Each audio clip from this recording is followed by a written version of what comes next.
Hello everyone, this is Fanfic Audiobook. Here you find original fan made audio stories. Black Myth. I became the number one traitor in heaven. Part 1. Your Majesty, outside the Tongming Palace, the Dragon King of the East Sea, Ao Guang, has arrived to present a memorial and awaits your decree. Nachuo heard a faint, middle-aged male voice echoing in his ears in a daze, and he subconsciously looked toward the sound. He saw that he seemed to be in a magnificent palace surrounded by clouds and mist. An immortal dressed in gorgeous Taoist robes and wearing a high crown was standing respectfully before an incomparably majestic emperor, as if reporting something. Immortal music drifted all around, and immortal chi swirled. Everything appeared so solemn and sacred. Nachuo was stunned, an indescribable sense of absurdity welling up in his heart. Where is this? Wasn't he playing Black Myth? He was about to defeat Erlang Shen and retrieve the memory of Brother Monkey from him. How did he get sent here all of a sudden? At this moment, a person wearing brocade robes with a dragon head on top walked into the hall. The dragon-headed person looked terrified, and as soon as he came up, he knelt on the ground with a thud. I, the humble dragon of the East Sea of the Eastern Continent in the lower realm, Ao Guang, petition the High Heavenly Venerable, the Jade Emperor, the Great Heavenly Venerable. What? Ao Guang. Such an awesome title. You are the Jade Emperor.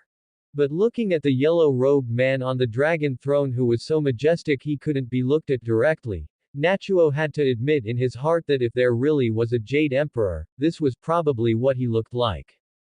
Then who am I? Able to stand in the Lingxiao Palace, and in such a prominent position.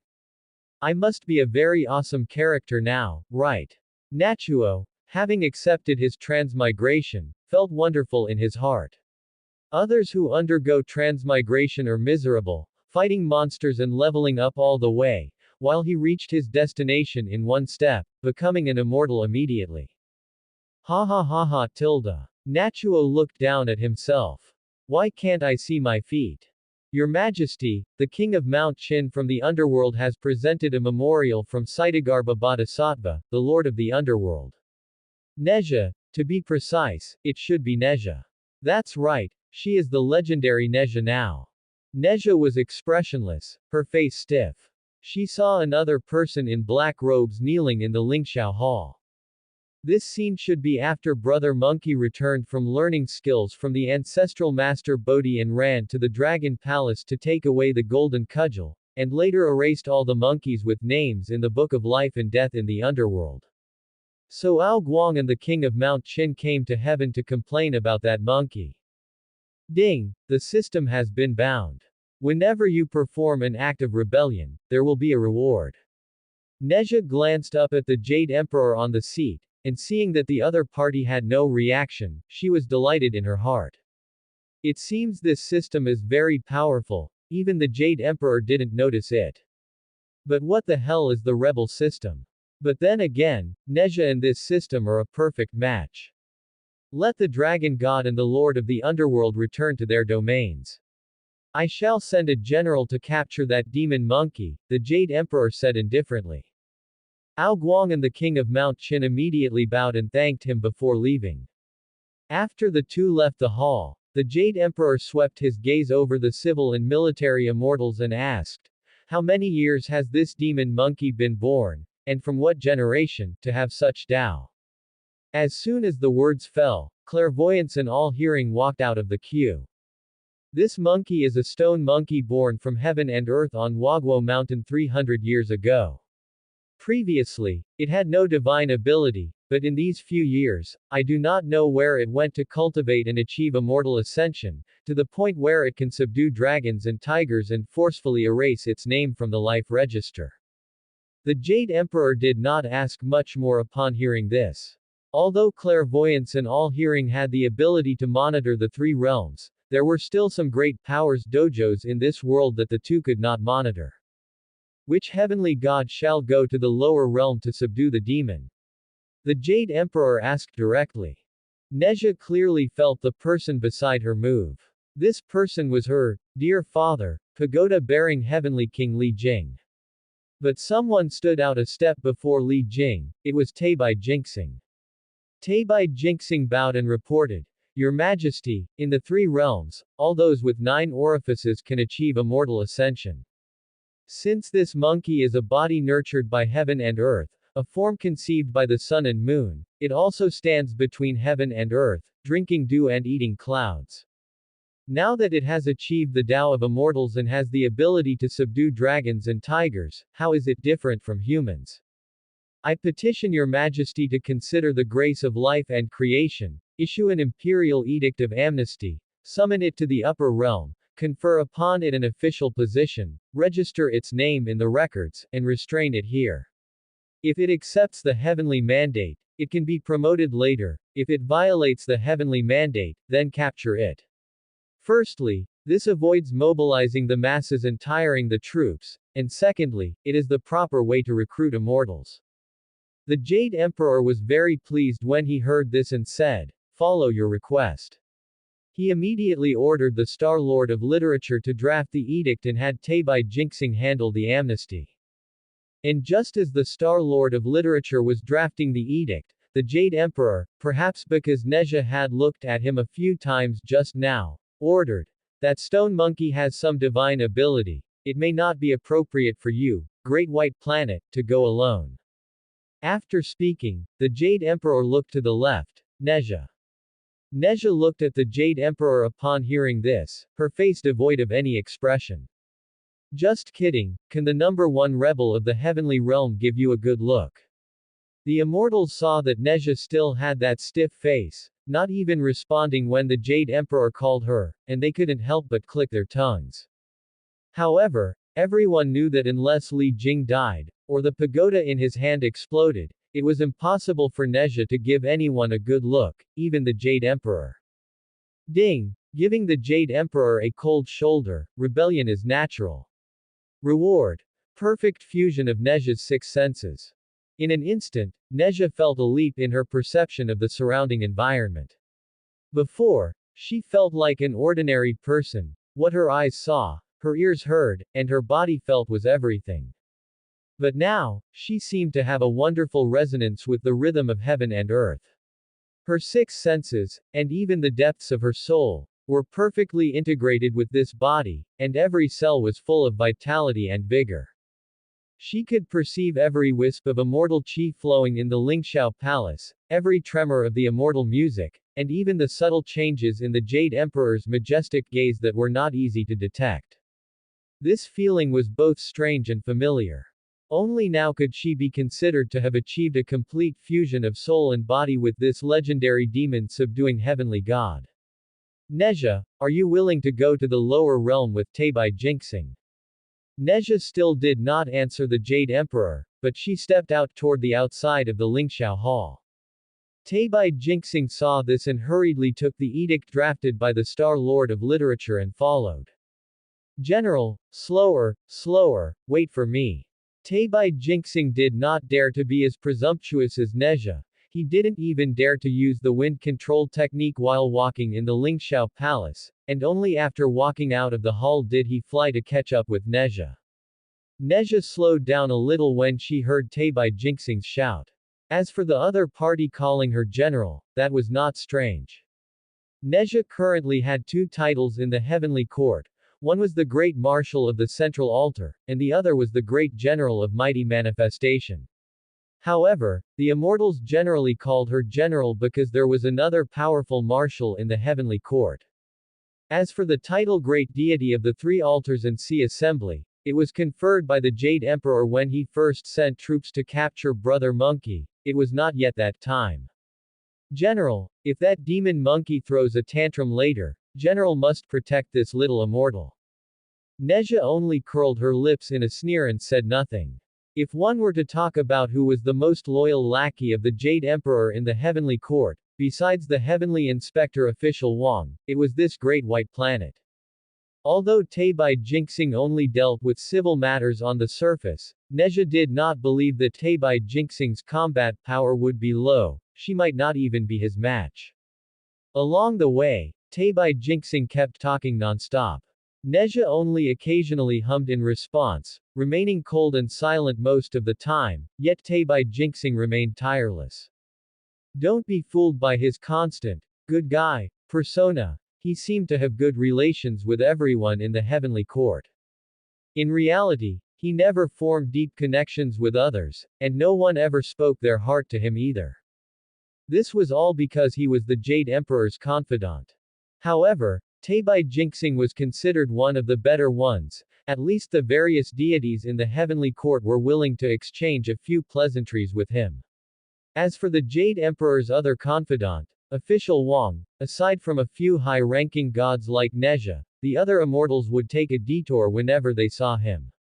The reason Taebai Jinxing was willing to pester Nezha so much was that, in the eyes of the other immortals, Nezha was also an outlier. Except for Erlang Shen, who occasionally came up to heaven to wander around, Nezha almost never spoke to anyone. Therefore, in the eyes of Taebai Jinxing, Nezha was an excellent listener. At this moment, Nezha was letting it go in one ear and out the other. After all, Taebai Jinxing wasn't saying anything she was interested in. Right now, she was thinking, since she was here to carry out the Jade Emperor's imperial decree, if she were to ruin this matter, would that count as an act of rebellion? Since the heavenly court was located above the eastern heaven, after descending from the south heaven gate, Taebai Jinxing and Nezha quickly arrived at the territory of Wagwo Mountain. At this time, the water curtain cave was bustling with noise. Sun Wukong had one foot raised and planted on a beast skin stone chair. He was dressed in chain mail golden armor, wore lotus root silk cloud walking boots, and had a phoenix wing purple gold crown on his head. He looked truly majestic. Little ones, start training. Following Sun Wukong's command, the little monkeys below lined up in neat rows, wielding swords, spears, and halberds, grunting and shouting as they practiced with great enthusiasm. Just then, a little monkey ran into the cave and shouted, "Great King, an old man and a beautiful female deity have arrived outside. They say they are envoys sent from heaven with an imperial decree for you." Sun Wukong was overjoyed upon hearing this. He had intended to go up to heaven to take a look in the next few days, so he didn't expect deities to come down so soon. Invite them in quickly. Sun Wukong said, then felt it was inappropriate, so he stopped the little monkey and prepared to go out to welcome them personally. Upon arriving outside the cave, Sun Wukong saw the old man and the beautiful female deity the little monkey had spoken of. The old man wore white Taoist robes and had the air of an immortal. He was clearly an old deity with deep cultivation. However, compared to the goddess beside him, he seemed less eye-catching. The goddess stood upon auspicious clouds, her body seemingly surrounded by an inviolable chill. Her posture was graceful yet full of power. Her red robes were embroidered with flying dragons and dancing phoenixes, and her skirt armor was adorned with exquisite lotus patterns that bloomed one after another, fiery and flamboyant. What caught Sun Wukong's attention most was the bright, fire-red ribbon winding out from her arms. It swayed gently in the breeze, finally forming an elegant, dazzling semicircle behind her like a ring of fire. It was clearly a powerful magic treasure. It was just that the goddess's gaze made Sun Wukong somewhat uncomfortable. Those eyes, devoid of any warmth, looked at him as if she were staring at a corpse. Was this the envoy sent by the heavenly court? Sun Wukong felt a bit envious. He had been proud of the fine armor he had obtained, but now, seeing the person before him, he suddenly felt that apart from his golden cudgel, his own attire was nothing special. In fact, that was the case. Although there were many treasures in the Dragon Palace, they were only treasures for ordinary cultivators. The fire lotus skirt armor Nezha wore was custom-made for her by her master, Immortal Master Tai, and ranked as a divine-grade treasure. Moreover, she had so many treasures on her that she wouldn't be able to carry them all even with 3 heads and 6 arms. Besides the red armillary sash wrapped around her arms, the golden bracelet on her right wrist was the universe ring. In addition, she had 2 fire-tipped spears, a demon-slaying sword, a demon-slaying saber, a demon-subduing pestle, yin and yang twin swords, a gold brick, the universe bow, the Gentian arrow, and the 9-dragon fire cover. She even had the wind fire wheels sealed in her feet. Without exception, these were all divine-grade treasures. Sun Wukong's armor could only be considered high-grade, 2 grades lower than divine-grade. Only his golden cudgel, due to the karma from Yu the Great's flood control, had transformed from a divine-grade treasure into a divine-grade spirit treasure. At this moment, Teibai Jinxing said to Sun Wukong below, I am Teibai Jinxing from the upper realm, and this is the demon-subduing heavenly god, the illustrious general, Nezha. We too have been entrusted with the Jade Emperor's decree of amnesty to come to the lower realm and invite you to ascend to heaven to receive an immortal rank. Although Teibai Jinxing stood on the clouds, he spoke with a deliberate stoop to show respect to Sun Wukong, but Nezha would not give the Monkey King any face. If she were still immortal, she would definitely go up and ask for an autograph, but she was a heavenly god now. Moreover, she wanted to trip up the Monkey King and test the system's definition of an act of rebellion. So, she was currently thinking about how to pick a fight. Sun Wukong was all smiles when he heard Teibai Jinxing say the Jade Emperor wanted to invite him to heaven to become an official. He hurriedly said, Many thanks, old star, many thanks, goddess. As he spoke, Sun Wukong turned around and waved his hand, little ones. Prepare a banquet. Teibai Jinxing saw this and smiled to stop him, I carry the imperial decree and dare not stay long. Great king, please come with us to heaven quickly. After your promotion, we can chat later. Sun Wukong said with a grin, easily said, easily said. However, before Sun Wukong could summon his cloud, Nezha suddenly raised her hand and grasped at the void realm. Instantly, flames ignited, and a uniquely shaped flaming spear was gripped in her hand. Holding the fire-tipped spear, she shouted coldly at Sun Wukong, Demon Monkey, listen well. In the past, you snuck into the Dragon Palace and forcibly seized the sea-stabilizing treasure. You also wantonly wreaked havoc in the underworld and altered the Book of Life and Death. Such behavior is truly rebellious. The Jade Emperor is benevolent and does not wish to hold your past against you, so he sent the two of us to the lower realm to offer amnesty, wishing to give you a path to reform. But as a demon-subduing heavenly god, it is my duty, how can I turn a blind eye to your evil deeds? If you want to ascend to heaven and receive your title today, first ask the fire-tipped spear in my hand if it agrees. Teibai Jinxing's expression changed slightly upon hearing this. He really didn't expect Nezha to pull such a stunt. As the Jade Emperor's confidant, he considered everything for the sake of the heavenly court. Sun Wukong's abilities were not small. Inviting him to heaven to receive a title was actually a form of control. As for the insults to the Dragon Palace and the underworld, in Teibai Jinxing's view, these were all minor matters not worth mentioning. But at this moment, as he was on the same side as Nezha, he really didn't know how to speak up, as what she said was the absolute truth. Sun Wukong, however, was already furious. He had actually been annoyed with Nezha for a long time, as the way she looked at him was like looking at a dog. If Teibai Jinxing knew what he was thinking, he would surely tell him that she looked at the Jade Emperor with the same expression. Fine, fine, fine. Today, I, old son, will test how much weight you have, you demon-subduing heavenly god. As Sun Wukong spoke, he pulled the golden cudgel from his ear and, with a flash of movement, swung it toward Nezha's head. Seeing this, Nezha snorted coldly, flicked her wrist, and thrust upward, batting away the incoming golden cudgel along with Sun Wukong himself. Sun Wukong did a somersault in the air before staggering to a halt. He was astonished, not expecting his opponent to possess such strength. Ding! You have intentionally obstructed the Jade Emperor's decree of amnesty, successfully committing an act of rebellion. Reward: 1 Jade Lotus Restoration Pill. Jade Lotus Restoration Pill. An immortal pill from the heavens, consuming it can slightly increase one's lifespan. Nezha raised an eyebrow. Jade Lotus Restoration Pill. Isn't this the medicinal pill from Black Horse Tower? But she had no time to worry about that right now. she was in the middle of a fight with Monkey Brother.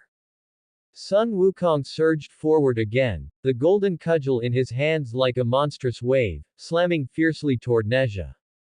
This time, Nezha did not choose to clash head-on. She sidestepped easily, while the fire-tipped spear in her hand struck out like a viper leaving its den, aiming straight for Sun Wukong's chest. Sun Wukong was quick-eyed and nimble. He swung the golden cudgel back to parry, blocking the fire-tipped spear's attack, while simultaneously flashing behind Nezha to sweep the golden cudgel around with a whistling wind.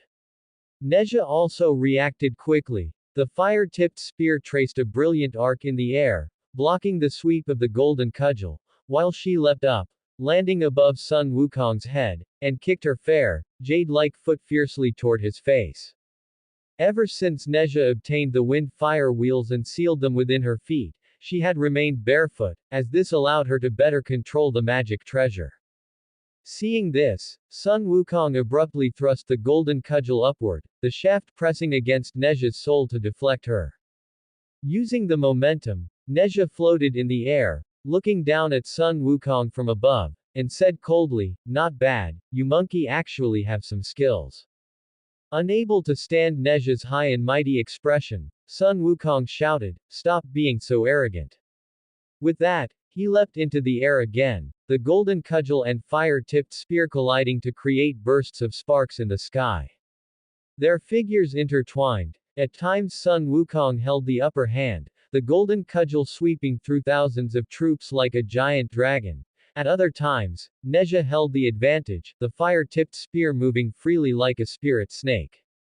Seeing the battle becoming increasingly intense, Tabai Jinxing had long since hidden far away. At the same time, he was astonished that this wild demon, Sun Wukong, could actually fight Nezha to a standstill. One had to know that in terms of martial prowess, there were few heavenly gods in the heavenly court who could be mentioned in the same breath as Nezha. This Sun Wukong was truly formidable. It was unknown where he had learned such skills. With a loud, dwang tilde sound, Nezha and Sun Wukong clashed once and then retreated. Sun Wukong glanced down at Wagwo Mountain, then did a flip and leapt onto the somersault cloud. "Nezha, you brat, we can't unleash our full strength here. If you have the guts, follow me." But upon hearing this, a flash of inspiration struck Nezha, and she said coldly, "You think you can tell me where to go? Who do you think you are? If you dare to run, I will burn this Wagwo mountain to cinders today." Ding! You say east, I go west, successfully committing an act of rebellion. Reward: 1 disaster avoidance medicine. Disaster avoidance medicine. A medicinal pill from the human realm. Consuming it reduces damage for a certain period of time. It actually works. Nezha muttered inwardly, "I fear this isn't a rebellion system, but a contrarian system." Sun Wukong was truly annoyed now. In their martial duel just now, he had been holding back. After all, Wagwo Mountain was right below, and he was afraid that if he were careless, he might accidentally injure the monkeys and grandchildren all over the mountain. Of course, Nezha knew that Sun Wukong valued his monkeys and grandchildren most of all, and she didn't want to offend Monkey Brother to the point of no return, so she changed her tone and said, "However, if you can call me Great Aunt, perhaps I might move." Sun Wukong bared his teeth and gnashed, gripping the golden cudgel tightly with both hands, looking as if he wished he could rush up and smash Nezha into a pulp right now. But after hesitating for a moment, he put on a smiling face and said, "Fine, fine, fine, Great Aunt, please have mercy and move to another spot." Ha ha ha ha tilde. Nezha laughed quite heartily, and then flames ignited beneath her bare feet, and a pair of flaming golden wheels appeared under her. "Follow me." As she spoke, Nezha stepped on the wind fire wheels and flashed away toward the east. Seeing this, Sun Wukong immediately mounted his somersault cloud and chased after her. In no time, Nezha flew from Wagwo Mountain to the East Sea. She brandished the fire-tipped spear and shouted coldly at the sea surface, "Nezha, a heavenly god from the upper realm, is here on official business. All aquatic creatures here, retreat quickly." Upon hearing this, the fish, shrimp, crabs, and clams in the sea wished they had grown 18 legs, and with a whoosh, they vanished. Sun Wukong arrived on the somersault cloud. Seeing Nezha standing proudly above the waves, the fire-tipped spear flickering with cold light, his anger became unbearable. Without another word, he raised the golden cudgel, which weighed over 10,000 jun, and with a sound of breaking the air, he smashed it fiercely toward Nezha. A cold smirk curled on Nezha's lips. With a light turn of her body, the fire-tipped spear seemed to be imbued with spirit. The spear tip spat flames, meeting Sun Wukong's storm-like assault. The moment the two forces collided, the East Sea seemed to be torn apart.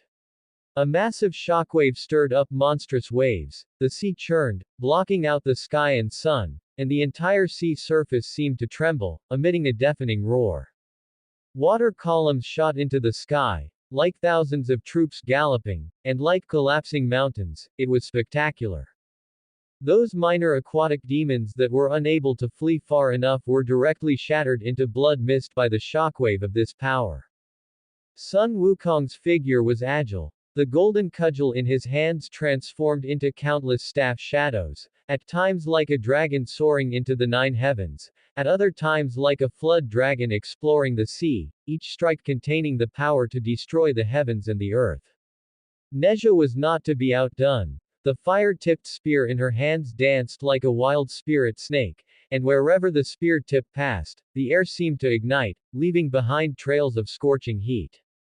Stepping on the wind-fire wheels, her figure was elusive, at times shooting straight into the clouds, at other times diving toward the sea. The two figures wove between dark clouds and waves, as fast as lightning. Day and night alternated constantly, and the two fought until the heavens and earth grew dark. Ha ha ha, satisfying. Nezha laughed. I didn't expect you, monkey, to have such skills. In the three realms, there are many who are not as good as me, and those who surpass me are few and far between. Sun Wukong, you are not bad. Nezha stood above the waves with a cold expression. She never expected that one day she would be able to show off in front of Monkey Brother. This feeling of causing mountains to collapse and seas to roar with a mere wave of her hand intoxicated her. She hoped this was not a dream. Sun Wukong also felt a sense of exhilaration at this moment. Although his time learning under the old ancestor Bodhi was short, none of his senior brothers were his match. It could be said that he had never used his full strength so recklessly. This was the first time he had felt this way. Ha ha ha, come again. Old Sun hasn't used his full strength yet. Sun Wukong laughed. Just as the two were about to continue, Taibai Jinxing, hiding above the clouds, hurriedly spoke up. The two of you. You have been fighting for 3 days and 3 nights. If you delay any longer, I fear the great heavenly venerable will blame us. Hearing this, Nezha retracted her fire-tipped spear and, without a word, flew toward the direction of the South Heaven Gate. Sun Wukong also retracted the golden cudgel and sat on Taibai Jinxing's cloud, and the two traveled side by side. Old star, what is this Nezha's background? How is she so powerful? Taibai Jinxing stroked his beard, chuckled, and replied, speaking of this great god Nezha, she has quite a background. In her past life, she was a gemstone conceived in the heavenly lake of Kunlun, absorbing the spiritual chi of heaven and earth and the essence of the sun and moon. Later, she was enlightened by goddess Nuwa and taken in as a protector attendant. Later, she was ordered to undergo reincarnation, becoming Nezha to participate in the crusade against King Zhou. After her success, she was personally conferred by the Jade Emperor as the Central Altar Marshal and the Great General of mighty and illustrious power. In the entire heavenly realm, there are very few heavenly gods who can be mentioned in the same breath as her. Sun Wukong heard this and said, in that case, did she also pop out of a stone? Taibai Jinxing. Nezha returned to the South Heaven Gate first. Seeing General Viradaka on duty, she waved her hand. The latter immediately trotted over eagerly and asked, General, what are your orders? Nezha said coldly, Taibai Jinxing will bring a monkey up later. I want you to give him a hard time for me. As she spoke, she threw the calamity-avoiding pill rewarded by the system just now to General Viradaka. Seeing it, the latter's face lit up with joy, and he immediately put it away. This calamity-avoiding pill was a good item. After consuming it, one could reduce a small amount of damage for a period of time. It was considered a rare and high-quality medicinal pill. General, rest assured, I will definitely give that monkey a taste of his own medicine, General Viradaka guaranteed. Ding, you have successfully obstructed Sun Wukong from ascending to heaven to receive his title, committing an act of rebellion. Reward. 1 Tiger Subduing Pill. Tiger Subduing Pill. A medicinal pill from the mortal world. Consuming it can increase strength for a period of time. A smile curled at the corner of Neja's mouth. This system truly pleased her. After passing through the South Heaven Gate, Neja did not return to the Lingxiao Hall but went directly to Yunlu Palace. Yunlu Palace was one of the 36 heavenly palaces and also her residence. However, she didn't live there alone. That full pagoda-bearing heavenly King Li Jing lived there too. Returning to her room, Neja sat cross-legged on the soft couch and closed her eyes in contemplation, her mind flooded with various memories of her past and present lives. After a long while, she opened her eyes, her brows slightly furrowed. This real mythological world had many discrepancies from what she knew. According to the realm classification, there were 5 ranks for immortals: immortal, true immortal, profound immortal, golden immortal, and the legendary Hunyuan. Neja was one of the rare golden immortal powerhouses in the 3 realms. Moreover, because she possessed numerous magic treasures, her combat power among golden immortals was definitely one of the strongest. But it was a pity that she could never attain the Tao of Hunyuan in this lifetime. Because attaining the Tao of Hunyuan had an innate condition, which was having a good foundation. If measured by foundation, Neja was the Ling Zuzi nurtured in the heavenly pool of Kunlun, her foundation was absolutely sufficient. But later, she was forced by pagoda-bearing heavenly King Li Jing to strip her bones and flesh. Now, her body was merely one reshaped by Tathagata using green lotus roots, lotus leaves, and lotus flowers. How could such a foundation attain the great Tao? This was also the biggest reason why Neja hated pagoda-bearing heavenly King Li Jing and wanted to kill him as quickly as possible. You fool, if I don't make your soul flying away and spirit scattering, I swear I won't be a person. On the other side, Teibai Jinxing led Sun Wukong to the South Heaven Gate. Just as the two wanted to enter, they were blocked outside the gate by General Viradaka leading a squad of heavenly soldiers and generals. General Viradaka's expression was arrogant. He looked at Sun Wukong with disgust and said, "Where did this wild monkey come from? Is this sacred place of heaven somewhere a mountain spirit or wild monster like you can come to?" Upon hearing this, Sun Wukong was instantly furious. "My old son is the handsome monkey king of Water Curtain Cave on Wagwo Mountain. It was the Jade Emperor himself who issued an edict to invite me to heaven. What are you, daring to block me?" After speaking, Sun Wukong turned on Teibai Jinxing, raging, "You old star, you are truly a treacherous person. Since you invited me, why did you instruct people to brandish knives and guns and block the path?" Teibai Jinxing wanted to explain, but General Viradaka spoke before him. "You demon monkey, you are spouting nonsense. Great White Planet, step back. I will capture this demon monkey and hand him over to the Great Heavenly Venerable for punishment." After speaking, General Viradaka waved his hand, and the heavenly soldiers and generals behind him immediately stepped forward, surrounding Sun Wukong and Teibai Jinxing. The atmosphere suddenly became tense. The next day after the morning court session, Teibai Jinxing immediately went to Neja to complain.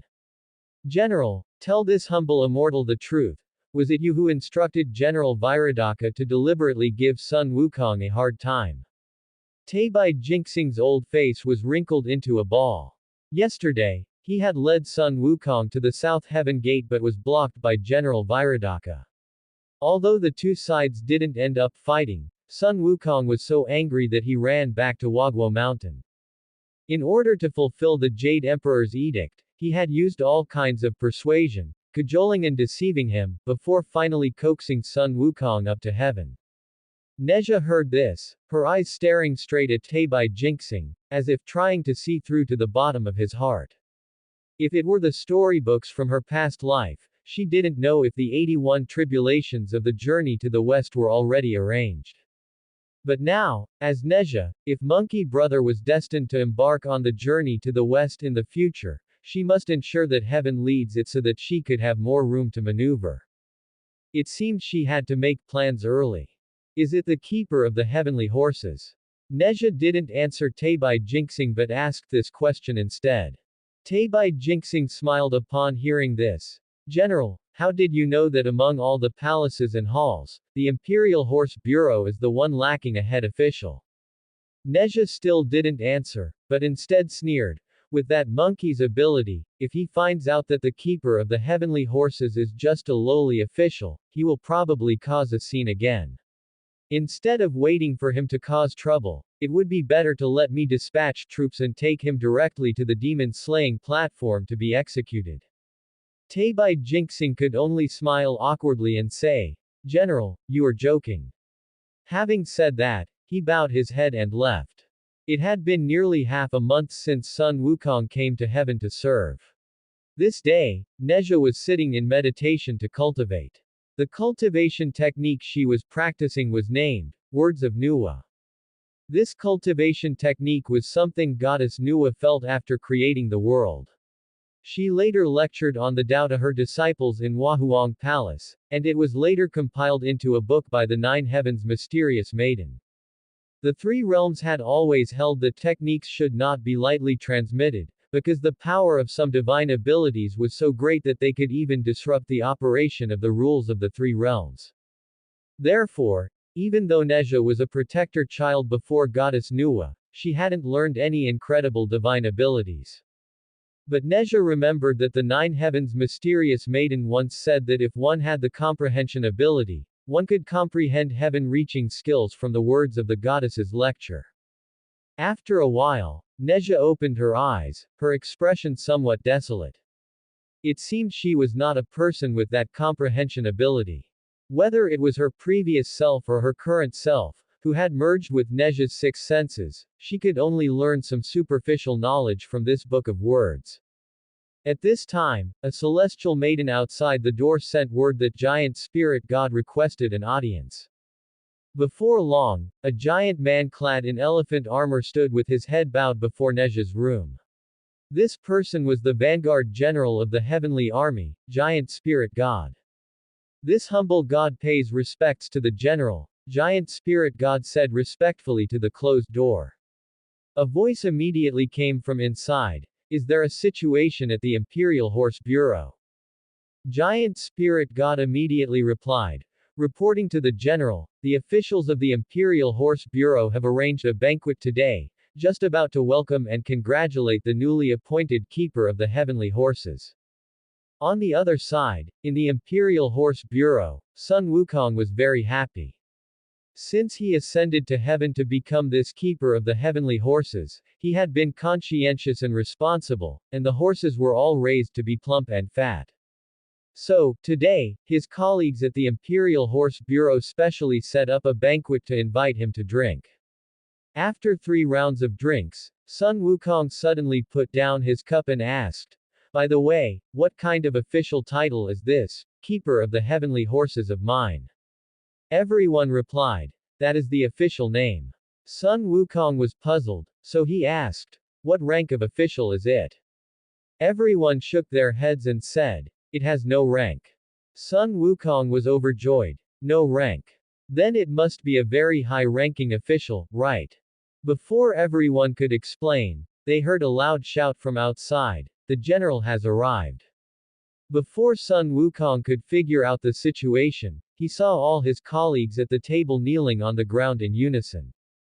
Nezha walked with a gust of wind, leading a squad of heavenly soldiers and generals into the hall, and then sat down unceremoniously in the head seat, which was the place where Monkey Brother usually sat to work. A golden-armored heavenly general saw that Sun Wukong was still sitting at the wine table without getting up, and immediately shouted sternly, "Bold! You keeper of the heavenly horses, seeing the general and not bowing in obeisance, yet you are still sitting firmly. You deserve to die." After speaking, the heavenly general was about to pick up Sun Wukong with his spear, but heard a cold immortal voice coming from the head seat. This monkey is a demon immortal from the lower realm. He has only just entered the immortal registry a few days ago and does not know the etiquette. Spare him for now. The heavenly general immediately retracted his spear upon hearing this and said respectfully to Neja, "The general is merciful." Sun Wukong bared his teeth at the heavenly general, then looked at Neja in the head seat. His gaze unconsciously fell on her crossed, raised jade feet, and then immediately moved away. "Sister Neja, I haven't seen you for a few days. Are you well?" Sun Wukong greeted with a smile. His colleagues at the Imperial Horse Bureau, hearing him actually call the great goddess Neja, sister, were immediately so scared that their bodies trembled. The rules of the heavenly palace were strict, and there was an orderly hierarchy. Lowly officials like them couldn't afford such trouble. But fortunately, they then heard Neja answer Sun Wukong with what seemed to be a slight smile. "I'm alright, but you seem to be having quite a good time." It's alright, it's alright." Sun Wukong grinned playfully. Seeing this, Neja stood up slowly and said to Sun Wukong, "You have been in charge of the heavenly horses for some time. I don't know how the work is going. Can you take me to the horse farm to have a look?" Sun Wukong immediately agreed and then took Neja for a tour of the horse farm. Looking at the plump and strong heavenly horses, Neja waved her hand and said, "Reward." A few celestial maidens holding trays came forward. On those trays were 10 bottles of imperial wine, various exotic treasures and pearls, and several pieces of embroidered silk. After doing this, Neja didn't stay long and left the Imperial Horse Bureau. Sun Wukong's colleagues at this time gathered around to congratulate him. They couldn't imagine that their new superior actually had such a good relationship with a great general of heaven. What were they waiting for if they didn't hurry to cozy up to such a powerful connection? But Sun Wukong didn't feel good at this moment. Looking at Neja with her entourage and majestic appearance, and then looking at himself, with only 2 or 3 kittens by his side, feeding horses every day. Tell me, how does my keeper of the heavenly horses compare to Neja's great general of majestic spirit? Sun Wukong asked his colleagues. Everyone was stunned upon hearing this, looking at Sun Wukong with an expression of seeing a weirdo. If it were a mortal kingdom in the lower realm, the Imperial Horse Bureau would be a high official, but in the heavenly realm, the keeper of the heavenly horses is just a lowly official. That great goddess Neja is one of the commanders of the heavenly army. How can this compare? Sun Wukong felt a fire rise in his heart upon hearing this, and his monkey face immediately flushed red. He gritted his teeth and roared in anger, "You Jade Emperor, how dare you despise my old son like this? My old son was a king and ancestor at Wagwo Mountain, how dare you trick me into raising horses for you? I won't do it. I won't do it." At the morning court the next day, Neja saw Celestial Master Zhang leading the Imperial Horse Bureau Deputy Supervisor into the hall, and she knew that Sun Wukong must have already descended to the lower realm. Sure enough, the Imperial Horse Bureau Deputy Supervisor knelt and said, "Your Majesty, the newly appointed keeper of the heavenly horses, Sun Wukong, felt the position was too small and defected from the heavenly palace yesterday." As he was speaking, General Viradaka entered the hall leading several heavenly soldiers and generals to report, "Your Majesty, for unknown reasons, the keeper of the heavenly horses left the heaven gate yesterday and has not yet returned." Upon hearing this, the Jade Emperor did not ask for further reasons and immediately issued an edict, "Let both deities return to their respective posts. I shall dispatch heavenly soldiers and generals to capture this monster." In the hall, pagoda-bearing Heavenly King Li Jing immediately stepped forward to request orders. "Your Majesty, although I am untalented, I request the decree to subdue this demon." As he spoke, he glanced out of the corner of his eye at Neja, who was still standing in the formation. Little did he know that his obedient, good daughter seemed to ignore his gaze and remained standing there motionless. It was not just pagoda-bearing heavenly King Li Jing. Many people in the hall looked toward Neja. Years ago, Neja pursued and tried to kill pagoda-bearing heavenly King Li Jing. Pagoda-bearing heavenly King Li Jing, unable to defeat her, sought help from the Tathagata. The Buddha Tathagata, valuing harmony, bestowed upon pagoda-bearing heavenly King Li Jing an exquisite Sarira wish-fulfilling golden pagoda. The pagoda had Buddhas on every level, radiating brilliant light. The Tathagata called upon Neja to treat the Buddha as her father, which resolved their feud, and from then on, he gained the title of pagoda-bearing heavenly King Li Jing. Since Neja had been saved by the Tathagata's resurrection mantra, she had been obedient to pagoda-bearing heavenly King Li Jing ever since. Why, then, did she fail to understand his signal today? The immortals were all very puzzled. The Jade Emperor looked at Neja and asked, Neja, will you not go with the heavenly king to subdue the demon? Upon hearing this, Neja replied indifferently, I have started my period, so I am physically indisposed. Jade Emperor. The immortals. Ding, speaking nonsense in public and politely refusing the Jade Emperor. Act of rebellion successful. Reward. A wisp of innate spiritual light. Innate spiritual light. After use, it can enhance comprehension ability for a short time. At this moment, pagoda-bearing heavenly King Li Jing's mouth twitched incessantly. If Neja were still a creature of flesh and blood, she would indeed have a period, but as a dignified golden immortal, having a period would not affect her ability to fight. Moreover, you are a lotus root being, where would you even get a period? However, although this was something everyone knew, pagoda-bearing heavenly King Li Jing dared not say it out loud. If he did, Neja would likely turn against him on the spot. Ding, disobeying fatherly orders and causing pagoda-bearing heavenly King Li Jing to lose face. Act of rebellion successful. Reward. 1 9-turn lesser restoration pill. 9-turn lesser restoration pill. A celestial immortal pill that can slightly strengthen the physique. Neja lowered her eyes. Yesterday, she had deliberately angered Sun Wukong into leaving. Logically, her behavior was an act of rebellion against the Jade Emperor, since on the surface, the Jade Emperor wanted Sun Wukong to serve as an official in heaven, but she had not received a reward from the system. Now, the Jade Emperor had not explicitly told her to descend to the lower realm to capture Sun Wukong, yet the system said she had refused the Jade Emperor. Does this mean that the journey to the West plan has already been put on the agenda? 1 day in heaven is 1 year on earth. On the other side, Sun Wukong had been in the lower realm for some time. This day, while he was drinking heartily in the cave, a gatekeeper monkey came to report that a one-horned ghost king had brought gifts to pay a visit. Sun Wukong became interested upon hearing this and said, tell him to come in. The one-horned ghost king entered Water Curtain Cave, knelt, and bowed, while saying, I have long heard that you, great king, were recruiting talent, but I had no way to meet you. Now that I see you, great king, have been granted a heavenly register and have returned in triumph, I specially offer this ochre yellow robe to celebrate with you.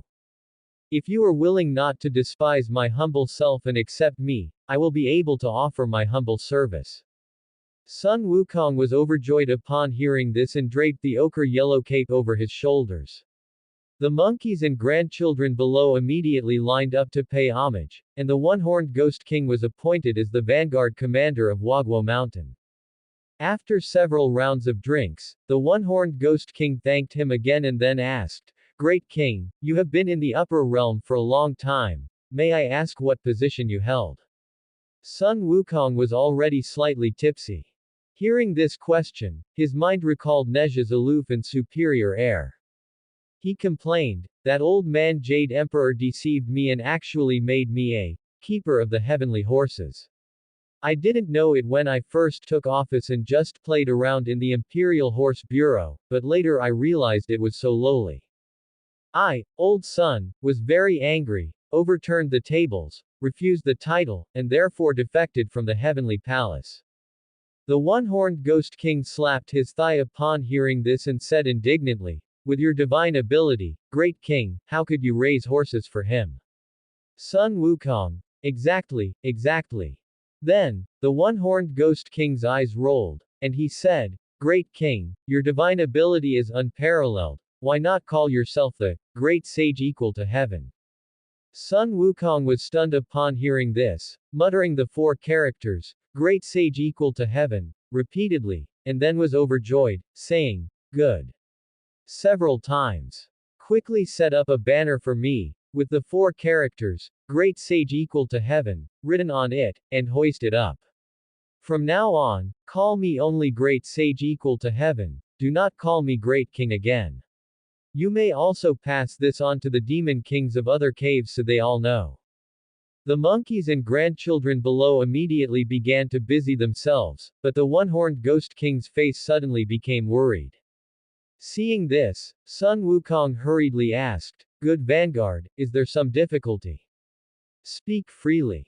The one-horned ghost king hesitated several times before saying, great king, it is I who have harmed you. If you raise that, great sage equal to heaven, banner, I fear you will suffer punishment from heaven. Perhaps we should just forget it. Sun Wukong was not afraid in the slightest and said arrogantly, my, old sons, somersault covers 108,000 li. I understand the nature of the Dharma, grasp the root of all things, and my divine body is formed. Even the three calamities cannot do anything about my 72 transformations, why should I fear the mere Jade Emperor? The one-horned ghost king immediately shouted, great king's divine might. Then he changed the subject and said, to tell you the truth, I really don't know what the Jade Emperor is like, but I know there is a demon subduing heavenly god in heaven named Nezha, who once easily subdued the demons of 96 caves and has outstanding battle achievements. I wonder how you compare to her, great king. Hearing Nezha's name, Sun Wukong's face showed a hint of discomfort. That day, he and Nezha fought for 3 days and 3 nights in the East Sea. Their martial arts were equal, and their magic power was about the same. He just didn't know how her divine ability was or what treasures she had on her. The one-horned ghost king smiled knowingly and said, great king, do not worry, I have a way to deal with that Nezha. Sun Wukong's eyes lit up upon hearing this, speak quickly. The one-horned ghost king did not keep him in suspense and said, although Nezha is highly skilled in martial arts and has boundless magic power, she is uniquely afraid of the pagoda in the hands of pagoda-bearing heavenly King Li Jing. As long as you take that pagoda from pagoda-bearing heavenly King Li Jing, Nezha will naturally not dare to harm you again. Sun Wukong laughed loudly, this is very good. Very good. Returning to the scene in heaven, Nezha's sudden rebellion caught pagoda-bearing heavenly King Li Jing off guard. However, in Lingxiao Palace, pagoda-bearing heavenly King Li Jing dared not lose his temper, so he had to kowtow to thank the emperor and went to the armory pavilion alone to assemble the troops. The armory pavilion was the usual residence of the heavenly soldiers and generals. Except for the guards on duty, most of the others were stationed there. The entire armory pavilion was shaped like a huge tower, with thick black smoke billowing from its top. Looking at it from afar, it seemed somewhat out of place with the jade-adorned, golden, and magnificent scenery of the heavenly court. Fortunately, this place was relatively remote, but it is worth mentioning that not far away was Tushita Palace, where the Grand Supreme Elderly Lord resided. Pagoda-bearing heavenly King Li Jing arrived at the armory pavilion, hurriedly assembled the troops, and then left through the South Heaven Gate, heading straight for Wagwo Mountain. The court session in Lingxiao Hall had not yet dispersed. Sun Wukong's act of leaving his post without authorization could be said to be a slap in the face of the heavenly court. Given the strictness of the heavenly laws, he would surely be sent to the demon-slaying platform to be sliced into 1,000 pieces. Therefore, at this moment, clairvoyant and wind listener were casting a joint spell, allowing the immortals in the hall to see the real-time footage of pagoda-bearing heavenly King Li Jing descending to the lower realm to apprehend Sun Wukong. It could be seen that pagoda-bearing heavenly King Li Jing had already arrived at Wagwo Mountain with his troops. He ordered Giant Spirit God to step forward and challenge the enemy.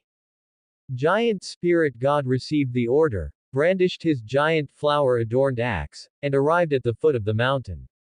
He saw that Wagwo Mountain was crawling with wolves, insects, tigers, and leopards. Tables were arranged 3 or 4 rings deep outside the water curtain cave, and the demons and monsters all over the mountain were drinking and toasting each other. It was quite the lively scene. And on the flags fluttering all over Wagwo Mountain, 4 large characters were embroidered, Great Sage equal to heaven. Inside Lingxiao Hall, the originally solemn and dignified atmosphere was suddenly stirred by the image of these 4 character flags. The immortals looked at each other, their eyes filled with astonishment and displeasure. Taibai Jinxing stroked his beard and sighed, seemingly surprised by such arrogant behavior from Sun Wukong. Great Sage equal to heaven. What a boastful claim. An immortal official couldn't help but scold in a low voice.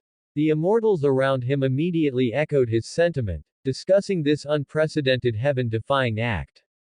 Looking at the scene on Wagwo Mountain, Nezha couldn't help but raise an eyebrow. Among the crowd of demons, she saw quite a few ox demons, horse demons, lion spirits, as well as winged bird monsters and aquatic demons covered in scales. Could it be that after Sun Wukong declared himself Great Sage equal to heaven, he invited his 6 sworn brothers, and now was the time when the 7 great sages were gathered at Wagwo Mountain? She didn't know the strength of the others among Sun Wukong's 6 brothers, but she was very clear about the Great Sage who pacifies heaven, the Bull Demon King. His combat power was definitely not inferior to Monkey Brother. Pagoda-bearing heavenly King Li Jing, that little brat, better not get himself killed directly, otherwise she would suffer a huge loss. Seeing the flags all over the mountain, pagoda-bearing heavenly King Li Jing also couldn't help but gasp.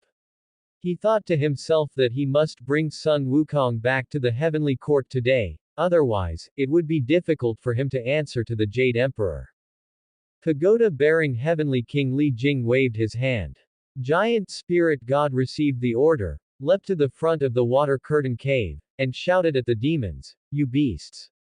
Go quickly and report to the keeper of the heavenly horses.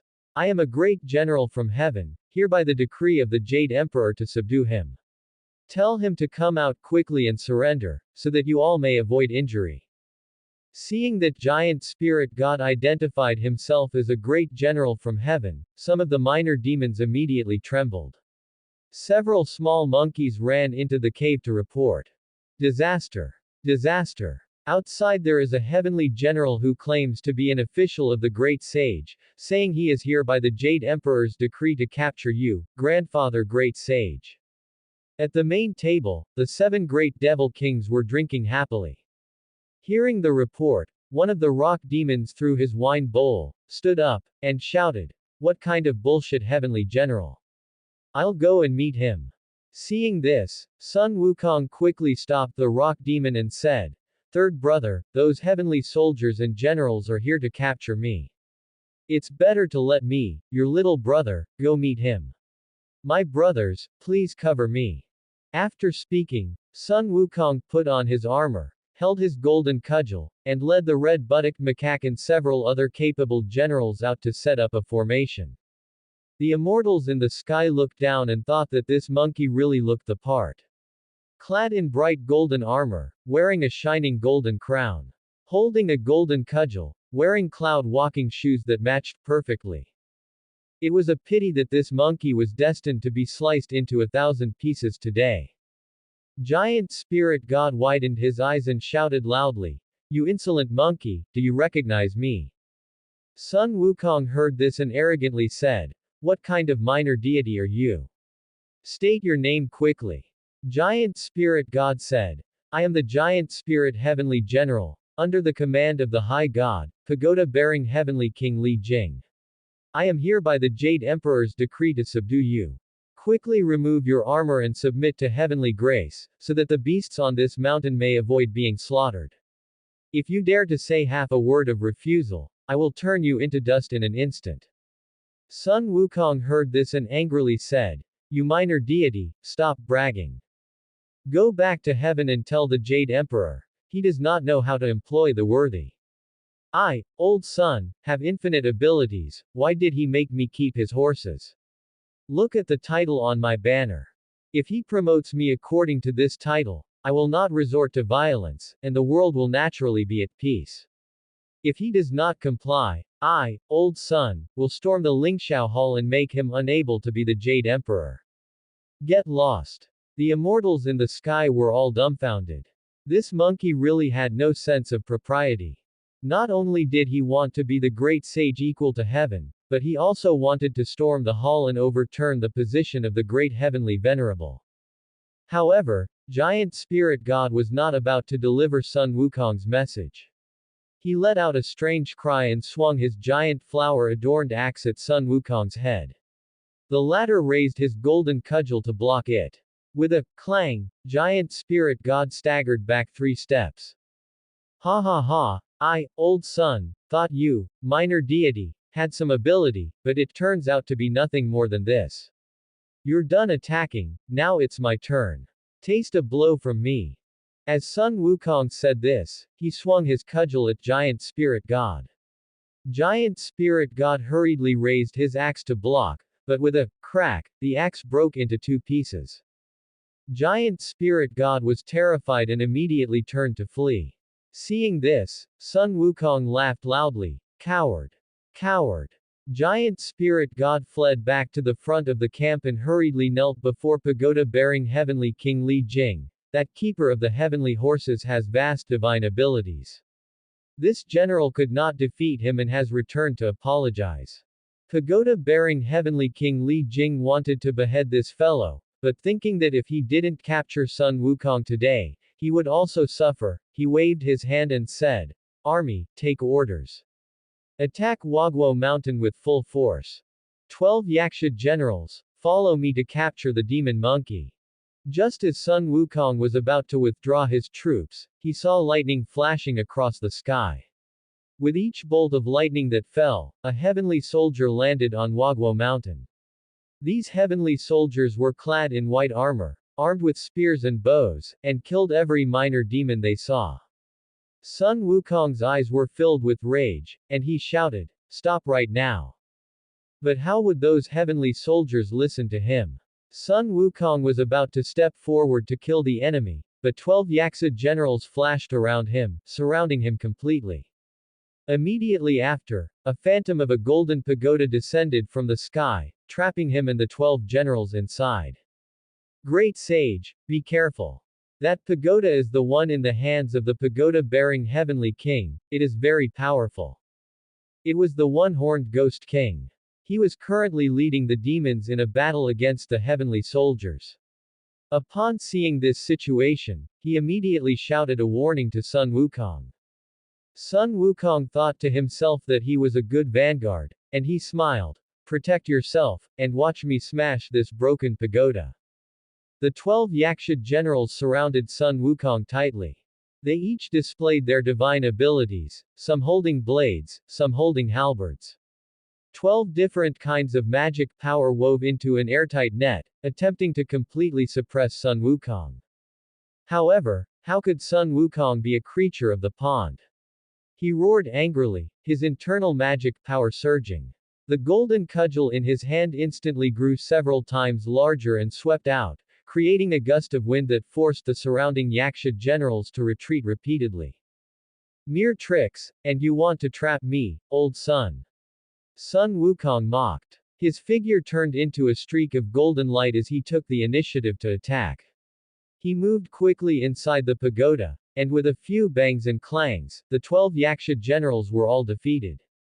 Then, Sun Wukong threw the golden cudgel into the air and shouted, "Golden cudgel, grow for me." The golden cudgel grew in response, instantly transforming into a giant pillar reaching the sky, its top pressing directly against the dome of the golden pagoda phantom. Sun Wukong held his sword fingers together in front of his chest and suddenly shouted, "Open!" Accompanied by a deafening roar, the seemingly indestructible golden pagoda phantom was split in two by the golden cudgel, cracking into two halves. Light splashed everywhere, like the gorgeous sunset glow at dusk. Sun Wukong flashed, rushing out of the split gap into the sky, and stood again on the peak of Wagwo Mountain, his body surrounded by golden afterglow, like a war god descending to the world. Having broken out of the pagoda, Sun Wukong glared with wide eyes, staring directly at pagoda-bearing Heavenly King Li Jing, who was directing the battle not far away. The latter was shocked, but immediately calmed down. He knew that a head-on confrontation was definitely not a good strategy, so he again unleashed the exquisite pagoda in his hand, attempting to suppress Sun Wukong with the power of the magic treasure. Sun Wukong sneered, his figure surging forward as he rushed directly towards pagoda-bearing Heavenly King Li Jing. Pagoda-bearing Heavenly King Li Jing hurriedly activated the pagoda. The pagoda shone with brilliant Buddha light, releasing a powerful suction force, attempting to suck Sun Wukong into it. But how would Sun Wukong submit so easily? He threw the golden cudgel again. The golden cudgel grew with the wind and swung out fiercely, drawing a brilliant golden trajectory in the air, striking the exquisite pagoda directly. The pagoda was struck hard, its light dimmed, and it was actually knocked away by this blow. Pagoda-bearing Heavenly King Li Jing's face turned pale, and he looked at this scene in disbelief. He never expected that Sun Wukong's strength had reached such a level. Sun Wukong took the opportunity to close in, grabbed the exquisite pagoda, and then reached out to summon the golden cudgel back into his hand. He pointed at pagoda-bearing Heavenly King Li Jing and said coldly, "Order a retreat. If you dare to say half a word of refusal, I will make you vanish into ashes today." Pagoda-bearing Heavenly King Li Jing was afraid and hurriedly recalled the heavenly soldiers and generals. The demons of Wagwo Mountain, seeing that their king had captured that so-called Heavenly King leader, stood on the mountaintop, dancing with excitement, and kept shouting, "Great sage is mighty." And Nezha in the sky, seeing that the pagoda-bearing Heavenly King Li Jing's hand had been snatched away by Monkey Brother, couldn't help but curl the corner of her mouth. Ding! Designed for Sun Wukong to snatch the Tower Father. Act of rebellion successful. Reward. 3 9-turn golden cores, 1 wisp of innate spiritual light. 9-turn golden core, immortal pill from the Tushita Palace of Lord Lao, can significantly strengthen the physique.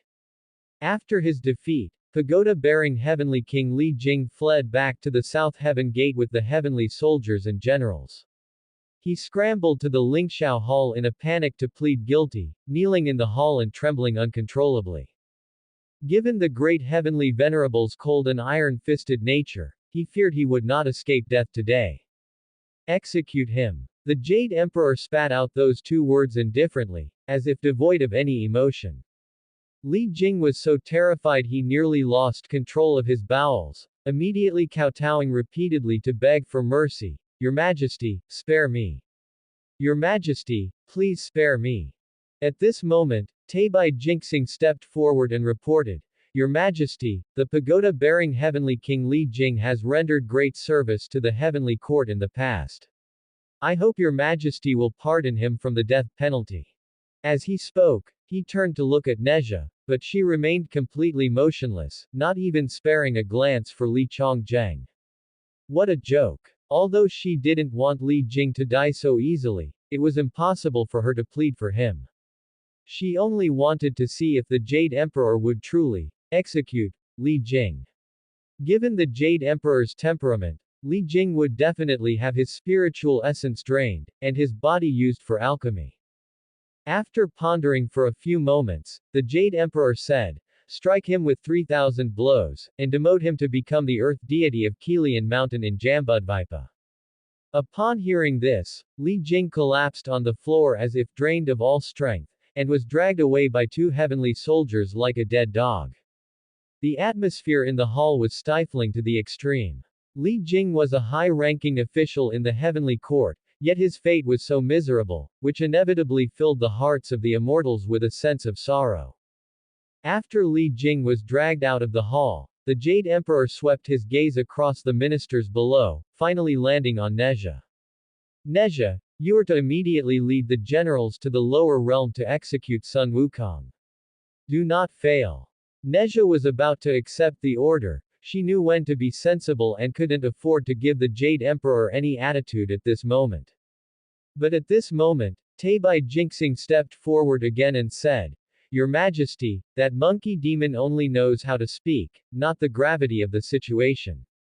If we send more troops to fight him, I fear we will not be able to subdue him quickly, and it will only exhaust our forces. Instead, perhaps your majesty could show great mercy and issue an imperial decree to offer amnesty, appointing him as the great sage equal to heaven.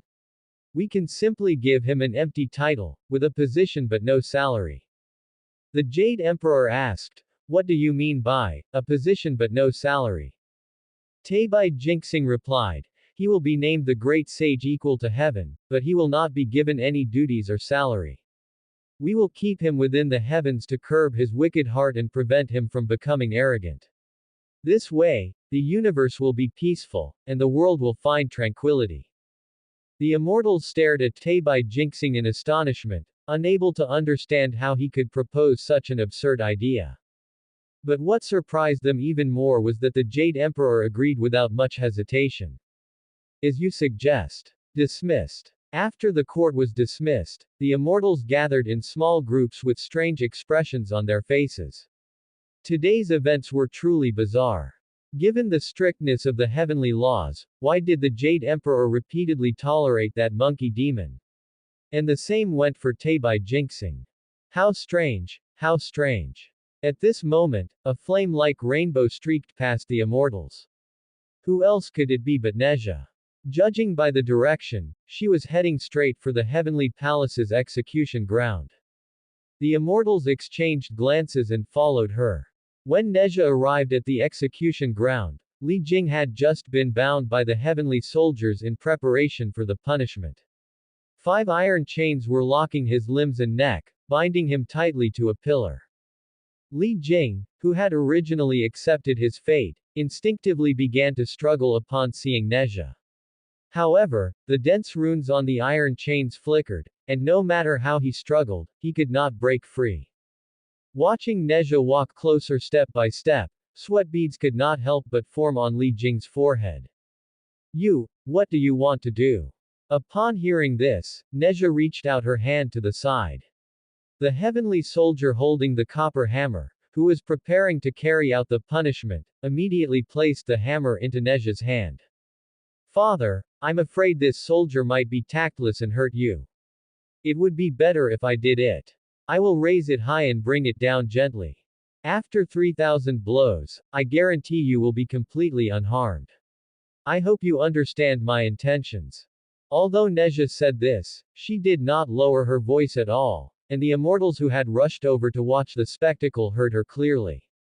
The immortals' mouths twitched. If the heavenly soldier carried out the punishment, Li Jing might still retain some magic power, so he wouldn't be bullied by mountain spirits and wild monsters after being demoted to the lower realm. But if it were you, Nezha, doing it, let alone 3,000 blows, it was questionable whether he could even withstand 3 of your strikes. Li Jing was already drenched in sweat. He hurriedly said, Nezha, Father knows you have a heart of filial piety, but I have committed a grave mistake this time. If you abuse your power for personal gain, I fear you will be punished by the great heavenly venerable. I cannot bear it, you should leave quickly. However, Nezha looked down at the copper hammer in her hand and said softly, If one does not repay kindness, how can one cultivate? Even if I am punished by the great heavenly venerable, I must protect you today, Father. After saying this, Nezha stopped bickering with Li Jing. She raised the copper hammer high and, amidst Li Jing's struggling and shouting, brought it down, gently. Thud tilde. The immortals all turned their heads, not daring to look at Li Jing's convulsing body. Too brutal. Ding. In order to show your filial piety, you have abused your power for personal gain. One strike has shattered Li Jing's spiritual essence. Truly a case of a loving father and a filial child. You have successfully committed an act of rebellion. Reward. 3 wisps of innate spiritual light. Li Jing's eyes bulged. Neja's strike made him feel as if a giant wave had slammed into his body. The pain surged like a tide, drowning every nerve. He was terrified. A low, hoarse wail escaped his throat, and that pain made the surrounding heavenly soldiers and generals feel a wave of palpitations involuntarily. You rebellious beast. Thud tilde. Before Li Jing could finish cursing, Neja brought the hammer down again. Ding. In order to show your filial piety, you have abused your power for personal gain. One strike has shattered Li Jing's immortal bones. Truly a case of filial piety that moves the heavens. You have successfully committed an act of rebellion. Reward. 3 wisps of innate spiritual light. Li Jing was nearly suffocating. His face was as pale as paper, his lips tightly bitten as if to suppress the screams threatening to escape, yet he could hardly withstand the intense tremors radiating from within. His consciousness was wavering between blurriness and clarity, the pain almost causing him to lose all perception. The immortals shook their heads at the sight. After these 2 strikes, Li Jing had already lost all his magic power and his immortal body was gone. If Neja were to strike him one more time, he would truly face soul flying away and spirit scattering. Rebellious beast. You will face retribution. Feeling that he could not escape death, Li Jing cursed Neja. At this moment, he only regretted not having smashed this rebellious beast to death in her swaddling clothes. Neja sneered upon hearing this, her tone icy. Li Jing, you haven't forgotten whose credit it is that you became a heavenly king, have you? You useless waste, you don't have much ability, yet you enjoy the heavenly salary above and the offerings below. I am merely making you spit out the things that never belonged to you in the first place. Counting the grievances between Neja and Li Jing, they were numerous.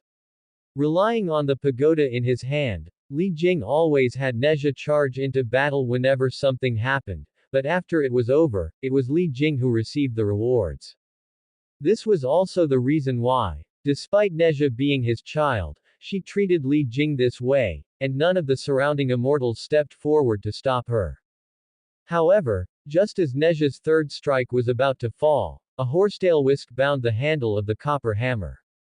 The one who arrived was none other than Taibai Jinxing. After Taibai Jinxing returned to the upper realm from the lower realm after offering amnesty to Sun Wukong again, he heard that Neja was personally punishing Li Jing at the execution ground to fulfill her filial duty. Fearing that Neja might not know her own strength, Taibai Jinxing rushed to the execution ground in a panic. Fortunately, he arrived in time, otherwise, Li Jing would not even have been able to meet the King of Hell. General. Quickly put down the hammer. As Taibai Jinxing spoke, he took the copper hammer from Neja's hand, handed it to the heavenly soldier nearby, and then pulled her to the side. General, the heavenly king was originally sentenced to death. I went to great lengths to beg for a chance at life for him, so please stop causing trouble. I know you cannot bear to see your father suffer, but if you continue to abuse the law for personal gain, I fear you will displease the great heavenly venerable, and then the heavenly king will surely not escape death. Taibai Jinxing said this as if Neja were truly just putting on a show of punishing Li Jing. However, Neja also knew that someone would definitely protect Li Jing, because the location where Li Jing was demoted was very special. Jambudvipa was the base of the human race. The Kilian mountain where Li Jing was demoted would later become the border between the Great Tang and the Tatars, which was also the location of the 5 Elements mountain that would later pin down Sun Wukong, and was later renamed Liangji Mountain by the king of the lower realm. If the Jade Emperor sent Li Jing there to be the earth deity without intention, she wouldn't believe it. She looked at Taibai Jinxing and replied indifferently, Taibai Jinxing is right. It's just that my poor father. I was only doing this out of an urgent desire to save my father. I hope you will put in a good word for me before the great heavenly venerable and pardon my offenses. Taibai Jinxing laughed upon hearing this. Easily done, easily done. General, you may go with peace of mind, leave everything to me. Neja nodded, but after walking 2 steps, she suddenly turned back to look at Li Jing. She then reached out and grabbed into the void. A golden treasure mirror materialized from Li Jing's body and fell into Neja's hand. Rebellious beast. Li Jing's eyes were splitting with rage. He had lost all his magic power, his immortal body was shattered, and his Sarira pagoda had been taken by Sun Wukong. This demon-revealing mirror was his last reliance, and this rebellious beast was actually going to snatch it away too. Holding the demon-revealing mirror, a smile curled at the corners of Neja's mouth. She looked at Li Jing earnestly and said, "Father, the lower realm is full of demons and ghosts. If you carry such a precious treasure, I fear you will be targeted for your wealth. I am doing this for your own good. Let me keep this mirror for you for now. When you return to the heavens in glory one day, I will naturally return it to you." Tabai Jinxing. Filial. The Immortals. 2 Filial. Ding. Your filial piety should be written into a book. You have successfully committed an act of rebellion. Reward. 3 9-turn golden cores.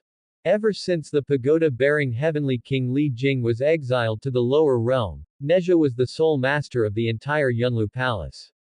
One day, after returning from court, she saw everyone pinning a celestial official down, kneeling in the courtyard.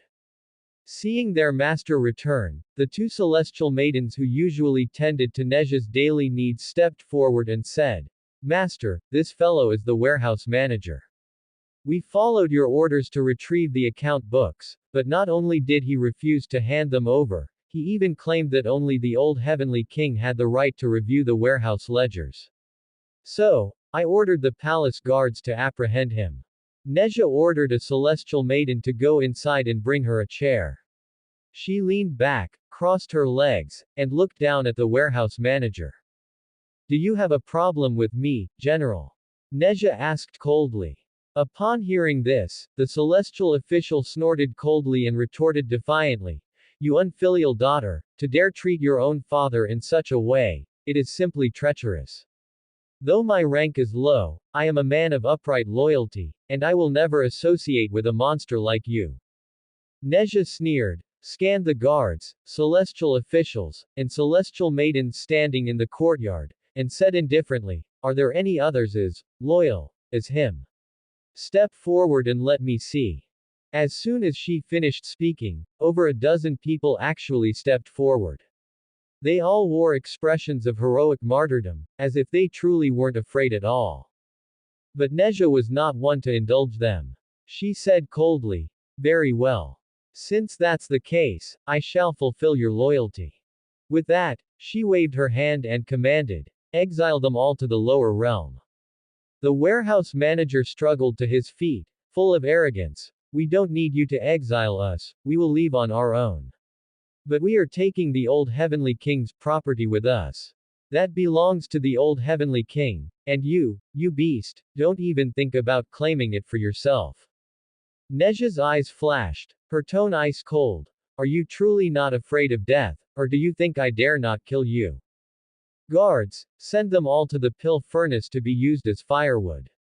At Neja's command, the palace guards immediately bound the dozen or so people.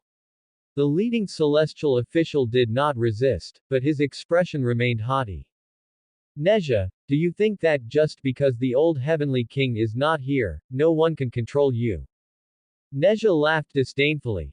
"I knew you didn't have the guts to challenge me on your own. But if you don't make him show himself soon, you're going to suffer greatly." As soon as she finished speaking, a beam of Buddhist light flashed in front of Yunlu Palace, transforming into the figure of a man. "Third sister, after all these years, your fierce nature remains unchanged. Even after becoming a god, you haven't made the slightest bit of progress. Why not come with me and learn some Buddhist teachings?" The newcomer was none other than the great disciple of Bodhisattva Guanyin, Huiyan Xingje, who was also Li Jing's second son, Muzha. Looking at Muzha, Neja's expression did not show much surprise. She had long guessed that behind the little celestial official was either Heavenly King of Desire Extinction Jinja or Muja. Who else would stand up for Li Jing besides these two? Although Li Jing was a great general of the heavenly court, because the Tathagata had granted him a pagoda to save his life, he was deeply entangled with Lingshan in secret. Besides his second son training under Bodhisattva Guanyin, his eldest son, Heavenly King of Desire Extinction Jinja, was also one of the Tathagata's protectors. However, Neja's relationship with her two brothers was merely average. After all, she had been chasing Li Jing to kill him since she was a child, and how could Heavenly King of Desire Extinction Jinja and Muja like a monster who did not respect filial piety? Second brother is right to lecture me. So, I wonder, how does second brother intend to teach me? Neja asked with interest. Seeing that Neja was so sensible, Muja was somewhat surprised. The expression on his face softened, and he took a wreath out from his robes. When I came, I saw the celestial flowers blooming beautifully, so I picked some and wove them into a wreath. I thought you would surely like it. Put it on, and second brother will teach you. Neja smiled and took the wreath from Muja's hand. Suddenly, the scene of Bodhisattva Guanyin and Tang monk conspiring to trick Sun Wukong into wearing the golden hoop popped into her mind, and a cold light flashed in her eyes. In the past, when Li Jing was still the heavenly king, whenever he went down to the lower realm to subdue demons, he would capture the powerful ones alive and send them to Lingshan. They called it the benevolence of the heavenly court, allowing them to wash away their sins at Lingshan, but in reality, it was naked profiteering. And because the Tathagata had saved her life, she had turned a blind eye to it, considering it as repaying a favor to Lingshan. Now that the pagoda had been taken by Sun Wukong and Li Jing had been exiled to the lower realm, Lingshan must have thought she would no longer be as obedient as before, so they wanted to put a hoop on her head. Third sister, why aren't you putting it on? This is a token of second brother's affection. Seeing that Neja was holding the wreath and delaying putting it on, Muja couldn't help but urge her. Neja sneered inwardly. She couldn't tell if the wreath in her hand was a golden hoop, but regardless, she wouldn't wear it. Suddenly, a rainbow light flashed, and the red armillary sash on her arm flew out, instantly binding the unsuspecting Muja like a zongzi. Muja was so enraged by this sudden turn of events that he burned with fury. He never expected that Neja would be so bold as to ambush him. He struggled, only to discover he was tightly bound by the red armillary sash and unable to move. Hee tilde, Neja sneered. My red armillary sash was refined by goddess Nuwa herself using the tendon of the great monster, the nine-clawed black dragon.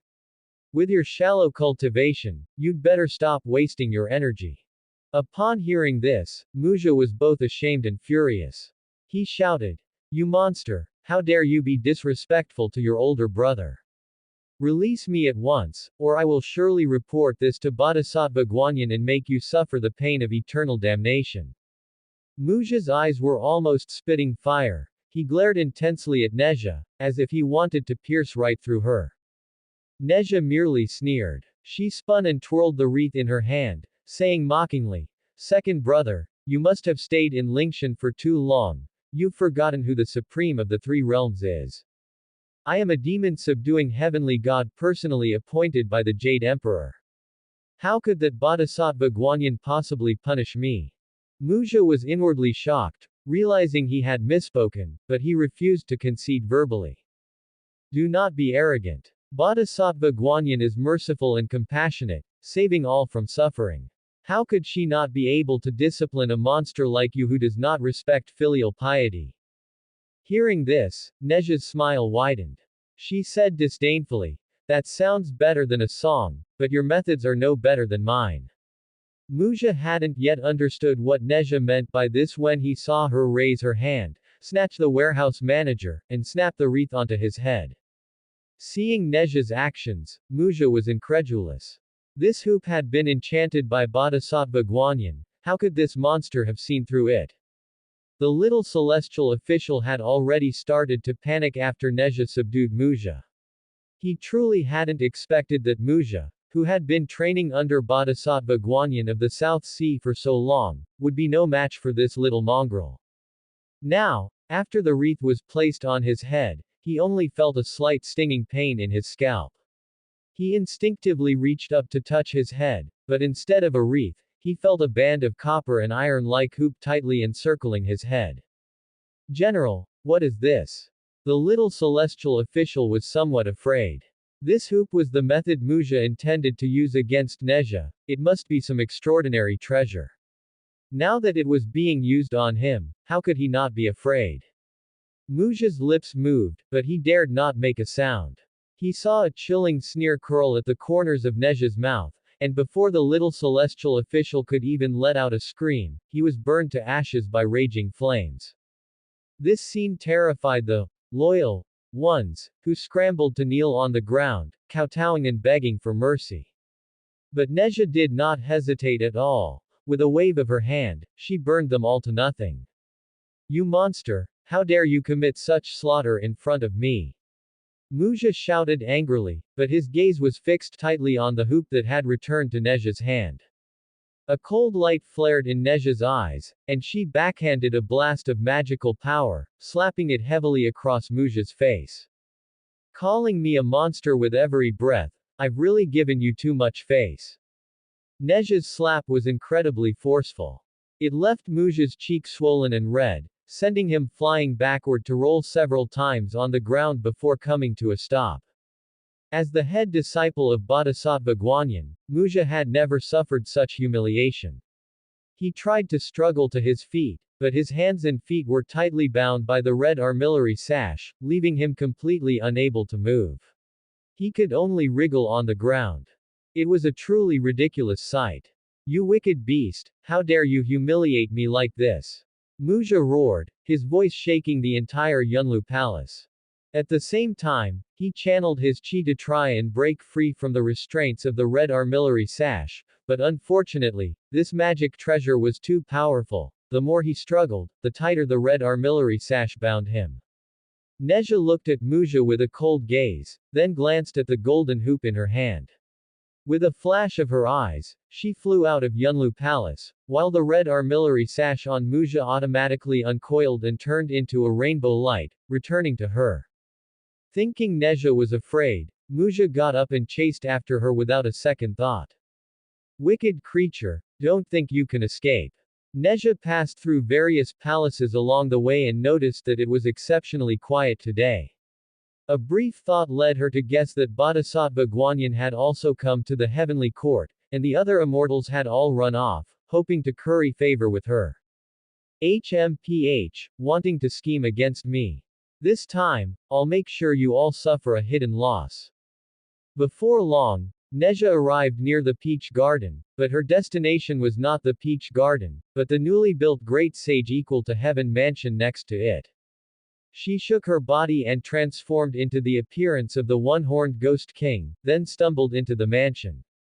Help! Save me, great sage! As for Sun Wukong, he had been living quite freely and happily lately. Although the title of Great Sage Equal to Heaven held a high rank, it came with no heavenly salary and was an empty title, but Sun Wukong did not care about such things.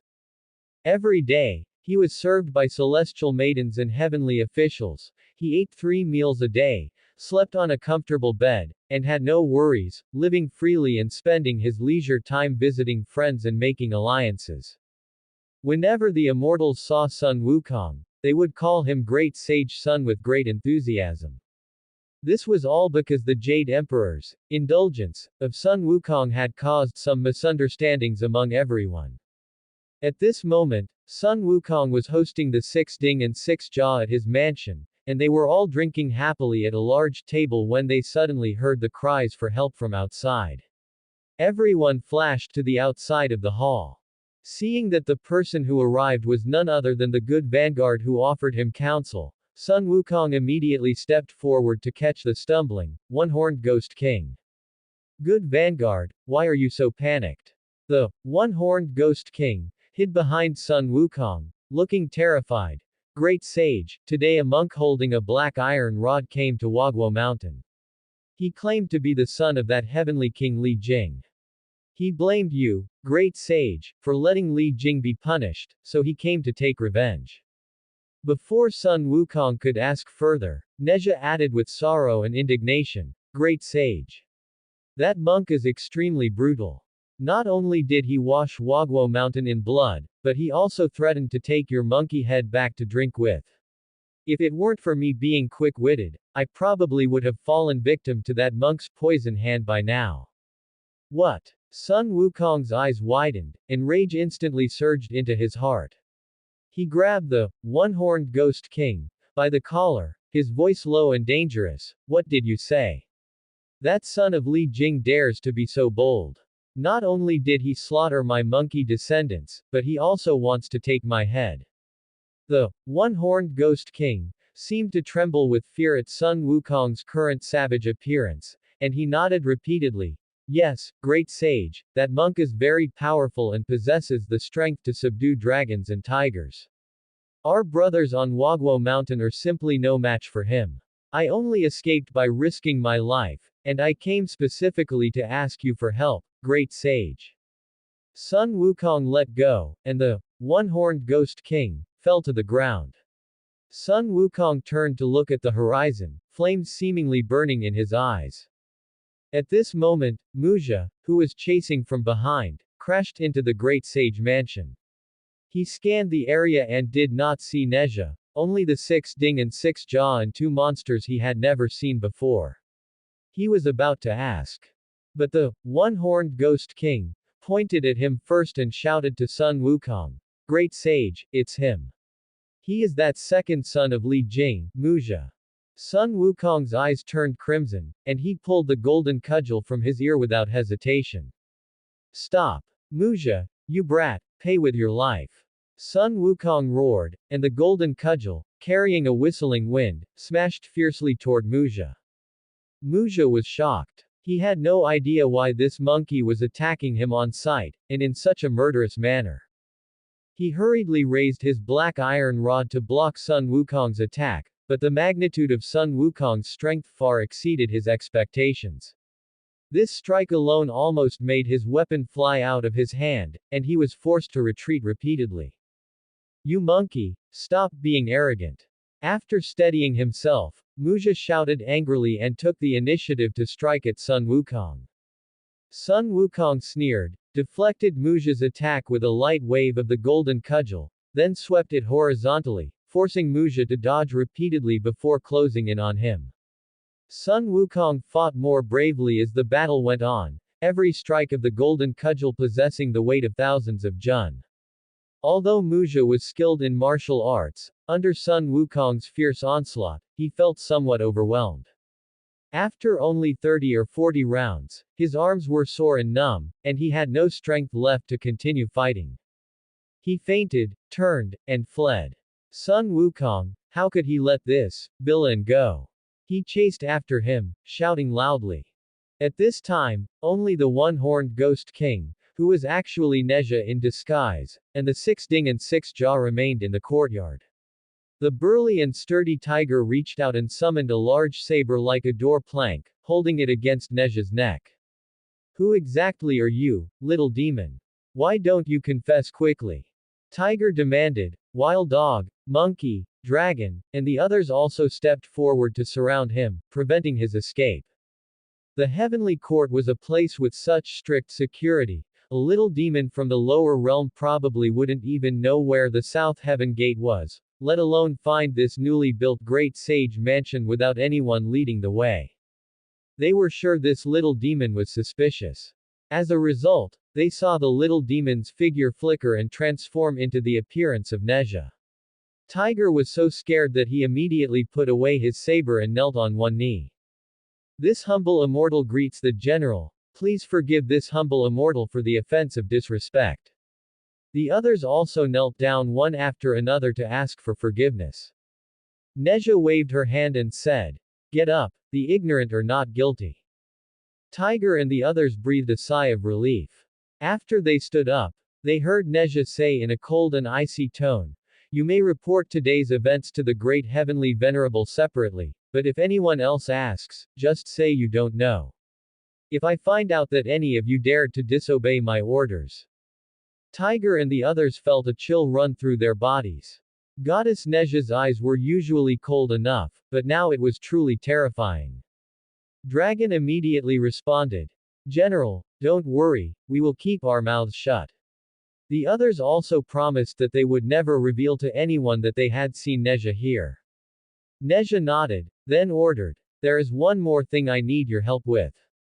Ask for leave from the great heavenly venerable on my behalf.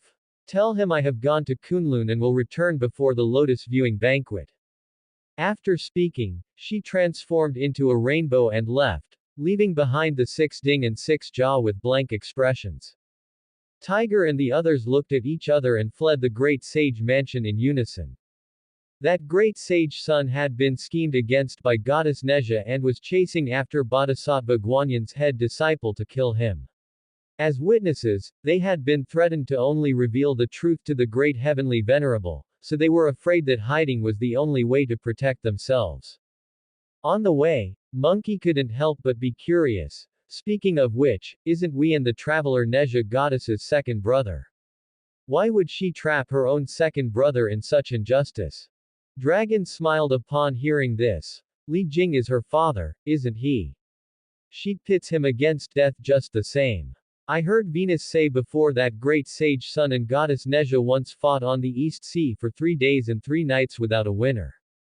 Now the immortals are privately saying that goddess Neja knew Li Jing was no match for him, so she deliberately didn't follow him to the lower realm, which led to the heavenly King Li's current downfall.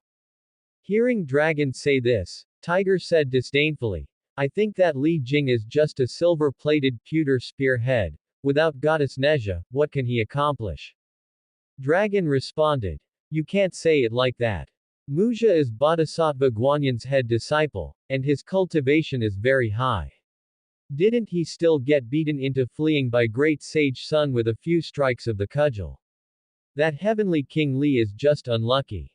Tiger immediately retorted. It's not bad luck, but that he ate too much that didn't belong to him before, and now he is just vomiting it all out. At this time, Dog, who was waving a fan, said anxiously, I say, how do you still have the mood to worry about other people's business? Goddess Neja must have known that this matter would offend Bodhisattva Guanyan, which is why she was in such a hurry to leave the heavenly court. We are caught in the middle and can't afford to offend anyone. You guys should think of a way. That's not hard to handle. We just need to find an opportunity to meet the great heavenly venerable as soon as possible, explain the situation, and then ask the great heavenly venerable to arrange a task for us to go to the lower realm to hide for a period of time. Monkey shook his head, and Dragon said happily upon hearing this, your monkey brain is still the most useful. It just so happens that we brothers and sisters can go to the lower realm and have a good time. Returning to Neja, after she left the mansion of the great sage, she stepped on her wind fire wheels and headed west. Among the various palaces in the heavenly court, 8 were built quite far away, almost separated from the main architectural complex of the heavenly court. These 8 palaces were located on the western side of the peak of Kunlun Mountain and were considered the Taoist practice site of the Queen Mother of the West. She had taken the golden hoop from Bodhisattva Guanyan. Although Bodhisattva Guanyan still had 2 more in her possession, the other party would certainly not let the matter rest. Neja considered herself capable, but against an old immortal like Bodhisattva Guanyan, who had lived through countless kalpas, even if she was unsure if the other party had attained the Hunyuan, it was possible that she could be captured by some divine ability. Therefore, Neja's trip to Kunlun Mountain was for no other reason than to find a backer so that Bodhisattva Guanyan would not dare to touch her. As for returning the golden hoop to Bodhisattva Guanyan and pretending that nothing had happened, that was impossible. She was the number 1 rebel of the heavenly realm, she dared to give even the Jade Emperor a cold shoulder.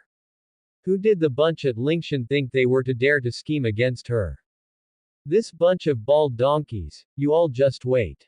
After arriving at the territory of Kunlun Mountain, Neja did not head west to the Queen Mother of the West.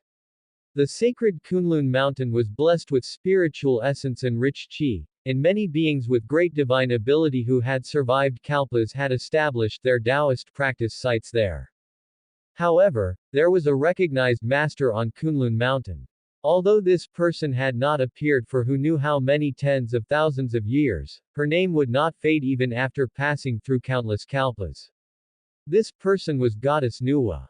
The person Neja sought on this trip was naturally Goddess Nuwa. Although the Queen Mother of the West's prestige could suppress Bodhisattva Guanyin, she had no connection with the Queen Mother of the West. Unless she went directly to her door to act like a dog, why would anyone help her? Goddess Nuwa's Taoist practice site was at the peak of Kunlun Mountain, where there was a palace named Wahuang Palace. To show respect, Neja landed early and walked into the palace. The plant spirits and flying spirit beasts in the mountains had not seen an outsider here for who knew how many years, so they curiously followed her. Neja did not drive them away. The raptors and vicious beasts on Kunlun Mountain had either achieved immortal ascension or Buddhahood, or had become mounts for immortals or Buddhas. The remaining ones were gentle in nature and under the protection of Wahuang Palace, so they would not attack people voluntarily. Suddenly, a cry of, "Ouch!" came from Neja's feet. It seemed she had kicked something. Looking down, she saw that it was a 9-section wolf that she had kicked over to the side of the road. This 9-section wolf was very small, only the size of a normal person's palm, but its body was as fat as a ball, looking very gluttonous. However, although this 9-section wolf was fat, it was very agile. With a donkey roll, it stood up. After standing up, it put one hand on its hip and pointed at Neja with the other, shouting, "Why don't you watch where you are walking? Hurry up and hand over all the delicious food you have on you, or else I, this lord, will not spare you." Hearing this, Neja reached down and grabbed the 9-section wolf by its large, furry tail, lifting it up. "You, this lord?" Neja asked. The 9-section wolf, being held by its tail and hanging upside down in the air, showed no fear at all. Instead, it crossed its arms and said arrogantly, "That is right, this lord. I am the great protector under Goddess Nuwa, Ling Zuzi. You little child, do not be rude, release me immediately." "You are Ling Zuzi, then who am I?" Neja said, laughing as she carried the 9-section wolf. The 9-section wolf was stunned upon hearing this. Its round eyes looked at Neja, glowing faintly, and then it stuck out its tongue to sniff the air. "You are Ling Zuzi. You are really Ling Zuzi." After tasting the familiar scent of spiritual essence on Neja, the 9-section wolf appeared very happy, yet somewhat uncertain. Hearing this, a soft smile appeared on Neja's face. This 9-section wolf was her playmate on Kunlun Mountain when she was still Ling Zuzi. The two had met in the kitchen of Wahuang Palace. The 9-section wolf was a spirit beast born of the heaven and earth on Kunlun Mountain. Because it was greedy, it often snuck into the kitchen of Wahuang Palace to steal food, only to be caught red-handed by Ling Zuzi, who was also there to steal food. Thus, the two became the stealing food duo of Wahuang Palace. No matter how much it ate, this 9-section wolf remained tiny, yet it was as fat as a ball, so Ling Zuzi gave it a nickname, Little Pig Bear. "Little Pig Bear, is the goddess in the palace?" Neja asked. Hearing the name Little Pig Bear, the little pig bear was both angry and fond of it. It wagged its big tail and said, "Don't talk about the goddess. Since you went down the mountain, the entire Wahuang Palace has become much colder and quieter. Now, even the two grandmothers are not appearing." The goddess naturally referred to Goddess Nuwa, and the two grandmothers were Goddess Nuwa's two attendants, Zanu and Lady Su, who were also Neja's senior sister and second senior sister. Hearing the little pig bear say this, Neja could not help but quicken her pace. Before long, she arrived in front of the palace. The originally tightly closed doors opened slowly and automatically, and a bewitching tone of mock reproach came from inside. "You girl, you still remember to come back." Neja stepped into the palace, kowtowed to the statue of Goddess Nuwa above, and after rising, called out, "Second senior sister." As she spoke, a ghostly light beside her transformed into a woman with a graceful figure. The woman wore a dignified and elegant long dress, and her face was covered with a black veil. She was none other than Neja's second senior sister, Lady Sue of the Nine Netherworlds. Back then, when you scraped off your bones and flesh to break your own foundation, Master ordered senior sister to go down the mountain to have Mr. Yuan cast a divination. After senior sister returned to report with Mr. Yuan's divination, Master sighed and ordered me to wait here for your return. As Lady Sue of the Nine Netherworlds spoke, her gaze shifted from the statue of Goddess Nuwa to Neja. She said in a resentful tone, "This wait has lasted 1,000 years." Neja's heart trembled. Just as she was about to say something, she heard the little pig bear whispering in her ear, "Second grandmother is lying to you, she is not in her true form right now." Hearing this, Neja immediately swallowed the words she wanted to say. The little pig bear was naturally gifted. In terms of combat power, it had almost none, but its eyes and tongue were the best at identifying people. It could even recognize her in her state of reincarnation and lost foundation. If it said that Lady Sue of the Nine Netherworlds was not in her true form, then it should be correct. "Little pig bear, are you looking for a beating?" Lady Sue of the Nine Netherworlds could naturally hear the little pig bear's words. She was embarrassed and angry, and went to grab its tail. How could the little pig bear escape? It was lifted by its tail and thrown like a sandbag, flying off like a shooting star. Neja didn't even have time to intercept, but the little pig bear had thick skin, and Lady Sue would not really hurt it. So she asked Lady Sue, "Second senior sister, does Master have any instructions?" Lady Sue of the Nine Netherworlds asked in return, "Back then, Master sent you down the mountain to find the opportunity to attain the Tao, but the result was like this. Tell senior sister, do you blame Master?" Hearing this, Neja looked up at the statue of Goddess Nuwa and said indifferently, "I blame her, how could I not? Otherwise, why would I have run to Lingshan to beg the Tathagata?" Lady Sue of the Nine Netherworlds knew that Neja was referring to the time when she had only a sliver of true spirit left after scraping off her bones and flesh and went to Lingshan to beg for help. She could have returned to Kunlun to seek Master's help, but she chose not to. "Then why have you returned now?" Lady Sue of the Nine Netherworlds asked again, her language no longer as intimate as before.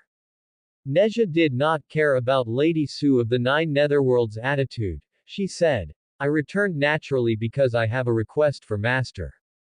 Lady Sue of the Nine Netherworlds was angered by Neja's indifferent attitude. She flicked her sleeve and said coldly, "Master has been missing for many years. She ordered me to wait here only to give you something."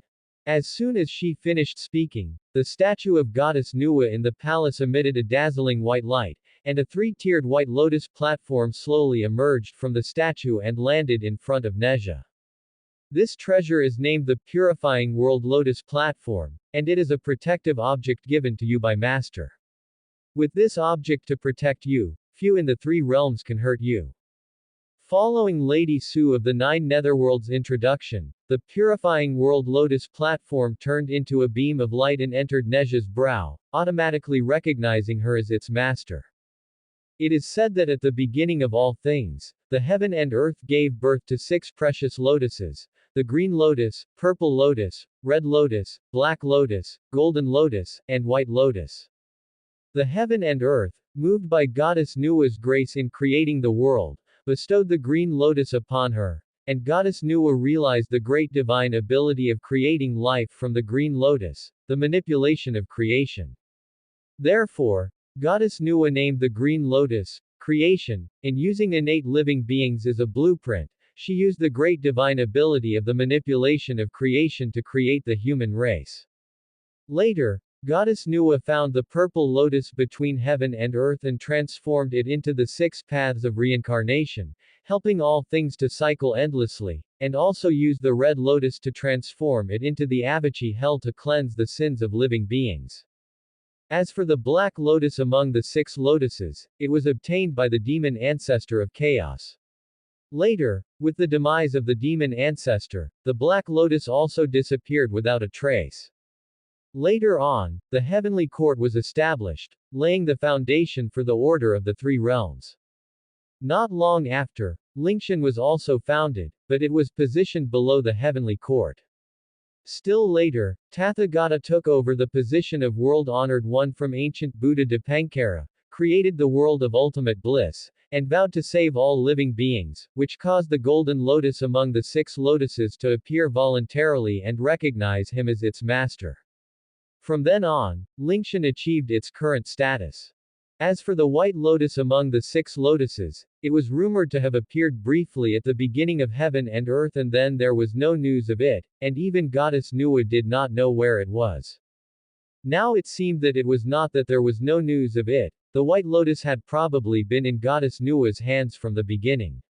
This so-called purifying world lotus platform was the white lotus among the 6 lotuses. Ling Zuzi Pavilion was Neja's residence in Wahuang Palace back when she was Ling Zuzi.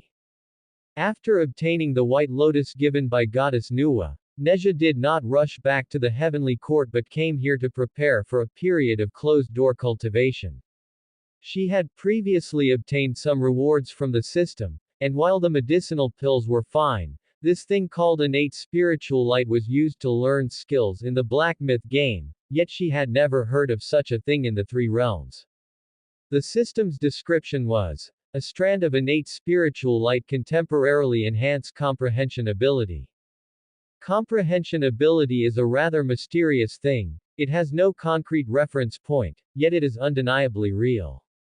For instance, Sun Wukong studied under the ancestral master for 10 years. For the first 7, he listened to the ancestral master preach the Tao to lay a foundation, and after being taught the marvelous method of longevity, the great heavenly immortal decision, he mastered it in 3 years. He learned the method to avoid the 3 disasters and the earthly 72 transformations in a few days, and learned the somersault cloud in another few days. Neja reckoned that the ancestral master was so frightened that he dared not teach him anymore. In these 4 continents of the 3 realms, apart from her and brother Wanshi at the Guanzhong estuary, which other golden immortal did not exist from the previous Kalpa. But even for her and Yang Jian, it took hundreds or thousands of years to cultivate to the golden immortal realm. 10 years is just the time it takes for some great beings to take a nap. Sigh. With a sigh, Neja shook her head and stopped thinking about it. She should just see the effect of this innate spiritual light. Innate spiritual light has no physical form and can be used with just a thought. Neja sat cross-legged, the text of the words of Nuwa appearing in her mind, and with a thought, she used a strand of innate spiritual light. The air seemed to congeal, and time became slow at this moment, almost coming to a standstill. Neja's consciousness seemed to transmigrate into the endless chaos, and then a glimmer of light appeared. Just as Neja wanted to focus on that glimmer, she suddenly withdrew from the chaos. She opened her eyes and realized a day had passed. She thought to herself that the effect of the innate spiritual light was indeed good, but the duration of a single strand was too short. Thinking this, she used the remaining 7 strands of light all at once. Meanwhile, in the main hall of Wahuang Palace. Senior sister, what exactly was the divination of Mr. Yuan back then? Why haven't you told me until now? Lady Su's tone was somewhat annoyed. The senior sister she spoke of was none other than the 9 Heavens mysterious lady, a heroic-looking goddess dressed in goose-yellow skirt armor. Xuanu took a sip of tea, her tone unhurried. I just pointed out a path to the Tao for our 3rd sister. Your heart isn't in this, so it's better not to get involved. Lady Su rolled her eyes, clearly not believing it. She was just about to continue questioning, but a figure was already standing outside the door. Great senior sister, 2nd senior sister. Neja walked into the hall and bowed to her 2 senior sisters. Lady Su snorted and did not respond. Xuanu stood up, walked around Neja, nodded, and smiled. It's been many years, 3rd sister, you seem to have grown a bit taller. Neja. Ha ha ha tilde. Xuanu laughed loudly. her tone affectionate, but why are your eye circles so dark? It's like you haven't slept in years. If not for the fact that those two top knots of yours have reduced some of your sharpness, you'd look just like a fierce god. Neja did not mess around with Shuanu. Shuanu was not in Wahuang Palace when she returned earlier, so her sudden return now was a bit coincidental.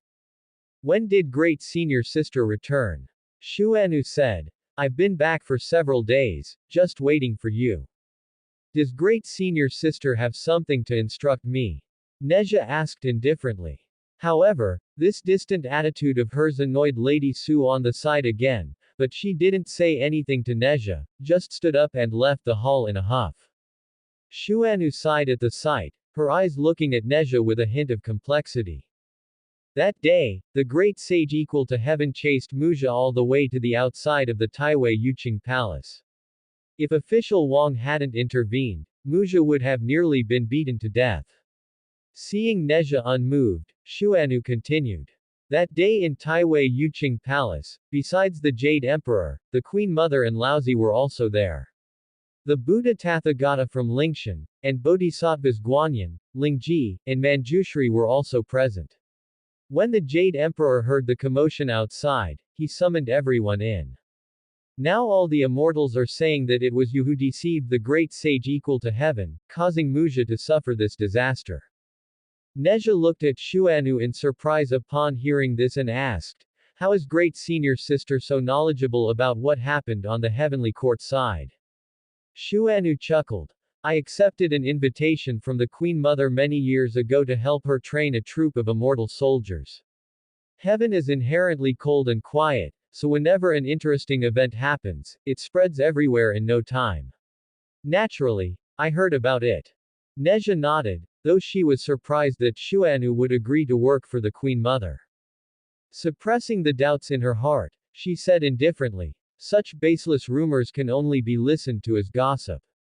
If it were true, the Jade Emperor would have already sent troops to apprehend the culprit.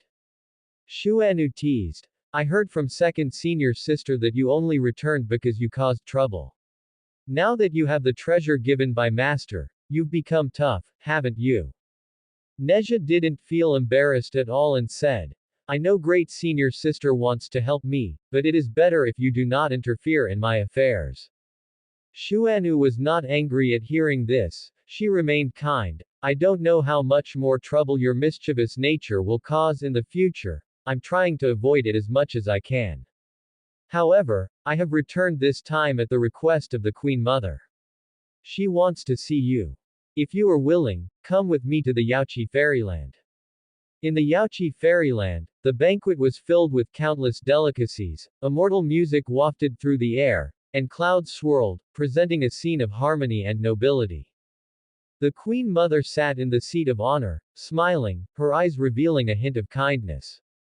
She gently raised the jade cup in her hand and said to Neja, Neja, that you could accept my invitation is truly a great joy for me. Neja stood up and respectfully returned the gesture. Thank you for your kindness, Your Majesty. Neja is overwhelmed by the favor to have this opportunity. The Queen Mother smiled gently, put down the jade cup, and looked at her warmly. Neja, do you know why I specifically invited you here? Although Neja had a guess in her heart, she still shook her head and said, Neja is dull-witted, please enlighten me, Your Majesty. The Queen Mother nodded, her tone revealing a hint of sincerity.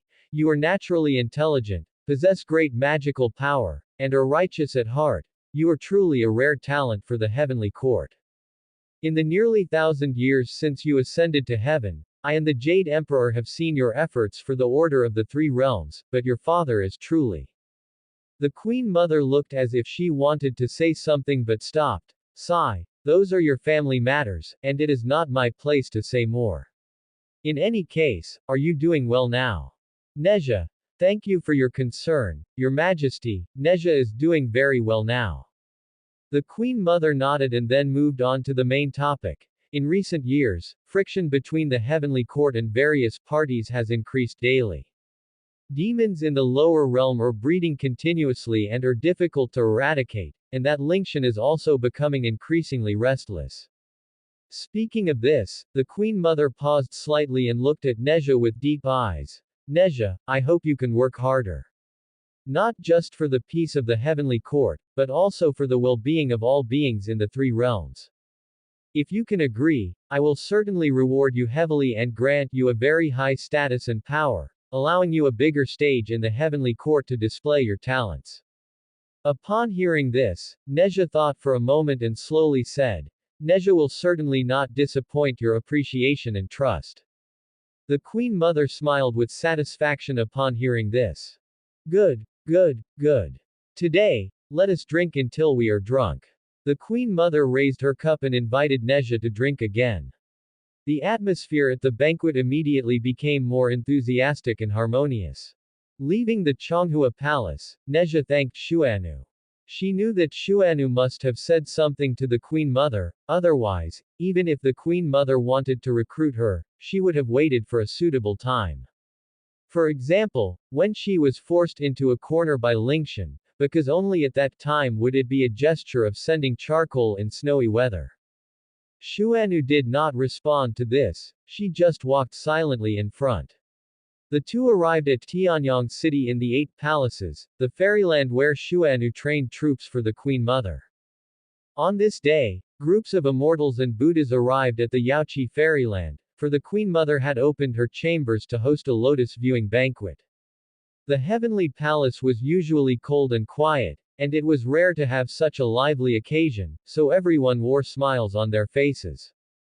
Have you heard that heavenly god Neja has been bestowed the title of judicial god of heaven by the Queen Mother, Holy Mother Changhua, with the authority to oversee the laws of the heavenly court and administer punishment on behalf of heaven.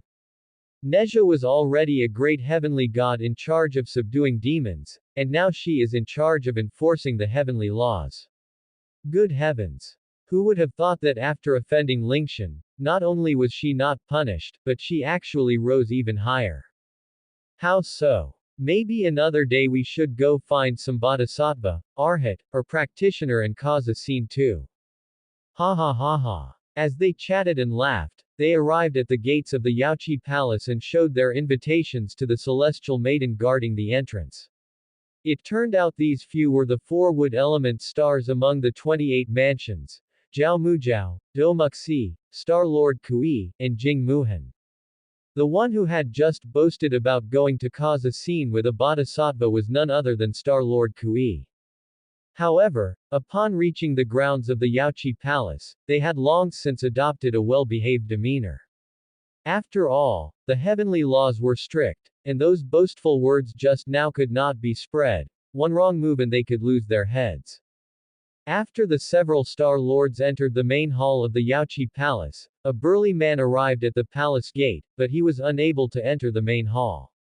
The celestial maiden at the door said indifferently to the burly man, General Wanlian, without the Queen Mother's invitation, you absolutely cannot enter the reserved seats by the pond. There are still plenty of empty seats in the side halls on both sides. If you don't mind, you can go over there to have a drink. It turned out this person was the immortal official who served the Jade Emperor's imperial carriage, bestowed with the honorary title of General Wanlian. Although General Wanlian acknowledged this, his eyes still kept peering inside. At this moment, another immortal official with a tall and upright stature walked over. He wore silver-white battle armor inlaid with intricate cloud patterns, which shimmered with dazzling light under the sun. He had a handsome face and a steady gait as he showed his invitation to the celestial maiden at the door.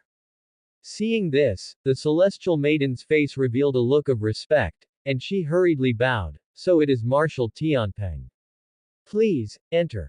Marshal Tianpeng nodded slightly and, amidst the envious gaze of General Wanlian, strode into the Yaoqi fairyland with his head held high. Along the way, he greeted everyone he met, appearing as if he were familiar with everyone. Before long, he found his seat, but he did not step forward, for his seat was currently occupied by a monkey. Neja, that good brother of yours, Muja, explicitly named you as the one who lured him outside my residence. Let me ask you, was that one-horned ghost king disguised by you that day? Sun Wukong gritted his teeth and grabbed Neja's wrist, looking as if he would take action if she did not tell the truth. Neja chuckled, pulled back her wrist, and said, "Great sage, you must be joking.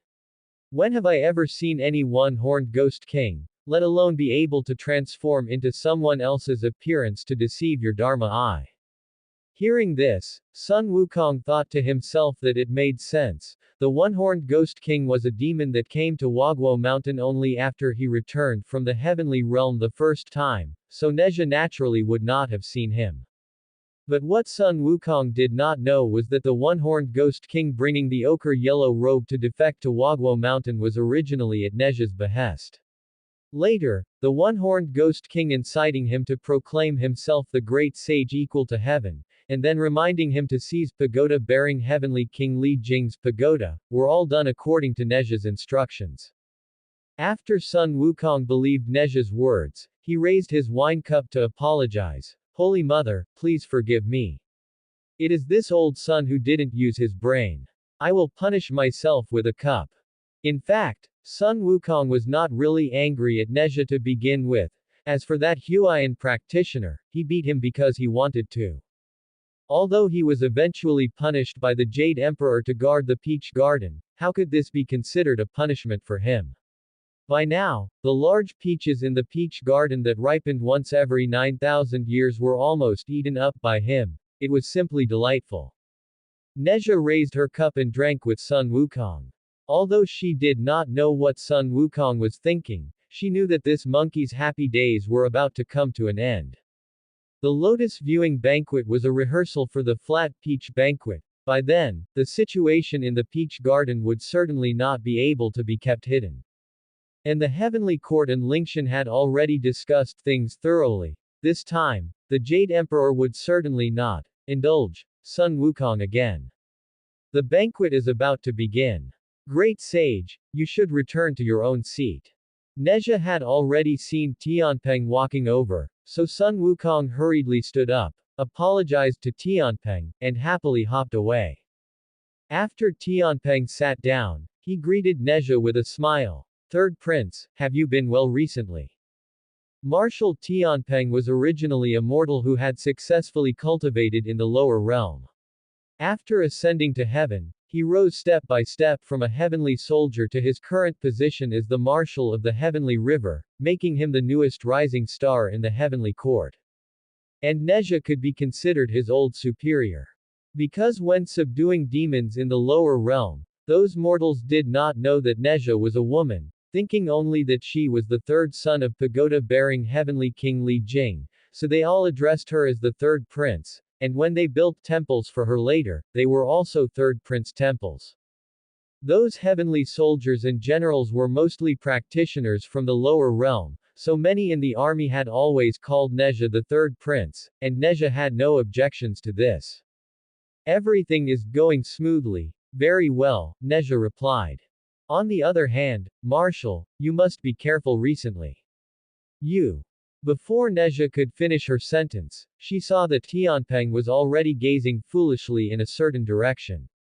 It turned out that the banquet had officially begun, and the moon goddesses were already dancing. And her table was right at the Queen Mother's left hand, very close to the few lead dancing fairies. Perhaps because he had never watched the moon goddesses dance from such a close distance, Tianpeng was unable to control himself for a moment, even forgetting that he was speaking with his old superior. Seeing this, Neja could not help but shake her head inwardly. This was all fate, it could not be escaped. At this moment, a celestial maiden dressed in purple gauze and neon clothing came to the table with a wine cup to pour wine. Seeing Tianpeng's handsome appearance, she couldn't help but softly call out, "Marshal." It was a pity that Tianpeng was already captivated by the dancing moon goddesses at this moment, especially one moon goddess in a white dress and white hair, whose appearance was particularly outstanding, making him unable to even take his eyes off her. The purple-clad celestial maiden looked dejected upon seeing this, and as she turned her head, she met a pair of icy eyes.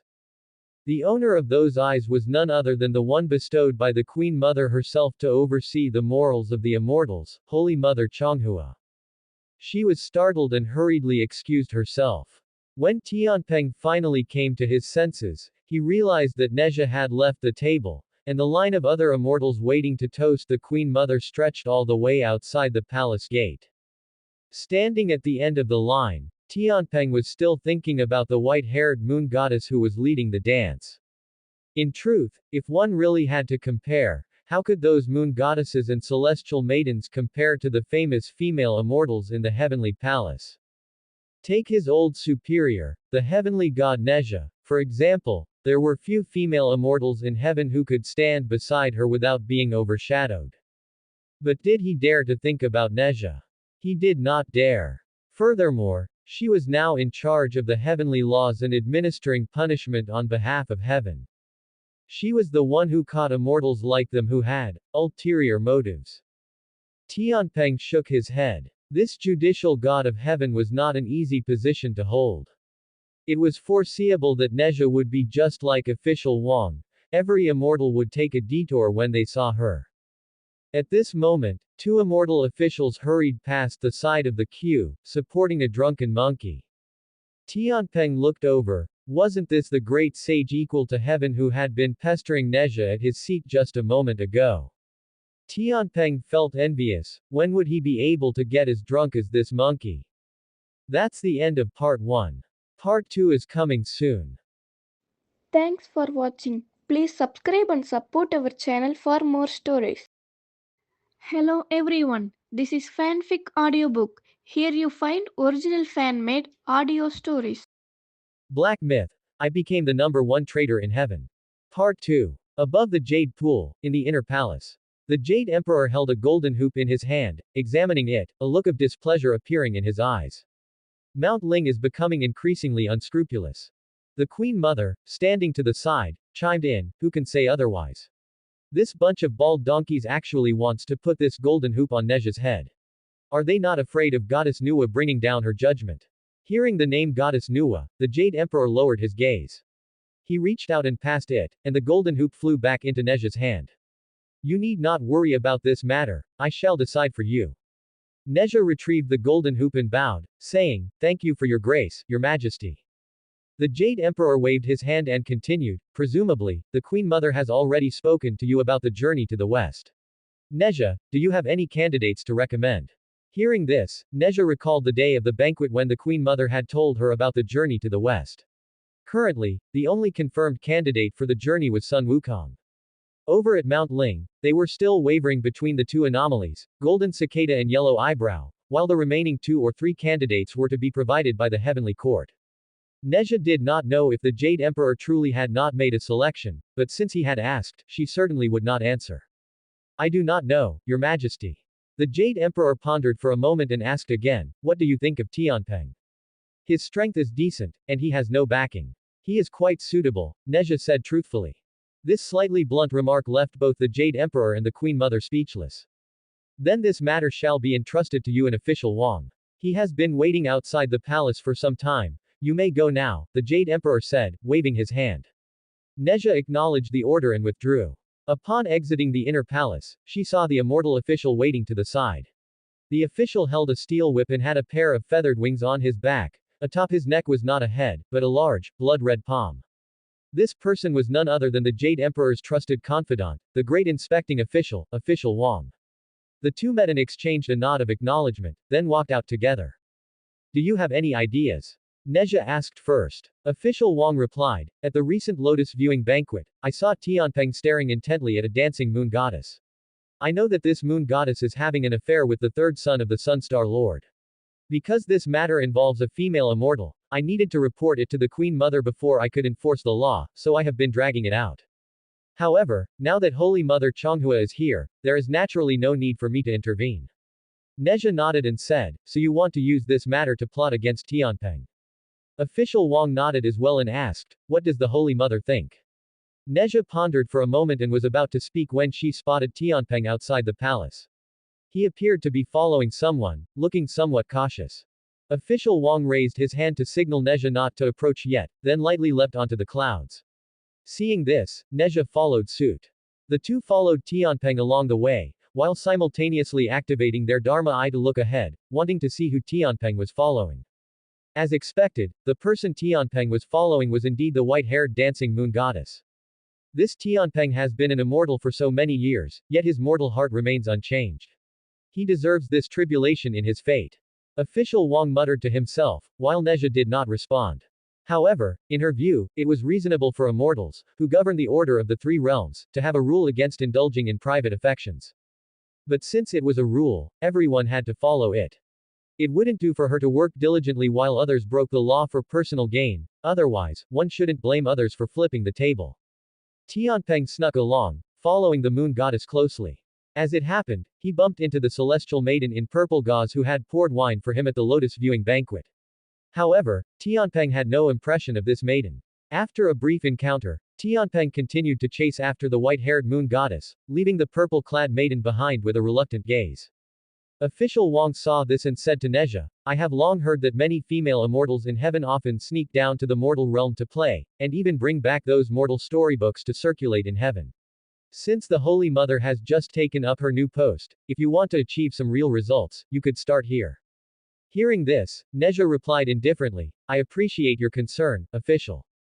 Official Wang was not one for many words to begin with, and seeing that Neja did not seem to appreciate his advice, he said no more. Tianpeng followed the white-haired moon goddess all the way, not even knowing what he intended to do by following her. He had spent his whole life seeking the Tao, and having finally ascended to the position of Marshal of the Heavenly River, now was the time to enjoy his life. But sometimes people just cannot control themselves, and immortals are no different. He warned himself that he would just look.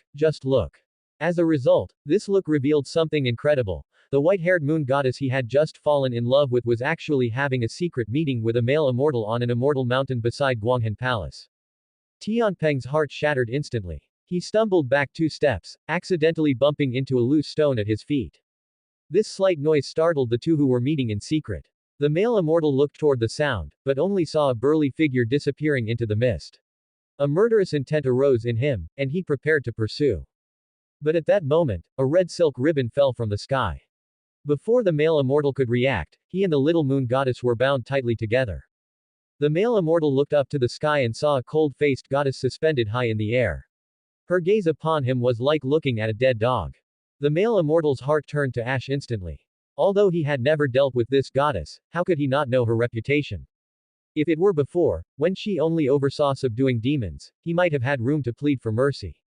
But now, she was also the Holy Mother Chonghua, and she was the one who apprehended immortals like him who violated the heavenly laws. Moreover, she was not alone, beside her was that merciless official Wang. He did not even know how he would survive. You have such audacity. Neja's voice was like winter ice, devoid of any warmth, echoing through the empty immortal mountain. The laws of the heavenly court are the cornerstone of the three realms, which all gods must strictly observe, yet you treat them as nothing. The lotus viewing banquet has just concluded, yet you dare to engage in illicit affairs here, tarnishing the reputation of the immortal realm. Your crimes are truly unforgivable. Hearing this, the male immortal and the white-haired moon goddess trembled involuntarily, fear overwhelming them like a tidal wave. The male immortal forced himself to remain calm and tried to explain, Holy Mother, we were just unable to control our feelings for a moment. I hope the Holy Mother will show mercy and spare us this once. Neja sneered, her gaze becoming even sharper, unable to control your feelings. As immortals, you should know what the heavenly laws and commandments are. If your actions are condoned, where would the majesty of the heavenly court lie? Where would the order of the three realms be? The white-haired moon goddess was already streaming with tears. She begged with a trembling voice, Holy Mother, I know I was wrong. Please, Holy Mother, give us a chance to turn over a new leaf. Neja remained expressionless, waving her hand to lift the two in front of her. There is no need for you to say more. Regarding today's matter, I will strictly punish you without leniency to serve as a warning to others. On the other side, Tianpeng, who had run far away, saw that no one was pursuing him and could not help but breathe a sigh of relief.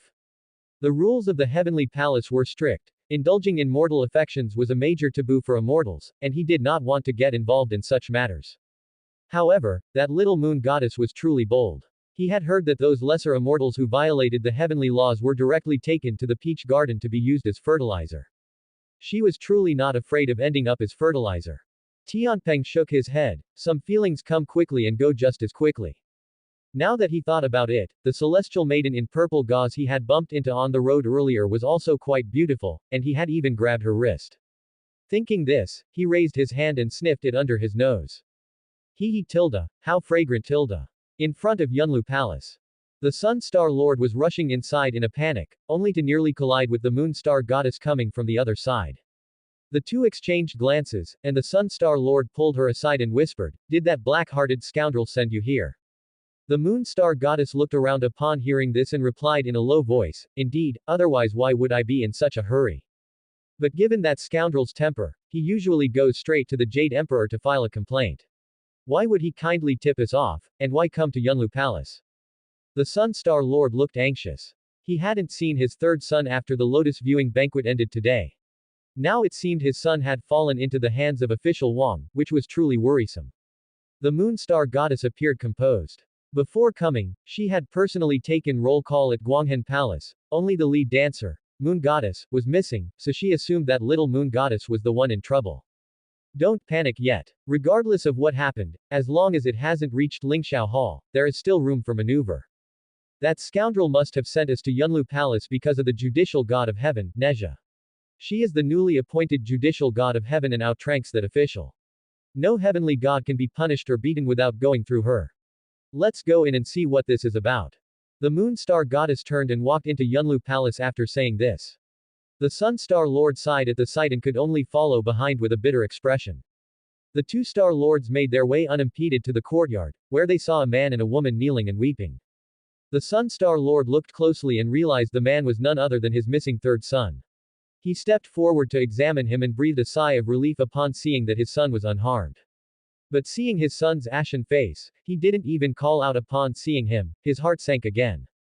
The Moon Star Goddess's gaze fell upon the weeping female immortal. Recognizing her as the missing lead dancer, Moon Goddess, from Guanghan Palace, she sighed softly in her heart. Seeing the man and woman, she had already guessed the reason for today's events. Nezha sat high in the seat of honor with a cold expression, while official Wang stood to the side with a stern expression. Greetings to the Holy Mother, may the Holy Mother be merciful. After the two Star Lords paid their respects, Nezha nodded slightly, signaling them to come forward. The two Star Lords have come at the right time. I am handling a matter involving a violation of heavenly law, which concerns the immortal officials under your command, so I have invited you both to act as witnesses. Nezha's voice was cold and devoid of emotion. The Sun Star Lord forced a smile and bowed. Holy Mother, my son has always been well behaved. I do not know how he could have broken the heavenly law today. I hope the Holy Mother will enlighten us so that we may discipline him. Seeing this, the Moon Star Goddess also chimed in. Holy Mother, this little Moon Goddess is from my Guanghan Palace and has always been cautious. Surely she could not have committed a major offense. I beg the Holy Mother to be lenient and give her a chance to reform. Nezha sneered upon hearing this, well behaved. Cautious. I saw with my own eyes that the immortal officials under your command were engaging in illicit relations and having secret trysts on the immortal mountain. If such behavior is not severely punished, where would the heavenly law stand? The Sun Star Lord nearly fainted upon hearing the words, illicit relations. No wonder his son looked half dead. Since the founding of the heavenly court and the establishment of the heavenly law, any immortal who violated this rule, even if related to the Jade Emperor or the Queen Mother, would suffer a fate worse than death. As a mere 9 luminaries Star Lord, how could he possibly save his son's life? The Sun Star Lord felt deep sorrow, but as a parent, how could he watch his child suffer without trying to save him? He forced himself to calm down, bowed again, and pleaded, I hope the Holy Mother can deal with this leniently. This humble official is willing to offer 1,000 years of cultivation as compensation. I only ask that the Holy Mother give him a chance to reform. The Sun Star Lord was a true immortal, and the 1,000 years of cultivation he referred to was the spiritual essence capable of providing a true immortal with 1,000 years of lifespan. Compared to his good-for-nothing third son, this price was not low. Seeing the Sun Star Lord's action, the Moon Star Goddess followed suit. Holy Mother, although my little Moon Goddess has committed a grave mistake, I beg the Holy Mother to grant her a full corpse and allow her to enter reincarnation, for the sake of my humble self. Unlike the Sun Star Lord, who was desperate to save his son's life, the Moon Star Goddess was different. That Moon Goddess was just a minor immortal under her jurisdiction. Securing the outcome of reincarnation for her was already doing the utmost benevolence. It was better than being used as fertilizer for the peach garden trees or being thrown into the 8 trigrams furnace to be refined into a golden core. Furthermore, she was a person of the Queen Mother, and Neja's position as the judicial god of heaven was also promoted by the Queen Mother, which is why she dared to ask for a favor. However, since Neja had summoned them both, it meant there was room for maneuver. Otherwise, given her temperament, the Sun Star Lord's third son and the Little Moon Goddess would have long since turned to ash. Considering that you two Star Lords have always been loyal to the heavenly court, I do have another solution for this matter. However, it involves many complications, and you two must think carefully before proceeding. The Sun Star Lord did not hesitate upon hearing this. As long as he could save his son's life, he would listen to whatever solution there was. The Moon Star Goddess looked hesitant, but seeing the Little Moon Goddess looking at her with hope, she ultimately could not bring herself to leave.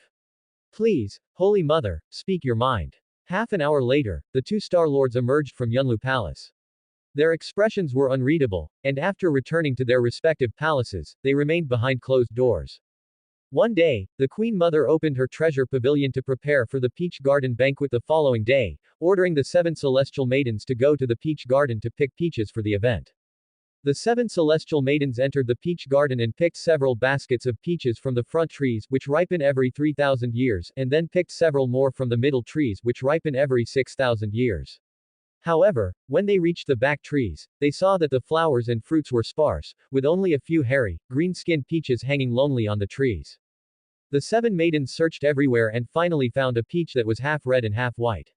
The maiden in green held down the branch while the one in red picked the peach, but unexpectedly, they woke up the great sage equal to heaven who was sleeping soundly in the tree. Seeing someone picking peaches, Sun Wukong jumped down from the branch, took out the golden cudgel, and shouted at the celestial maidens, "What kind of monsters are you? How dare you steal my peaches?" The 7 celestial maidens quickly apologized, explaining that they were not monsters but were acting under the orders of the Queen Mother to pick peaches for tomorrow's peach garden banquet.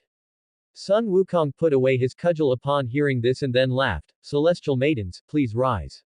Who is the Queen Mother inviting to the banquet?" The maidens replied, "Besides the main deities of the heavenly court, such as the judicial god of heaven, Neja, and martial Tianpeng, there are the 3 pure ones and 4 emperors of the upper 8 caves, the sea and mountain immortals of the middle 8 caves, and the earth immortals of the lower 8 caves. In addition to these, there are the Western Buddha, the Southern Immortal Elder, the Eastern Emperor, the Northern Junwu, and the Central Yellow Emperor." The great sage asked, "Did she invite me?" The maidens said, "We have not heard of it." The great sage said, "I am the great sage equal to heaven. Why can't she invite me to a seat of honor?"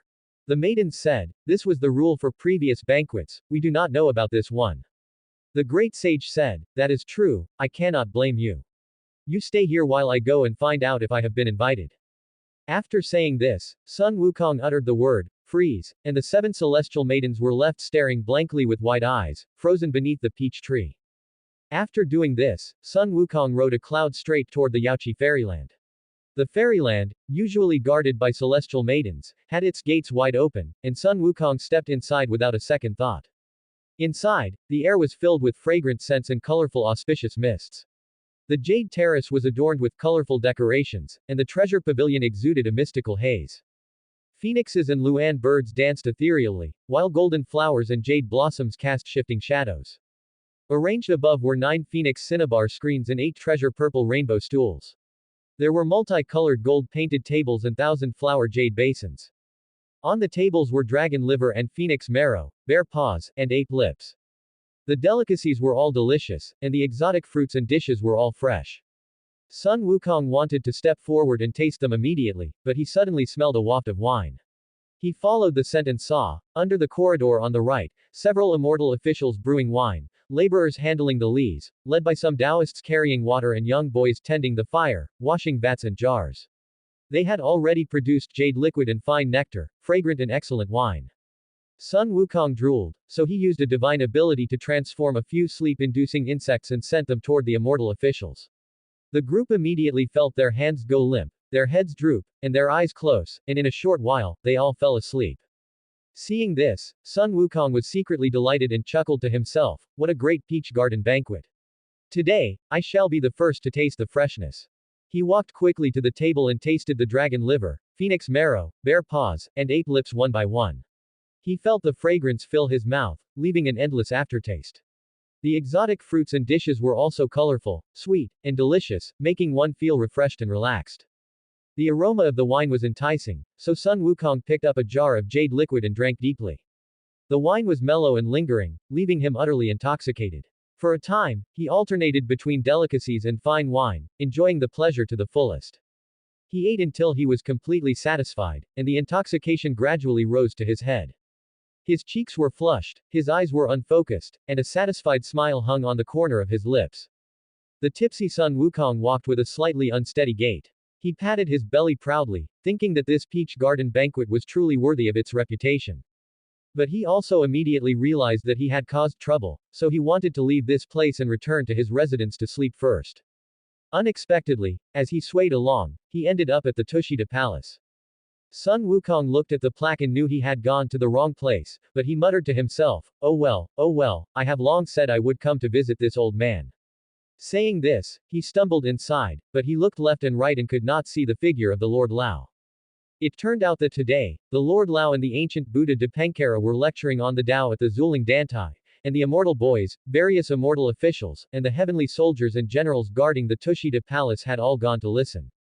Sun Wukong searched all the way to the alchemy room and saw that the 8 trigrams furnace was still burning with fire, and 5 gourds were placed on the left and right. He was overjoyed, thinking that these gourds must contain the golden core refined by the Lord Lao. He stepped forward, picked up the gourds, poured out the pills inside, and ate them just like eating roasted beans. In a short while, all 5 gourds of golden core were finished by him. Sun Wukong's alcohol wore off completely. Thinking about what he had done for the past half day, Sun Wukong realized that he had truly caused a huge disaster. If he didn't run away now, he feared his life would not be spared. High above in the clouds, watching the monkey brother use an invisibility spell to sneak out of the celestial gate, Neja withdrew the demon-reflecting mirror and said with a smile to the crane immortal beside her, the Tao ancestor has invested so much, is he not afraid that he won't be able to get it back? The crane immortal took the form of a white crane wearing Taoist robes and holding a whisk. If official Wang was the spokesperson for the Jade Emperor, and Neja was now the spokesperson for the Queen Mother of the West, then this crane immortal was the spokesperson for Laozi. The crane immortal flicked the whisk upon hearing this. The Tao ancestor has always acted this way. Even if it cannot be retrieved, the ones who will have a headache are those people at Lingshan. What does it have to do with us? Besides, did the Queen Mother of the West not also stake her entire peach garden? Neja's eyes flickered slightly. She bade farewell to the crane immortal and official Wang. With all this commotion caused by that monkey, tomorrow's flat peach banquet cannot be held. I must return to report to the Queen Mother of the West. Farewell. After taking leave of the two, Neja immediately rushed to Kunlun Mountain Palace to describe the monkey brothers' actions to the Queen Mother of the West. Upon hearing this, the Queen Mother of the West rubbed her brows in a headache and said, I do not know how effective the Tao ancestors' newly devised alchemy method is. If it is not successful, my entire peach garden will have truly gone to the dogs. The Queen Mother of the West was assisting the journey to the West for the sake of the Jade Emperor, but she would never have placed such a large bet as to send her entire peach garden into the monkey's stomach. But the Tao ancestor, calculating who knows what in his heart, had actually come to persuade the Queen Mother of the West, saying he had researched a new alchemy method and wanted to use the monkey as a test subject. It was only for the sake of the Tao ancestor that the Queen Mother of the West had sacrificed her entire peach garden. Neja walked to the table and poured herself a cup of tea. After taking a sip, she smiled and said, Your Majesty, do not worry. If the Tao ancestor's method fails, I will bury that crane immortal in the peach garden to serve as fertilizer. By this time next year, Your Majesty will surely be able to hold the grand event as usual. The Queen Mother of the West's mouth twitched uncontrollably upon hearing this. She had long heard that Neja acted without restraint and was arrogant and domineering, a notorious god of slaughter and bane. Fearing that Neja might actually bury the crane immortal, the Queen Mother of the West hurriedly said, That will not be necessary. The Tao ancestor has helped me much with the cultivation of the flat peaches. Having said this, the Queen Mother of the West lightly waved her sleeve, and 3 ripe, large flat peaches flew out from her sleeve and landed before Neja. I had long anticipated that this year's flat peach banquet would not be held. These were plucked from the garden in advance by me. Many thanks, Your Majesty. Neja collected the flat peaches, thanked the Queen Mother of the West, and left the Kunlun Mountain Palace. She had originally intended to descend to the lower realm from the nearby western celestial gate, but she happened to see several celestial maidens sneaking out of the palace and flying down toward Kunlun Mountain. One must know that there are many immortal caves of powerful beings on Kunlun Mountain, and many of them are great monsters who appear law-abiding on the surface. If these little celestial maidens were to run into them, they could be eaten in a single bite without anyone ever knowing. How could they dare? Thinking of this, Neja's eyes flickered. She cast an invisibility spell and immediately changed direction to follow them. She stayed invisible and crept close to the few celestial maidens before she saw clearly that one of them was none other than the celestial maiden Purple Bead, who held some admiration for Tianpeng. She saw a celestial maiden in yellow following behind her, her face filled with curiosity and excitement, yet also possessing a few traces of worry and timidity. Sister Purple Bead, is it really okay for us to privately descend to the lower realm like this? If we are caught, we will lose our heads. And I heard there are many powerful monster immortals on Kunlun Mountain. If we encounter one who wants to give us trouble, what shall we do? So that celestial maiden in purple was named Purple Bead. Seeing how familiar she was with the path through the mountain clouds, it was clear that this behavior of privately descending to the lower realm was not her first time. Hearing the worried words of the celestial maiden in yellow, Purple Bead comforted her. Rest assured, with your sister leading you, I guarantee there will be no problems. At this moment, another celestial maiden in green leaned forward and teased the celestial maiden in yellow. You little hussy, you want to go to the lower realm to play, but you're afraid of this and that. You're truly a coward. The celestial maiden in yellow pouted upon hearing this and said, Isn't that because you sisters always talk about how fun the lower realm is, making one's heart itch? The celestial maiden in green said, I think you've read those storybooks and cannot endure the loneliness, so you want to descend to the lower realm to find an ideal husband. Seemingly having her thoughts exposed, the celestial maiden in yellow was ashamed and angry, chasing her to strike her. The celestial maiden in green dodged while pleading, Good sister, please stop hitting me. I will buy you the newest storybook when we go down, the kind with illustrations. The celestial maiden in yellow said happily upon hearing this, Is that true? The celestial maidens could not help but laugh together, causing the celestial maiden in yellow to blush. Neja followed the group, descending west along the mountain clouds. Before long, they arrived at the lower realm. She sensed the spiritual chi in the surroundings and knew this place was in the territory of the western continent. Purple Bead led the celestial maidens further west, and soon they spotted a city gate tower of considerable size. On the city walls, apricot yellow flags fluttered, inscribed with 3 large characters, Zuzi Kingdom. So it was here. Neja understood in her heart that further west of Zuzi Kingdom were Pan-Si Ridge, Zugu Spring, and Wanghua Temple. Afterward, Neja did not continue following Purple Bead and the others, she had important business in the lower realm this time. After mounting her wind-fire wheels, Neja headed straight for Wagwo Mountain on the shores of the East Sea. It is said that after the one-horned Ghost King became the vanguard commander on Wagwo Mountain, his days were quite happy. Every day, aside from 3 or 4 hours of drilling troops, he spent the rest of his time eating and drinking. Today, after dismissing the drilling troops, he prepared to return to his immortal cave for a nap. Just as he stepped into the immortal cave, he saw a woman standing before the water curtain, wearing white Taoist robes, carrying a precious sword on her back, and wearing a bronze mask on her face. The one-horned Ghost King was startled and hurriedly stepped forward to kneel, saying respectfully at the same time, This small monster pays respects to Taoist bronze. That Taoist bronze faced the water curtain, neither turning around nor allowing the one-horned Ghost King to rise. He only heard her ask, This time Sun Wukong returned to Wagwo Mountain, has he caused any commotion?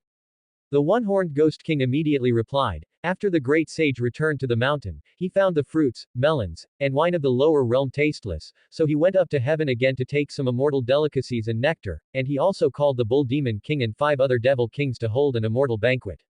At the banquet, the great sage persuaded the 6 devil kings to also follow his example and title themselves sages.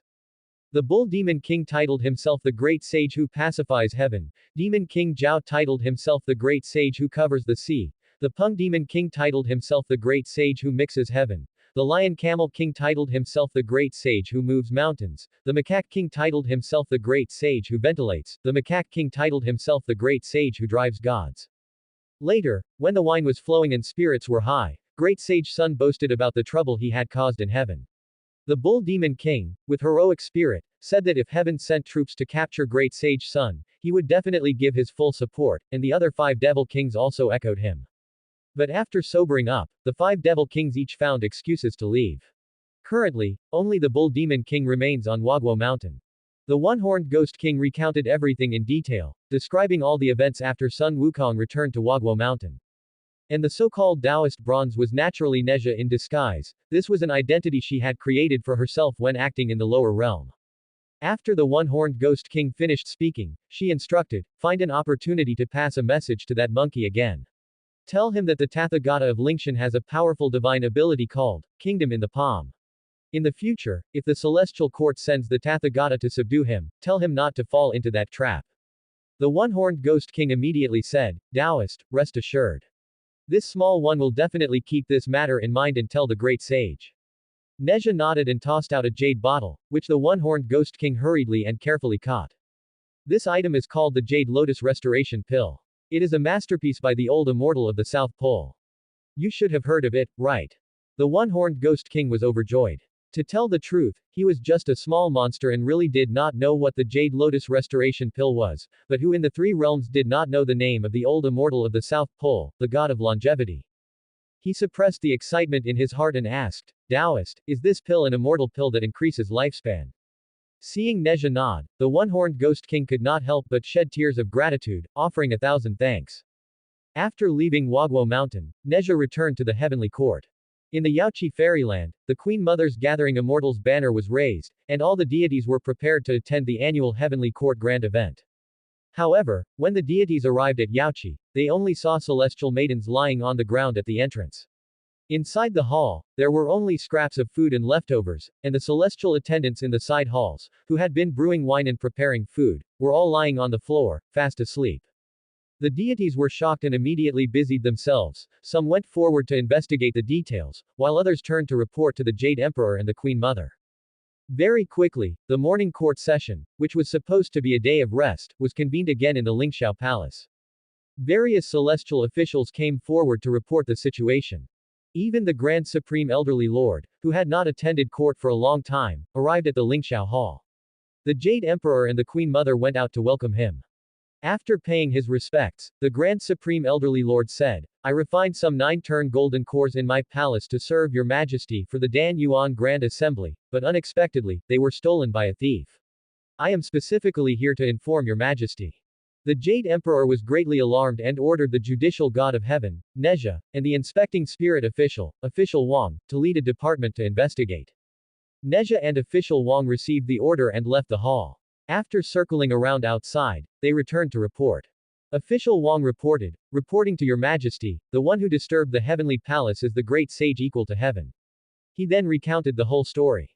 For a moment, the entire court was in an uproar. The great sage equal to heaven. How dare he be so presumptuous? Such conduct is truly rebellious and must be severely punished without leniency. It had been many years since they had seen a deity so capable of courting death. The Queen Mother, with an angry expression, spoke, the order of the heavenly court cannot be disrupted. The great sage equal to heaven must be captured and brought to justice to uphold the heavenly laws. The Jade Emperor immediately called out, Neja. Upon hearing this, Neja stepped out from the ranks and stood in the center of the hall. The Jade Emperor continued, I now appoint you as the Grand Marshal of exorcising demons and punishing evil, great deity of the three altars and sea assembly, to command the armies of the heavenly realm. Immediately lead an army to the lower realm to capture Sun Wukong and bring him to justice. 3 altars, the 3 realms of heaven, earth, and water, sea assembly, virtue as deep as the sea, with a vast gathering of holy beings. Neja accepted the order and expressed gratitude. On the spot, she summoned the Marshal Tianpeng, the 4 heavenly kings, the 28 mansions, the 9 luminaries, the 12 Yuan Chen, the 5 directions guardians, the 4 duty gods, the eastern and western stars, the northern and southern gods, the 5 sacred mountains and 4 rivers, and the universal stars. She then went to her palace to summon the giant spirit god and the 12 Yaksha generals, ordering them to go to the weapon casting pavilion to assemble 100,000 heavenly soldiers and 18 galaxy warships. Such a lineup made the corners of the deities' mouths twitch. One would think that you, Neja, were going to attack Lingshan. However, these people only knew that Sun Wukong had caused a great disaster, they did not yet know the specific details. Sun Wukong had eaten a whole garden of flat peaches, drank countless amounts of celestial wine, and swallowed 5 gourds of 9 golden cores. With that monkey's aptitude and comprehension ability, if these resources were piled onto him, perhaps in 10 or 8 years, he could attain the Tao of Chaos. Moreover, the Bull Demon King was also on Wagwo Mountain, so a one-on-one fight was impossible. One could only summon this large group of celestial officials to have a chance at fighting. In front of the south heaven gate, Neja led the celestial host to the lower realm. For a time, yellow winds rolled, obscuring the sky, and purple mists surged, dimming the earth. The 5 plagues and 5 sacred mountains were arranged to the east and west, while the 6 Ding and 6 Jaw marched on the left and right. The dragon gods of the 4 rivers were divided above and below, and the 28 mansions were arranged in dense layers. On Wagwo Mountain, Sun Wukong was feeling proud of his feat of stealing and eating the flat peaches, celestial wine, and golden cores when he suddenly saw dark clouds gathering in the sky and heard thunder rumbling. He knew something was terribly wrong. He immediately gathered the 72 cave demon kings and a host of monkey soldiers and generals, preparing for battle. On the massive warship, Neja looked back at the celestial officials and asked, which deity has the magical power to lead the vanguard? Although she was asking a question, her gaze turned toward the position of the 9 luminaries, or more accurately, toward the Sun Star Lord and his 3 sons behind him. The Sun Star Lord sighed inwardly, stepped forward, and said, "This humble official is willing to lead my son forward to clear the way." The other Star Lords, seeing this, also took a step forward. Neja nodded in approval. Finally, she glanced at the expressionless third son of the Sun Star Lord. The latter, feeling fear in his heart, hurriedly lowered his head and followed his father, leaping off the warship. "My son, you have committed such a great mistake, yet I, your father, cannot save your life. Do you hold any resentment?" The Sun Star Lord asked, transmitting his voice to his third son. It turned out that on that day at Yunlu Palace, Neja had said that the third son of the Sun Star Lord could not escape the death penalty, but there was room for maneuver regarding how he would die. And today was the day the third son of the Sun Star Lord would meet his death. Hearing his father's voice transmission, the third son of the Sun Star Lord felt sorrowful. He said, "For this son to sacrifice his life in the line of duty and enter reincarnation once more is already a great blessing. How could I resent my father?" After saying this, he leapt to the front of the 9 luminaries. The other Star Lords, who were unaware of the situation, couldn't help but shout, "Nephew, do not be impulsive. That great sage equal to heaven is not easy to deal with. First, retreat behind us, there will be a time for you to distinguish yourself later." But the third son of the Sun Star Lord paid no heed. He carried his weapon all the way to the outside of the water curtain cave and shouted sternly at the little demons below, "You little demons. Where is your great sage? We are heavenly gods dispatched from the upper realm to come here and subdue you rebellious great sage. Tell him to come and surrender quickly. If he utters even half a word of, 'No,' I will have you all executed." Just as he was shouting, Sun Wukong arrived. Only hearing Sun Wukong shout, "Clear the way," he pulled out his iron rod and struck with one blow. Before the third son of the Sun Star Lord could even react, his brains were splattered. Although the Sun Star Lord had long foreseen the scene of his son's death, seeing such a tragic sight, he could not suppress the pain in his heart. He let out an angry roar, his body glowing with intense light, transforming into a scorching sun as he charged straight at Sun Wukong, intending to avenge his son. The other 9 luminaries, seeing this, also unleashed their divine ability, some transforming into wind and thunder, others into water and fire, launching a fierce offensive around Sun Wukong. For a time, the sky above Wagwo Mountain was filled with interlacing lights and shadows, and the collision of energy shook the mountains and forests, causing sand and stones to fly. Facing the encirclement of the 9 luminaries, Sun Wukong was calm and unhurried, a cold sneer curling at the corner of his mouth. His movements were agile. As he swung the golden cudgel, it stirred up gusts of wind, neutralizing the incoming attacks one by one. Although the 9 luminaries possessed great divine ability, under Sun Wukong's storm-like attacks, they began to show signs of strain. Before long, they were exhausted and defeated, retreating from the battle. The demons across the mountain saw this and cheered loudly, saying, "The great sage is mighty." Sun Wukong was triumphant and pointed at Neja, who was standing at the front of the warship in the sky, shouting, "Neja, you brat, since you have come, why send these shrimp soldiers and crab generals? Why not come down and fight me, old son, for 300 rounds? Neja did not pay any attention to this, she waved her hand and ordered the Marshal Tianpeng, the 4 heavenly kings, and the 28 mansions to enter the battle. Sun Wukong bared his teeth at the sight and also ordered the 72 cave demon kings, the 4 strong generals, and the one-horned ghost king to step forward to meet the challenge. For a time, wild winds howled, and demonic clouds gathered thickly. On that side, the heavenly realm warships were towering. Here, the demonic chi of Wagwo Mountain soared to the heavens. Bursts of war drums thundered to the heavens, and patches of banners reflected the red sun.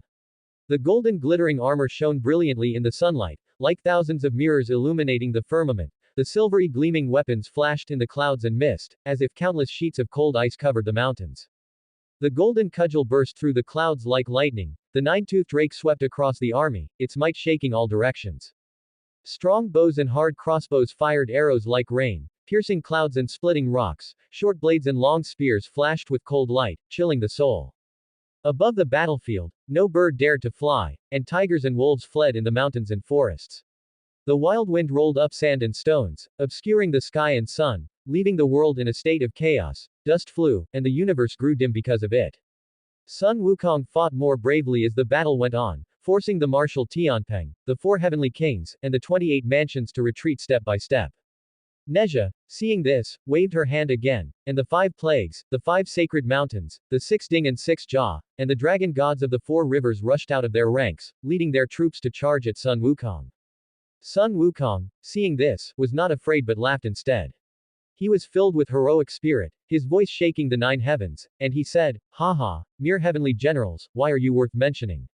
Even if all of your armies come up together, what can you do to me? Since I, old sun, was born, I have experienced wind and rain and have never known defeat. Today, I will let you witness what a true great sage equal to heaven is." After he finished speaking, he swung the golden cudgel, and suddenly wild winds arose, clouds and mist churned, as if even the heavens and earth were shaken by it. "Let me show you the prowess of old sun." Sun Wukong shouted loudly, and the golden cudgel swept across the army. Wherever it passed, there was devastation. The celestial soldiers were all terrified and retreated 3 stages. Neja could not help but shake her head. She reached out and threw the demon-slaying sword, which hovered in midair. Immediately, she formed a sword gesture with her right hand in front of her chest. Across the vast sky, the sword sweeps the mountains and rivers. As her voice fell, the demon-slaying sword suddenly burst out with dazzling light, the runes on the sword blade flowing, releasing powerful sword energy. Then, it transformed from 1 into 2, from 2 into 3, and from 3 into 10,000. In the blink of an eye, it turned into a brilliant river of swords, like a hanging galaxy, with magnificent momentum. Countless sharp blades circled and intertwined in the air, finally turning into an unstoppable torrent that pointed straight at Sun Wukong.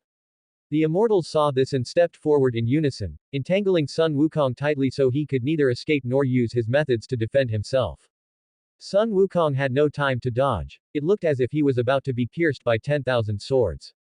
At this critical moment, a large man with 2 horns on his head and holding an iron rod flashed out from the water curtain cave. It was none other than the Bull Demon King. "Brother, I have come to assist you." The Bull Demon King shouted loudly and stood in front of Sun Wukong, holding his mixed iron rod. His physique was burly, standing before Sun Wukong like a small mountain. He held the mixed iron rod across his chest, radiating a heavy aura. His eyes were like torches, glaring at the dense swarm of sharp swords ahead, and his entire body exuded an unyielding battle intent. "HMPH, you think a mere sword formation can hurt my brother?" The Bull Demon King roared, swinging his mixed iron rod violently and stirring up a gale. With a few clanging sounds, he struck down the sharp swords that were about to pierce Sun Wukong one by one. Sun Wukong was overjoyed, yet Neja, who had been standing still until now, had already stepped on her wind fire wheels and flown down from the warship. Seeing this, he immediately warned, "Brother Bull, be careful. That Neja is not to be trifled with. Do not worry, brother. I have heard of this child's name, let me meet her for a while." The Bull Demon King had long since learned of Neja's name from the demons who had fled from the eastern and southern continents to the western continent. Blocking the sword formation just now had looked easy, but it had actually taken a great deal of his effort. This Neja truly lived up to her reputation, but he, Old Bull, was no pushover either. "Bull Demon King, if you had stayed honestly in the western continent, Lingshan would not care, and I would not ask further. But today you insist on seeking death, so do not blame me for wanting to put a ring through your bull nose." As Neja said this, Bodhisattva Guanyin happened to step into Lingxiao Palace with Muzha. That remark about Lingshan not caring caused all the immortals to turn their gazes toward Bodhisattva Guanyin. The heavenly court was above the eastern heaven, and in the eastern continent, apart from Sun Wukong, no great demons had been seen causing trouble for many years. Later, the human race established itself in Jambudvipa, and the heavenly court, honoring the favor of goddess Nuwa, had always sent troops to clear out the demons of the southern continent. Therefore, for great demons, the eastern and southern continents were forbidden lands that could not be easily entered. However, the western continent, where Lingshan was located, was where humans and demons lived mixed together, and all sorts of filthy affairs emerged one after another. It was only because the westward journey was imminent that Lingshan had begun to discuss governing the region. After all, if the pilgrim were to see such an environment at the foot of Lingshan, he might turn around and leave, and then there would be no point in talking about spreading the Dharma to the east. At this moment, receiving the attention of the immortals in Lingxiao Hall, Bodhisattva Guanyin sighed inwardly and told Muja to descend to the lower realm quickly to help subdue the demon. Muja was staring blankly at the projection in the hall, where Nezha, with the red armillary sash wrapped around her arms, holding the fire-tipped spear, and stepping on the wind fire wheels, was fighting the bull demon king in an inseparable battle. Although Muja practiced in the South Sea with the Bodhisattva, he often followed her to the western Lingshan to listen to the world-honored one preach the scriptures. Therefore, he had also heard of the bull demon king's reputation. He had not expected that the evil creature could fight him to a draw.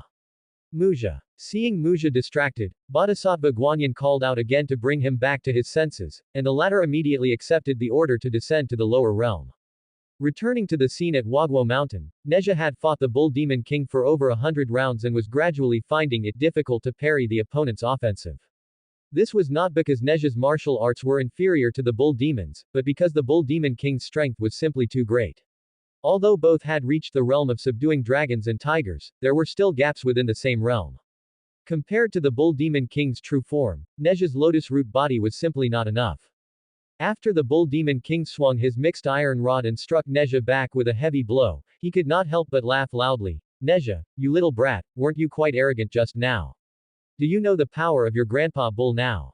Nezha snorted coldly upon hearing this and said disdainfully, a mere brute, and you dare to speak of courage. The bull demon king laughed angrily, do not be arrogant, you scoundrel. Your grandpa bull has roamed the 3 realms, who have I ever feared? Whatever methods you have, use them, and I will take them all. Nezha sneered. Without another word, she launched an attack instantly, throwing out the demon reflecting mirror while the red armillary sash turned into a beam of rainbow light and flew out. The bull demon king thought it was bad. This child did not follow martial ethics. Just as he wanted to use a transformation to escape, he was tightly illuminated by the demon reflecting mirror, rendering all his transformation techniques unusable. In desperation, the bull demon king had to reveal his true form, preparing to resist Nezha's magic treasure head-on. In an instant, the bull demon king's body suddenly expanded, transforming into a giant beast. It was a white bull demon body over 1,000 zhong long and 800 zhong high, its skin like white frost and snow, yet reflecting a faint metallic luster under the sunlight. Its muscles bulged like small hills, full of explosive power. The bull's eyes were as huge as copper bells, flashing with angry firelight, and hot breath puffed from its nostrils from time to time, as if it could ignite the surrounding air. The huge bullhooves stomped on the ground, each step making the ground of Wagwo Mountain tremble, as if even the sky were shaking because of it. However, the red armillary sash that Nezha had thrown earlier was already like a nimble red dragon, tightly wrapping around the bull demon king's massive body. The dazzling red sash shone with intense light under the sun. The bull demon king roared angrily, his muscles knotted, erupting with astonishing power as he tried to break free from this restraint. Even though the more he struggled, the tighter the red armillary sash tightened, the bull demon king still refused to yield. Seeing this, Nezha reached out and grabbed one end of the red armillary sash, pulling hard, but she was unexpectedly dragged into a stumble, almost falling off her wind-fire wheels. Nezha frowned tightly, thinking that this bull demon king was indeed difficult to deal with. She looked up at the warship in the clouds and shouted sternly, 9 luminaries, why don't you come quickly to assist me? The 9 luminaries had previously been beaten by Sun Wukong and were currently resting on the warship, but hearing Nezha's order, they immediately jumped off the ship. The 9 luminaries scattered, surrounding the bull demon king, and at the same time, each of them grabbed an end of the red armillary sash, holding the bull demon king firmly in place. Seeing that the bull demon king was finally unable to move, Nezha exhaled a breath of frustration. Then, she stomped hard on her wind-fire wheels, her figure instantly soaring high into the clouds, before falling like a meteor and landing steadily on top of the bull demon king's head. At this moment, her eyes were cold as frost, and the demon-slaying sword held high in her hand flashed with a cold light under the sunlight. Bull Demon King, today is your death day. Before the words had finished, the demon-slaying sword, carrying the force of a thunderbolt, slashed fiercely toward the bull demon's neck.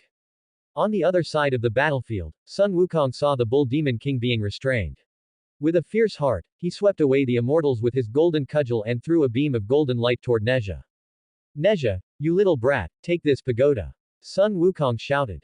Before Neja's sword could fall, she felt her body stiffen and almost fell from the sky. It turned out that the golden light Sun Wukong had thrown was the exquisite Sarira Rui golden pagoda he had snatched from pagoda-bearing heavenly King Li Jing. Besides its ability to suppress evil and subdue demons, this pagoda was especially effective in restraining Neja's lotus root body. The pagoda grew in the wind in the air, its body shining with golden light. Every level was carved with fine and complex Buddha statues, their eyes slightly closed and faces compassionate, yet radiating an inviolable solemnity. With the speed of lightning, the pagoda pressed down from above Neja's head, trapping her firmly inside. Neja felt the pressure around her increase suddenly, as if a weight of 1,000 caddies were pressing on her shoulders. The demon-slaying sword in her hand trembled involuntarily, its light dimming, and it could no longer fall even an inch. At the same time, the layers of Buddha statues on the pagoda seemed to come alive, chanting Sanskrit in their mouths. The sound waves were like solid matter, rippling out in circles, piercing Neja's eardrums and reaching straight to her heart and mind.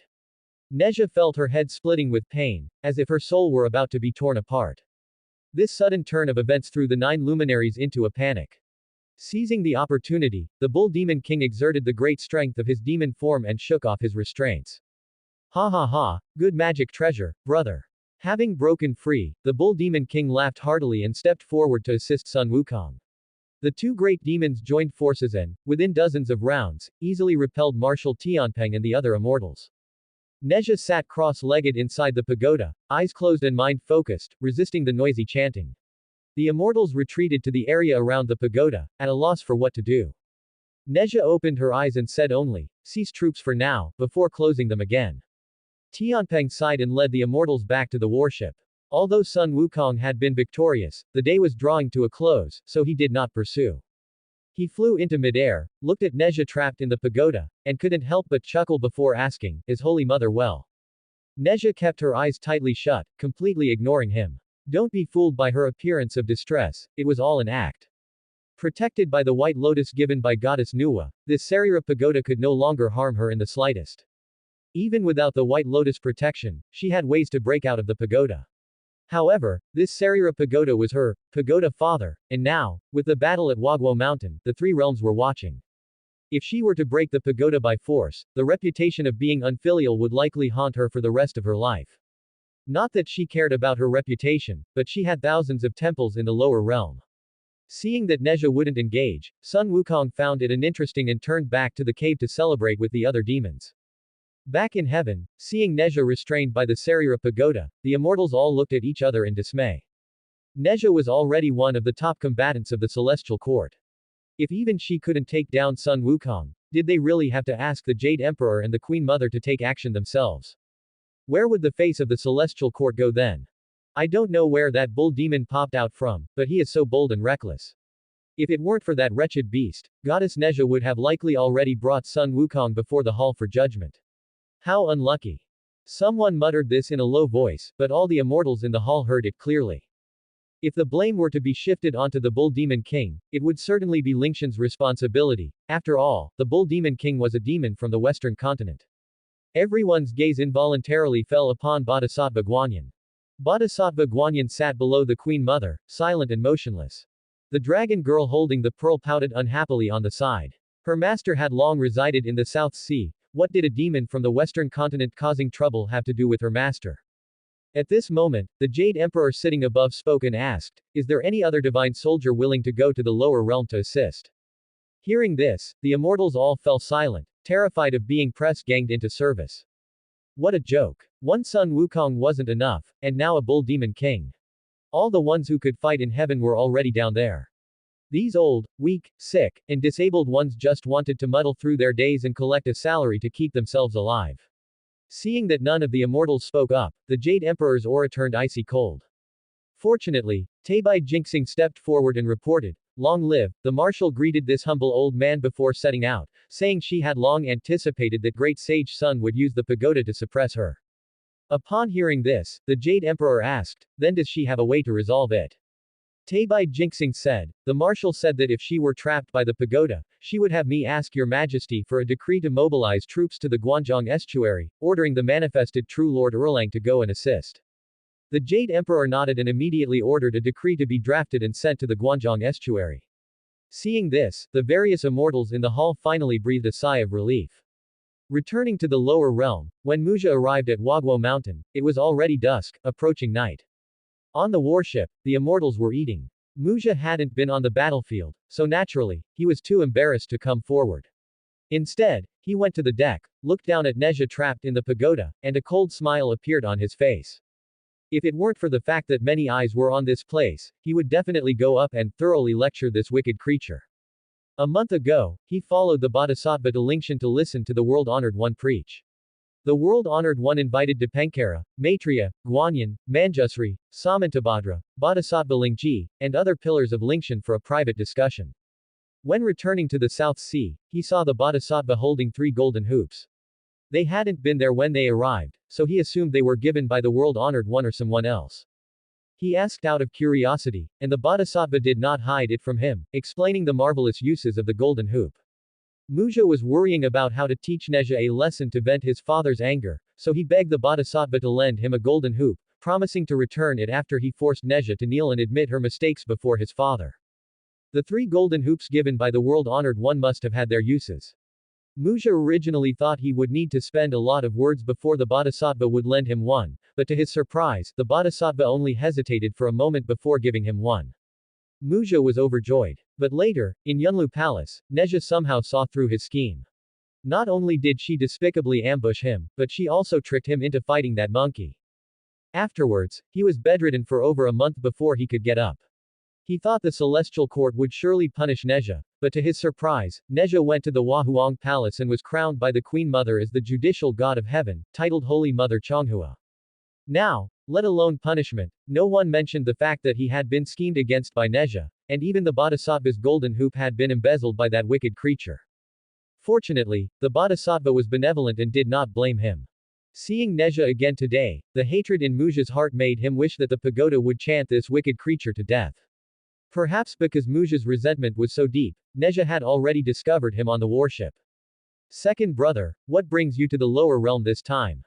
Nezha asked indifferently. Muja snorted coldly to himself and said, I am here under the Bodhisattva's orders to descend to the lower realm and subdue demons. Hearing this, a smile curled at the corners of Nezha's mouth. She said, since that is the case, come forward and listen to my orders. Why should I? Muja said, unconvinced. Nezha laughed even more happily. She said, second brother, you probably don't know yet, but I am now the Grand Marshal of exorcising demons and punishing evil, the great deity of the 3 altars and sea assembly. I have the authority to command the heavenly troops and am the commander-in-chief of this battle. Since you are under orders to subdue demons, you must naturally follow my command. Muja was so angry that smoke was practically coming out of his 7 orifices. He really hadn't expected that Nezha, having just been crowned Holy Mother Chonghua and put in charge of the heavenly laws, would now be appointed as Grand Marshal in charge of the heavenly troops. What else could they possibly crown her with? Why doesn't the Jade Emperor just let you be him? Thinking of this, Muja couldn't help but feel bitter. This wicked creature was so vicious, yet she was still able to return to Wahuang Palace. Had Goddess Nuwa gone blind? Muja grumbled to himself. Everyone knew what Nezha's origin was, but ever since she underwent reincarnation, she had never returned to the Wahuang Palace, and as time passed, everyone had forgotten. But this time, Nezha's sudden return to the Wahuang Palace reminded everyone that she had someone backing her. The Jade Emperor and the Queen Mother bestowed great rewards upon Nezha. Beyond her own abilities and personality, their purpose was more to convey that the celestial court still maintained an attitude of respect toward Goddess Nuwa. Muja felt helpless. Now that everyone in heaven was watching, if he did not obey Nezha's order, it would mean he didn't put the Jade Emperor in his eyes. Marshal, please give your order. Muja came before the pagoda and bowed, his expression as painful as if he had eaten excrement. Nezha looked down at Wagwo Mountain and said, during the day, the immortals fought with the demons of Wagwo Mountain. Now both sides are eating and resting. Second brother, you did not participate in the battle during the day and are currently full of energy. Why not go down and challenge them? You don't need to subdue the demons, just make sure that monkey cannot rest properly. By myself? Muja asked, his eyes wide. He had already experienced Sun Wukong's skills. He was no match for him at all, let alone the fact that there was also a bull demon king on Wagwo Mountain. Neja said, "Of course, just you alone. Now all the soldiers need to rest, and only you can shoulder such an important task." Muja stammered, wanting to refuse but not knowing what excuse to find. "Second brother, you aren't afraid, are you?" "Who said I'm afraid?" Muja glared, grabbed his staff, lowered his cloud, and landed on Wagwo Mountain. Bang tilde. Muja said nothing and smashed the stone bridge in front of Water Curtain Cave to pieces with a single strike of his staff. Truth be told, there was a hint of personal grievance in this strike. Last time he was beaten half to death by Sun Wukong, and the heavenly court didn't punish Neja, let alone this monkey. It was truly infuriating. It's bad, it's bad.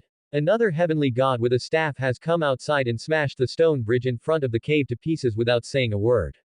A little monkey scrambled into the cave to report. Sun Wukong was drinking happily with the Bull Demon King, the One-Horned Ghost King, the 4 generals, and other demons. Hearing this, he slammed the stone table, splashing wine everywhere. These dog thieves from the heavenly court are going too far. With that, his figure flashed, turning into a streak of golden light as he rushed out of Water Curtain Cave. He landed in front of Muja, pointing his golden cudgel horizontally, looking majestic. "Yo, isn't this little second brother? What's the matter? Didn't I beat you to death last time, and now your skin is itching again?" Sun Wukong wore a mocking smile on his lips. Muja was ashamed and angry, saying, "You wild monkey, stop your glib tongue. Today, I, Muja, will definitely make you know the consequences." Having said that, he prepared to strike, but the Bull Demon King and the others followed him out and quickly surrounded him. Seeing this, Muja knew it would be hard to end well today, so he gritted his teeth, brandished his weapon, and met them head on. In an instant, staves and clubs crossed, golden light splashed everywhere, and a fierce battle unfolded over Wagwo Mountain. Although Sun Wukong and the others had already fought a great battle during the day and were now exhausted, they still captured Muja alive in just over 100 rounds. Seeing this, Neja couldn't help but curse, "Useless trash. I told you to harass them, not to force a confrontation. You mindless thing." Fortunately, it was Muja. If it had been her other subordinates, she would have had to find a way to save them, but for Muja, it didn't matter. If he died, he died. Watching Sun Wukong and the others happily take Muja into the cave, Neja closed her eyes again. When she opened her eyes again, it was dawn. Tianpeng led the immortals to the pagoda to ask Neja how to fight today. On Wagwo Mountain, Sun Wukong and the others were not idle. Monkeys all over the mountain were jumping and shouting while holding knives and forks. Sun Wukong, dressed in golden armor with the golden cudgel on his shoulder, jumped onto a huge rock on the top of the mountain and pointed at the fleet in the sky. "Tell me, who dares to come and fight me today? As for you, Neja, don't send any more useless drunks and gluttons. Old Sun doesn't have the leisure time to play with you." Sun Wukong looked around, his eyes filled with unbridled brilliance, as if no one in the world could block his edge. The Bull Demon King replied, "What heavenly soldiers and generals, nothing more than this. Did you gain any advantage in yesterday's battle? If you don't give an explanation today, don't even think about leaving easily." The arrogance of the Bull Demon King's words made all the immortals glare at him. Tianpeng, as the marshal of the Heavenly River, was usually the one driving warships to hunt down demons, so how could he suffer such insults now? "Prodigy, stop being arrogant. Today, I will let you see that the majesty of the Heavenly Court will not be lightly insulted." Seeing that Neja did not stop him, Tianpeng raised his rake and prepared to go down to fight. But Neja just looked to the south, thinking to herself that it was about time. No sooner had her thought fallen than the sky was suddenly filled with dark clouds, rolling with thunder, as if brewing a massive storm. Suddenly, a red divine thunder as thick as a water vat descended from the sky, carrying supreme power, and accurately hit the pagoda that trapped Neja. With a loud boom, the Sarira pagoda that suppressed Neja shattered in response, turning into specks of starlight and dissipating between heaven and earth. Just as the immortals were astonished by this sudden change, golden light flourished in the dark clouds, dispelling a circle of clarity. A heavenly god holding a three-pointed double-edged spear descended onto the battlefield majestically. He was dressed in silver-white armor, with a faint glow flowing on it. Every piece of armor was engraved with complicated and mysterious runes, highlighting his extraordinary status and noble bloodline. Neja stood up from her cross-legged position, looking at the pagoda fragments still floating in the air, and couldn't help but twitch the corner of her mouth. This brother Wanshi killed her father the moment he showed up. Junior sister, it's been many years. The evil chi on you is getting heavier and heavier. The silver-armored heavenly god floated lightly beside Neja, teasing her. Tianpeng and the other immortals showed expressions of joy when they saw him, and they all bowed together. Greetings, true lord. Indeed, the person who came was true Lord Erlang. Neja cast a sidelong glance at Yang Jian. After she severed her foundation, it was the immortal master Tai who, on the orders of Nuwa, brought her out of Lingshan. She later apprenticed to Tai, although immortal master Tai did not dare to agree, but since then she and Yang Jian addressed each other as senior brother and junior sister. Yang Jian had a handsome face, sword-like eyebrows and star-like eyes, a high nose bridge, and a faint, confident smile on his lips. His black hair was tied up with a golden crown and fluttered with the wind, adding a touch of freedom and unbridled spirit. Following closely behind Yang Jian were the 6 monsters of Meishan and the 1,200 grass-head gods. With this extra help, and with Neja freed, Tianpeng and the other immortals suddenly gained confidence. That monkey is yours. Everyone else, follow me to capture the bull demon. After Neja finished speaking to Yang Jian, she ordered the other immortals. Yang Jian smiled confidently. Don't worry, junior sister, I will definitely capture that monkey to complete your mission. After speaking, he looked down, saw the words, Great Sage equal to heaven, written on the flags all over the mountain, and asked with a smile, You wild monkey, what ability do you have to dare to call yourself equal to heaven? Sun Wukong saw that Neja was freed, and then another character who seemed very powerful had arrived. Although he felt bad in his heart, he was still smiling on the surface. Hearing Yang Jian's question, he spun his cudgel and asked in return, And what kind of minor general are you, daring to come here to challenge me? You are truly blind. Listen well, I am the Zhaohui true Lord Erlang. I have received the imperial order to capture you, this rebellious monkey. Do you still not know you are courting death? Sun Wukong chuckled when he heard this. He said, I thought it was someone else, turns out it's that old Jade Emperor's little nephew. I say, little nephew, you and I have no grievances. It would be a pity to hit you with a stick and take your life. You had better go back quickly and let your old uncle give the position of the master of the 3 realms to old Sun. Otherwise, old Sun will definitely fight up to heaven and turn the world upside down. Yang Jian was stunned by Sun Wukong's words. On the other side of the battlefield, Neja, who was already fighting with the Bull Demon King, saw that the two were still bickering, so she shouted loudly, Yang Jian, why are you still talking nonsense? Hearing this, Yang Jian sniffed awkwardly, then pointed at Sun Wukong and shouted angrily, You wild monkey, stop being rude. Take my spear. After speaking, he raised his 3-pointed double-edged spear and slashed at Sun Wukong. Sun Wukong dodged to the side and simultaneously raised his golden cudgel to strike back. For a time, the iron cudgel was like a flying dragon, and the divine blade was like a dancing phoenix. The two blocked and attacked, fighting until the sky went dark. On the other side, the battlefield between Neja and the Bull Demon King was the same. The Bull Demon King, who had suffered losses yesterday, was extremely cautious when facing Neja today. In terms of martial arts and divine ability, the Bull Demon King didn't think he was inferior to Neja, but unfortunately, she had a whole set of magic treasures, while he only had an iron staff that was just passable, making it really hard to withstand. Therefore, the Bull Demon King paid extreme attention to Neja's movements. Once he saw that Neja looked like she was about to take out a magic treasure, he would retreat to avoid her edge. And Neja also knew this situation would happen, so she wouldn't use those magic treasures unless it was the right time. In the 3 realms, the battles between those with great divine ability were all like this. Without careful design or absolute methods of restraint, it was extremely difficult to kill or capture an opponent of similar strength. The reason why Yang Jian, Sun Wukong, and the Bull Demon King were the strongest in the 3 realms was that there was nothing that absolutely restrained them. And Neja was originally like this, but later she severed her foundation and became a lotus root body, which was why she was firmly restrained by the Sarira pagoda. Now that the pagoda had been smashed by Yang Jian, Neja was not very happy, because the inability to prove the Tao was the biggest shortcoming of the lotus root body, and she still had no way to solve it even now. If she could not prove the Tao, then what was the point of talking about being a rebel?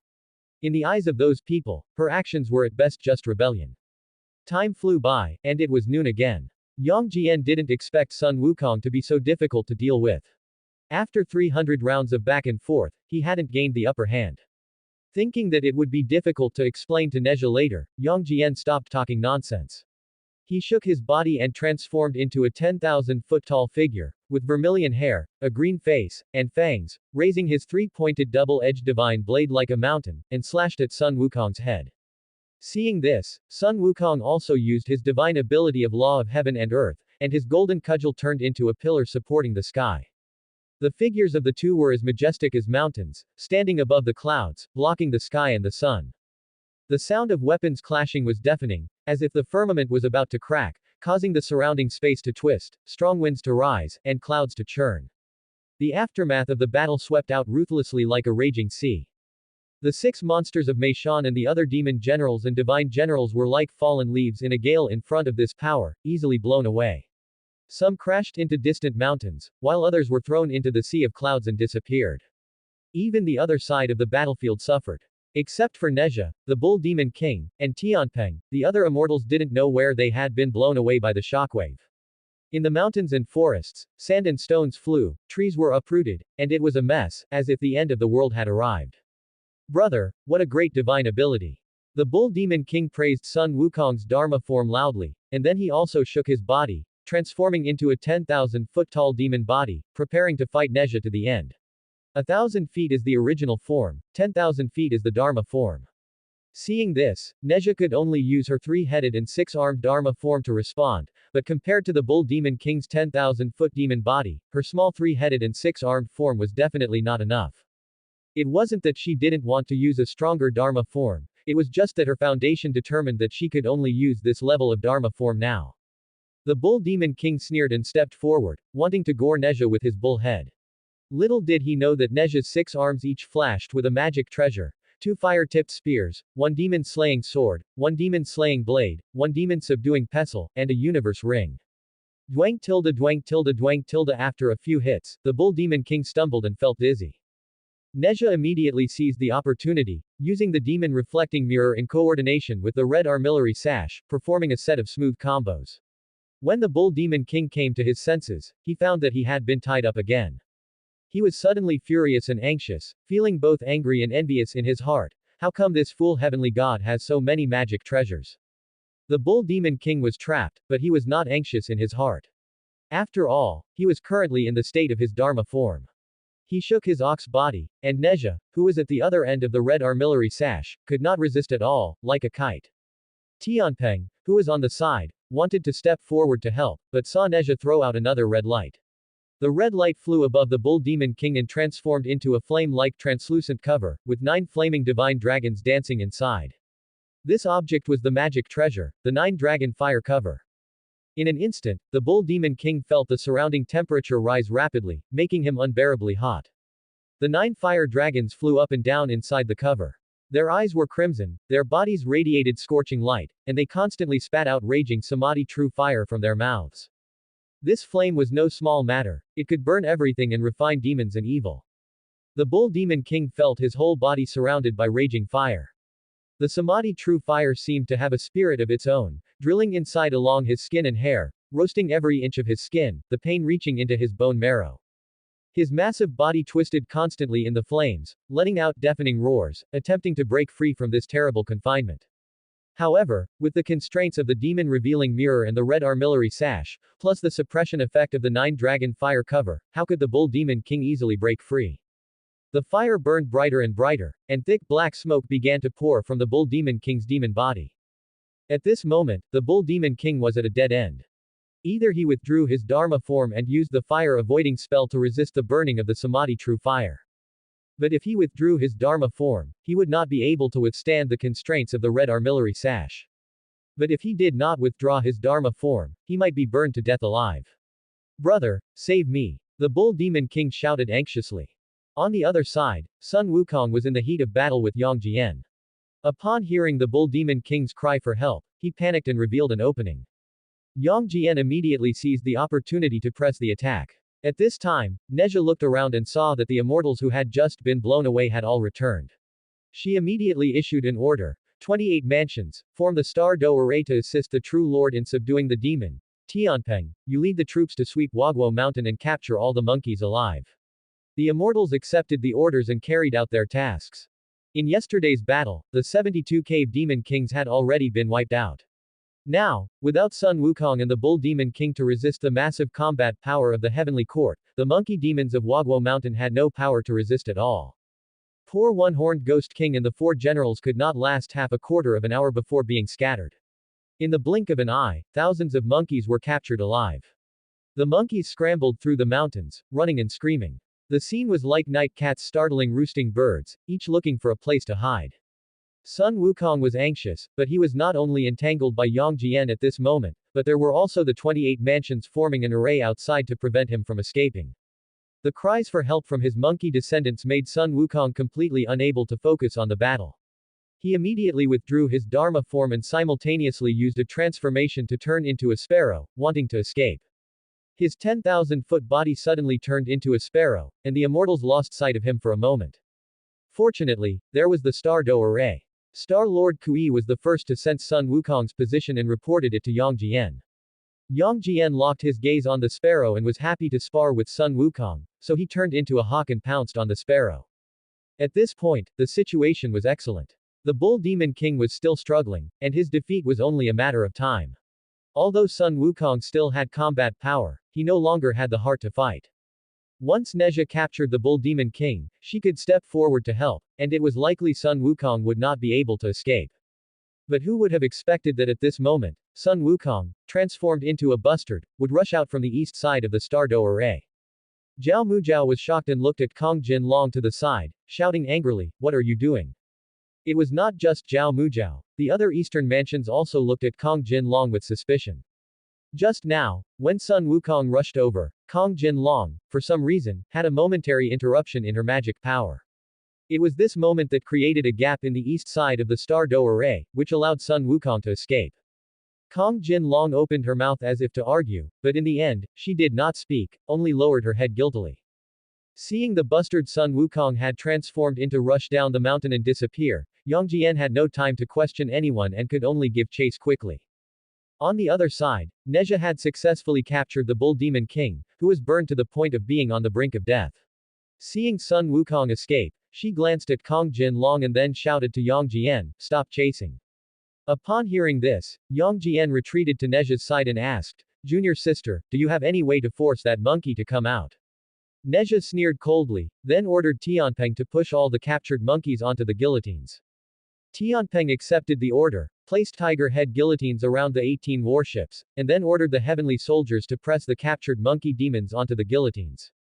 Nezha stood above the clouds, her cold voice resounding through the mountain ravine. "Sun Wukong, if you do not come out, I will order my men to behead every one of your monkey descendants and turn your Wagwo mountain into a sea of blood."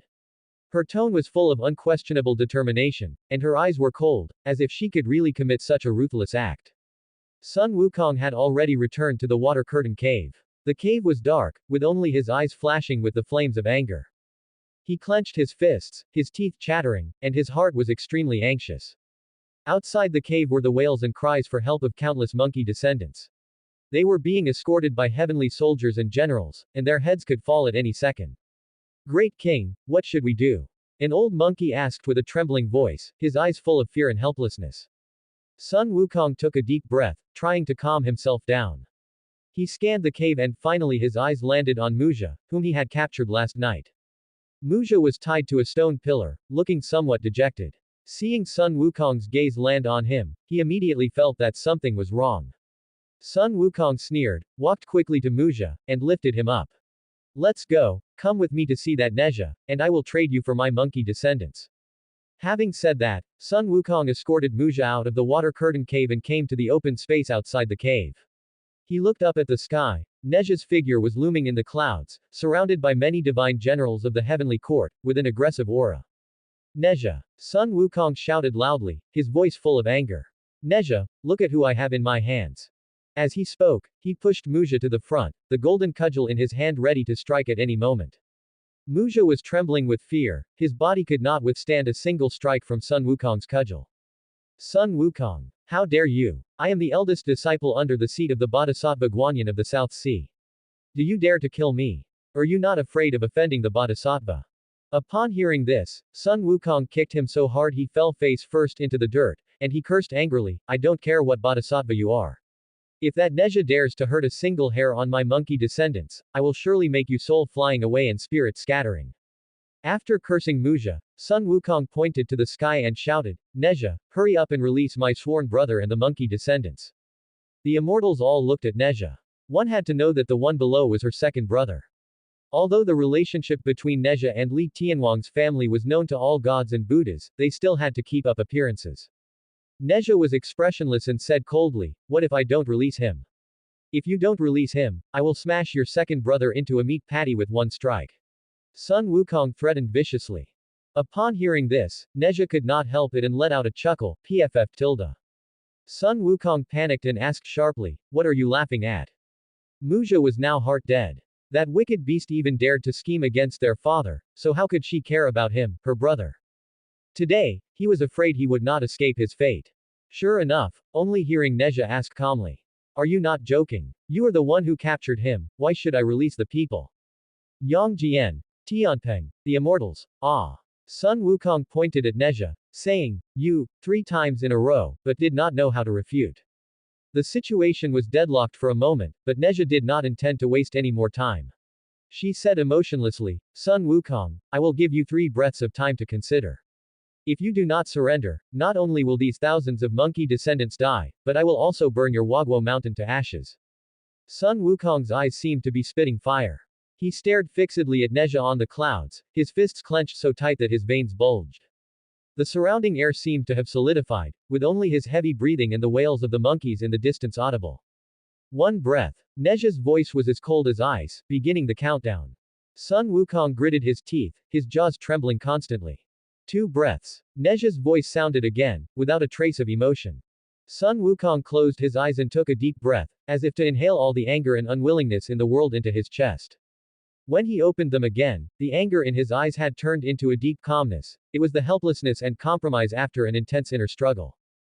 Fine. Sun Wukong said slowly, his voice low and hoarse, I surrender. These 3 words were like 1,000 catty heavy stone, pressing him until he could hardly breathe. Hearing this, the surrounding monkeys cried even louder. They felt the pain and helplessness in their great king's heart, but were powerless to help.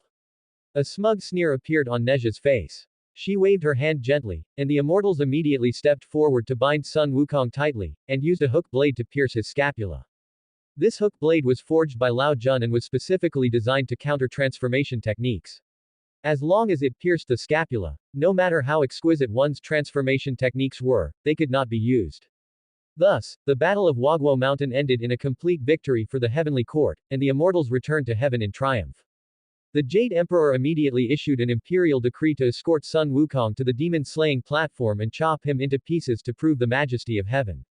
In the Lingxiao Hall, the immortals discussed merits and bestowed rewards. Neja and Yang Jian were each rewarded with 100 golden flowers, 100 bottles of imperial wine, and 100 immortality pills, while the other immortals also received their respective rewards. The 3 deceased sons of the Solar Star were posthumously conferred the title of General of Demon Suppression by the Jade Emperor. As for the right to dispose of the Bull Demon King, the Jade Emperor handed it over to Neja, as she was now officially the judicial god of heaven. After thanking the heavens for their grace, the immortals dispersed. Neja instructed Tianpeng to first detain the Bull Demon King in the celestial prison, to be interrogated when she had time. Having fought 2 major battles against the Bull Demon King, she was truly exhausted. Upon returning to Yunlu Palace, Neja only wanted to rest well. After bathing, she slept until the next day before opening her eyes. A maid reported, Lady Xuanu and the true monarch are currently guests in the palace, and the steward has ordered the kitchen to prepare a banquet. Hearing this, Neja raised an eyebrow. She had taken leave today, and it was already noon. She asked, when did they arrive? The maid replied, Lady Xuanu arrived not long ago, but the true monarch has been staying in the palace since yesterday. Neja pursed her lips. Why was this brother Wanshi still lingering in heaven instead of returning to the Guanzhong estuary? Arriving at the main hall, she found it unexpectedly lively, with a slender dog chasing a little pig bear all around the room. Upon seeing Neja, the little pig bear immediately leapt onto her shoulder, making faces at the howling celestial dog. Woof! The howling celestial dog dared not approach or offend Neja, so it could only bare its teeth and growl threateningly at the little pig bear. Stupid dog, back down! Yang Jian shouted. The howling celestial dog whimpered and trotted back to lie down before Yang Jian's seat. Neja stepped forward to greet them, saying to Shuanu, senior sister, and then calling to Yang Jian, senior brother. Shuanu stood up, looked at the little pig bear on Neja's shoulder, and said, I came today specifically to deliver this little fellow. Then, she smiled at Yang Jian, true monarch, you have lived in the lower realm for a long time. Since you are rarely up here, you should stay and enjoy yourself for a few more days. I have important matters to attend to, so I shall not linger. Yang Jian stood up and hurriedly said, Lady Shuanu is right, that is exactly what I intended to do. Shuanu nodded with a smile and turned to walk out. Seeing this, Neja escorted her to the door, and the two walked to the palace gate. Shuanu whispered, the Queen Mother asked me to bring you a message, come to the Jade Pool when you have time. Neja nodded, I understand. After watching Shuanu leave, Neja returned to the main hall, where Yang Jian was already at the table, waiting for her arrival to begin eating. After Neja sat down, the two ate their fill, and the remaining half of the feast was devoured by the howling celestial dog and the little pig bear, who had been waiting. Junior sister, what is the origin of that Sun Wukong? Seeing that Yang Jian was very interested in Sun Wukong, Neja thought to herself that he was truly worthy of being called Brother Wanshi. She shook her head and said, it is said he is just a stone monkey born of heaven, having cultivated for no more than 300 or 400 years. Where he learned his skills, I have no idea. However, the immortal techniques he uses are all from the Xuanmen, so I suppose he must have been taught by some great power that has existed since the opening of the heavens. At this point, Neja asked curiously, how is that monkey doing now? Hearing this, Yang Jian's tone became slightly excited. He said, Junior sister, you rested early yesterday and did not see the scene. On the demon-slaying platform, that monkey was hacked by blades and axes, pierced by spears and swords, and struck by thunder and fire, yet he remained completely unharmed. Then he sighed. Later, the Tao ancestor intervened and threw him into the 8 trigrams furnace. It is a pity that the 3 realms have lost another interesting person. Neja chuckled upon hearing this but did not respond. Although Sun Wukong had been thrown into the 8 trigrams furnace, there was actually still a glimmer of hope for survival. As long as Lord Lao ordered someone to keep fanning the flames, there would be a spot for Sun Wukong to stand in the Shuan position of the furnace. Neja did not know what Lord Lao was thinking, whether Sun Wukong would be refined into an elixir or use the furnace fire to temper his body and advance further was entirely up to Lord Lao's whim.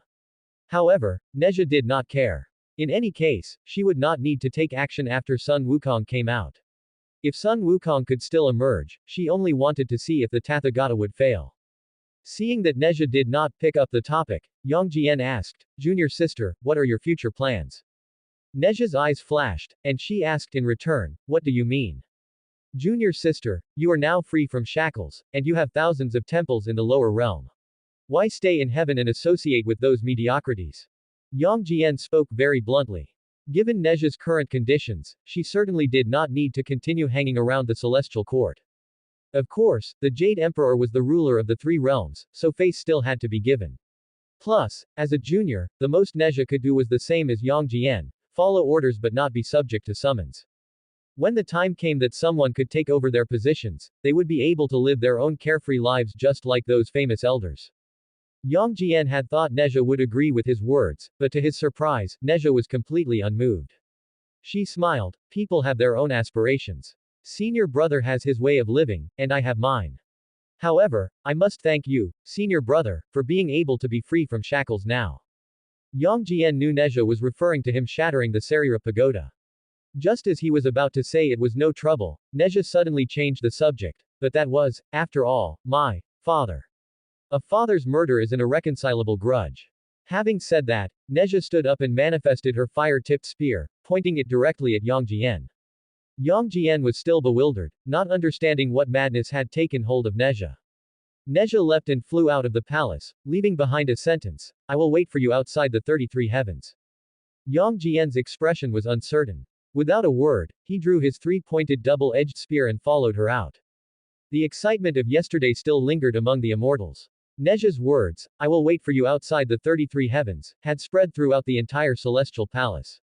All the immortals curiously flew outside the heavens to see what was happening. Aren't Neja and Yang Jian's senior brother and junior sister? I heard Yang Jian stayed at Yunlu Palace last night. Why are they about to fight? Who knows? But Neja is currently a favorite of the Jade Emperor and the Queen Mother, she can fight whoever she wants. I heard from a celestial official at Yunlu Palace that it is because Yang Jian shattered the Sarira pagoda. Isn't that equivalent to killing Neja's father? So now Neja is seeking revenge for her father's murder. So that's it. Outside the 33 heavens, in an environment of chaotic, heavy mist, flashes of fire and lightning appeared from time to time. On one side, Neja wore fire lotus armor, her red armillary sash fluttering like raging flames, and her fire-tipped spear shining with the brilliance of the scorching sun, appearing like a fire god descended to the world, carrying an unconquerable pride and determination. On the other side, Yang Jian, in silver armor and robes, looked heroic and spirited. The three-pointed double-edged spear danced in his hands like a dragon soaring through the 9 heavens, each strike flashing with lightning, containing the power to shatter mountains and rivers. The two clashed, the fire-tipped spear and the three-pointed double-edged spear colliding with a deafening resonance, sparks flying everywhere like colliding stars, causing heaven and earth to tremble. The two tumbled, dodged, and attacked in the air, the fire-tipped spear like a fire dragon piercing through clouds, and the three-pointed double-edged spear like a silver dragon exploring the sea. Their martial arts contest made the watching immortals sweat in shame, and the rolling aftershocks forced the immortals to retreat again and again. This battle lasted for 3 days and 3 nights. The immortals only saw Yang Jian leave the celestial court in a huff, while Neja returned to Yunlu Palace with her usual cold expression. Afterward, the Jade Emperor issued an imperial decree to summon Neja. The immortals had assumed the Jade Emperor was going to punish Neja, as she had not attended court for 2 days due to her private fight with Yang Jian. But to their surprise, not only did the Jade Emperor not reprimand Neja, he even granted her the special privilege of not having to attend court unless there was a matter at hand. For a time, the area in front of Yunlu Palace became bustling with activity, as immortals from all walks of life rushed to pay their respects to Neja, this rising and powerful deity. Star Lord Kui and Zhao Mujiao of the 28 mansions were 2 of them. To show their respect, they each presented 10 stalks of licorice, 10 jade rinsing flowers, and 10 fire bell grasses. Just as the 2 were preparing to leave, regretting that they had not been able to see Neja in person, a celestial maiden stepped forward and led them to the backyard. The celestial maiden led Star Lord Kui and Zhao Mujiao to an octagonal pavilion and departed. The 2 could already see a graceful silhouette standing with hands behind its back in the pavilion. They immediately stepped forward and bowed, respectfully saying, "We pay our respects to the Holy Mother." The reason they addressed Neja as Holy Mother was that she was not wearing her armor at the moment. Instead, she was dressed in magnificent crimson palace robes, the formal attire of the Holy Mother Changhua. This signified that Neja was meeting them in her capacity as the judicial god of heaven. Neja flicked her sleeve, signaling that they need not stand on ceremony. After the formalities, Star Lord Kui immediately spoke. "Does the Holy Mother have any instructions for us? Though we are humble, we are willing to go through fire and water for you, without hesitation." There was a hint of sycophancy and urgency in Star Lord Kui's tone, and his eyes flickered with a desire for advancement. Seeing this, Zhao Mujiao was unwilling to fall behind. Following on the heels of Star Lord Kui's words, he hurriedly said, "That is right, Holy Mother. We are both willing to serve you with our utmost loyalty.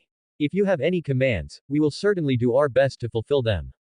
Neja's lips curled into a faint smile upon hearing this. She asked, "On that day at Wagwo Mountain, Sun Wukong inexplicably broke through the star array. What explanation do you 2 have for this?" Upon hearing this, Zhao Mujiao's face instantly turned pale with terror. Although Neja's words were calm, the accusation was unmistakable. If the charge were confirmed, the lightest punishment would be the stripping of their immortal status and banishment to the mortal realm. The heaviest punishment would be a charge of dereliction of duty, leading directly to execution at the marketplace. Thinking of this, Zhao Mujiao almost involuntarily knelt to the ground. He pressed his hands to the floor and bowed his head until it touched the cold stone tiles, his voice trembling uncontrollably. "Holy Mother, please see the truth. What happened that day was truly an accident. Even if I had the courage of a giant, I would never dare to attempt to sabotage the star array. It was Kong Jin Long, she suddenly had an anomaly, her power failed, which caused the eastern flank of the formation to loosen, allowing the great sage sun to take advantage. This matter truly has nothing to do with me." Star Lord Kui was also extremely panicked. Although he was not an Eastern Mansion star, and this matter did not directly implicate him, one could never be too careful. Thinking this, he also slowly knelt down, side by side with Zhao Mujiao. Their figures appeared exceptionally small in the shadow of the octagonal pavilion. Sigh, how did a simple greeting turn into such a disaster? Truly unlucky. Seeing the 2 trembling, Neja couldn't help but sneer. In that case, I will give you a chance. In a certain star palace. By the decree of Holy Mother Chonghua, Star Lord Kangjin is summoned to Yunlu Palace for an audience immediately. Upon receiving the order, Kong Jin Long hurriedly bid farewell to her colleagues and followed the imperial envoy to Yunlu Palace. The other Star Lords had varying expressions. Ji Shui Bao was the first to suppress his anxiety, speaking urgently, "This is bad, this is bad. I thought the marshal wouldn't pursue the issue of the array's failure that day, but now it seems Kong Jin Long cannot escape her fate." The other Star Lords wore expressions of worry, but felt helpless. Kong Jin Long was indeed suspected of dereliction of duty, and now that the upper realm wanted to punish her, they could find no reason to absolve her. Before long, Star Lord Kui and Zhao Mujiao returned to the palace. The Star Lords crowded around, eager to find out the inside story. Star Lord Kui glanced at Zhao Mujiao, who still looked anxious, signaling for him to speak. Under the urging of the crowd, Zhao Mujiao finally said, "Kong Jin Long has been detained in the celestial prison by the Holy Mother. But do not be overly alarmed, the Holy Mother has not yet passed judgment on her." Ji Shui Bao asked anxiously, "What does this mean? If there is no judgment, why is she being detained?" Zhao Mujiao shook his head helplessly. "I do not fully understand the reason either. The Holy Mother only instructed us that if there are no new instructions within 3 days, she will release Kong Jin Long on her own. If we receive a summons, we must go to Yunlu Palace with a great show of force to accuse Kong Jin Long of dereliction of duty. She also specifically warned that if I receive the summons but fail to make the accusation, then the other members of the Eastern Seven Mansions will share the same crime as Kong Jin Long and be banished to the mortal realm together." The Star Lords looked at each other, filled with confusion and unease. Yi Huoshi walked out of the palace in silence. The other Star Lords wanted to follow, but were stopped by Star Lord Kui.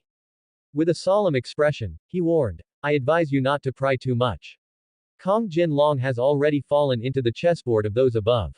She will surely be able to save her life, but whether we are qualified to be pawns is unknown.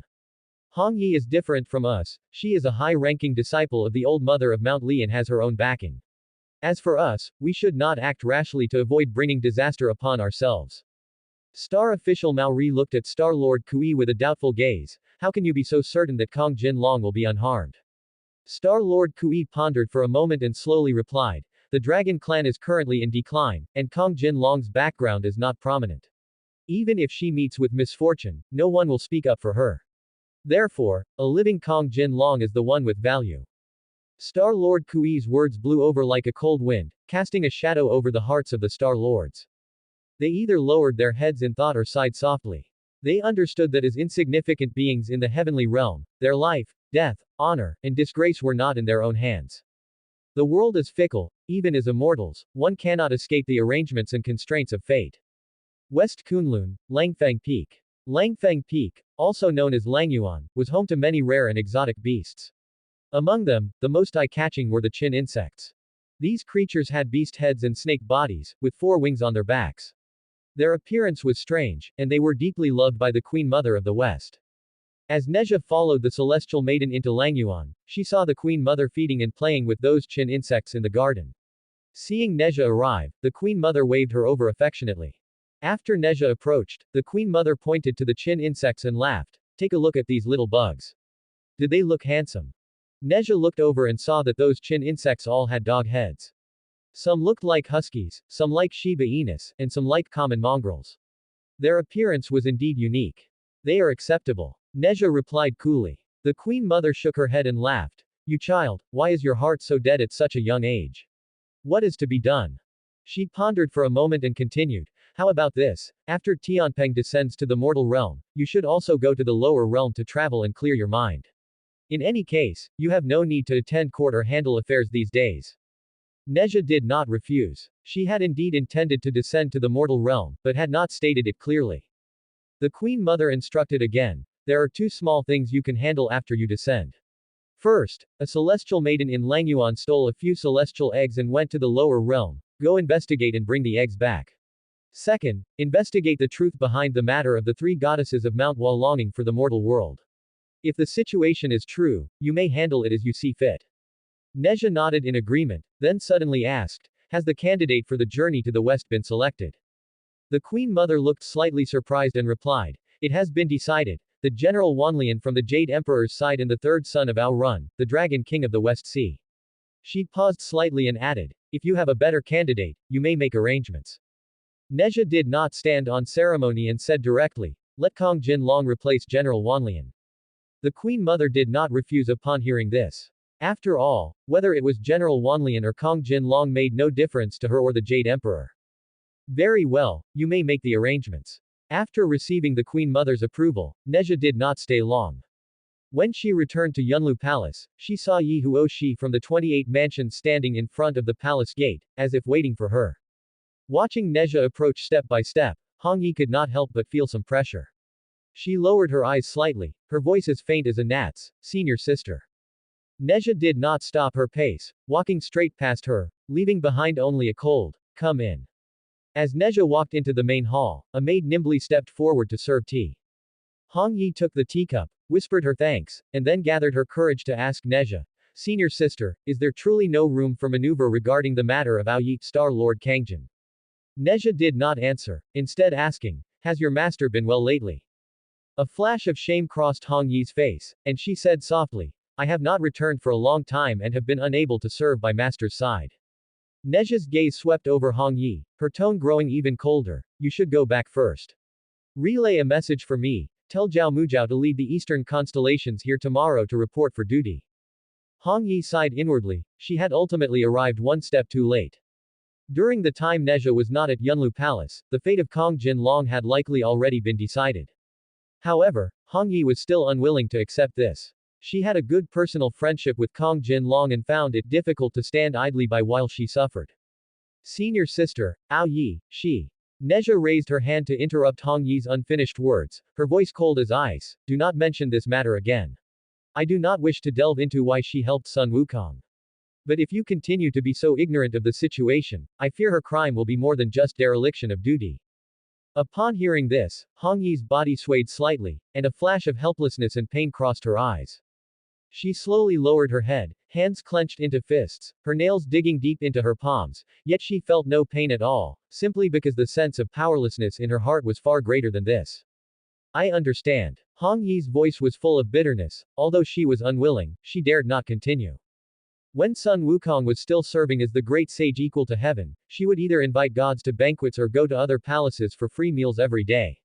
Ao Yi had once told her that she envied the great sage Sun for living so freely. If there was no room for maneuver in this matter, then this was the best outcome. If one were to continue digging, there was a fear that Ao Yi might be suspected of colluding with the enemy and neglecting her duties, or perhaps she had developed feelings she shouldn't have, unable to control herself for a moment. That result would be even worse. By the side of the jade pool, clouds and mist swirled, and celestial music drifted, a scene of transcendence and detachment. Purple Bead stepped out of the fairyland, her heart as if pulled by a thin thread, involuntarily walking toward the place that had once caused ripples in the lake of her heart. That unexpected encounter was like an epiphyllum blooming inadvertently in the morning light, brief and brilliant, yet it left an indelible mark on her heart. Before long, another scene appeared before her eyes. The night was like water, the moonlight like silk. Evening primroses bloomed all over the ground here, emitting a faint, lingering fragrance that seemed to wash away all dust and troubles. Immersed in this sea of evening primroses, her gaze gently brushed over every flower blooming quietly in the night. These flowers were like the feelings in her heart, beautiful and subtle, only revealing themselves quietly to the bright moon at night. Purple Bead reached out and gently stroked an evening primrose, her fingertips seemed to touch the warmth he had left behind that day. She closed her eyes, letting the moonlight and the fragrance of the flowers surround her. At this moment, she could almost feel his presence, not far away, sharing this peace with her. She understood that in the heavenly palace, even those great deities had to strictly adhere to the heavenly laws and precepts, let alone an insignificant existence like her. But in this moment of peace and freedom, she was willing to let herself be immersed in this beautiful fantasy. When the night wind blew, the evening primroses swayed gently, making a rustling sound, as if telling a story of secret love and unrequited longing. After an unknown amount of time, Purple Bead opened her eyes, her heart filled with both sweetness and bitterness. Perhaps this affection could only be buried deep in her heart, becoming a secret known to no one, but on this night when the evening primroses bloomed, she found her own peace and satisfaction. What Purple Bead did not know was that under a tree not far away, the man she was thinking of was also looking at her, lost in thought. Tianpeng had finished his official duties as usual today. Seeing that it was still early, he stepped out of the heavenly river for a stroll and had walked here without realizing it. Seeing the purple-clad celestial maiden from that day, Tianpeng could not help but be surprised. He wanted to go forward, but in the end, he did not take a step.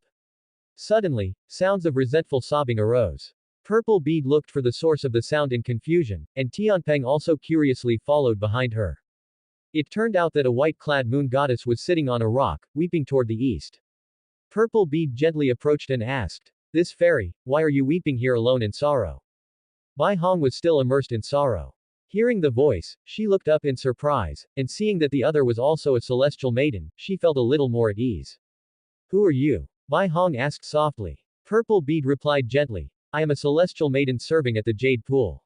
I was strolling here. Judging by your attire, fairy, you must be a moon goddess from the Guanghan Palace." Upon hearing this, Bai Hong's lips curled into a bitter smile. "What kind of fairy am I?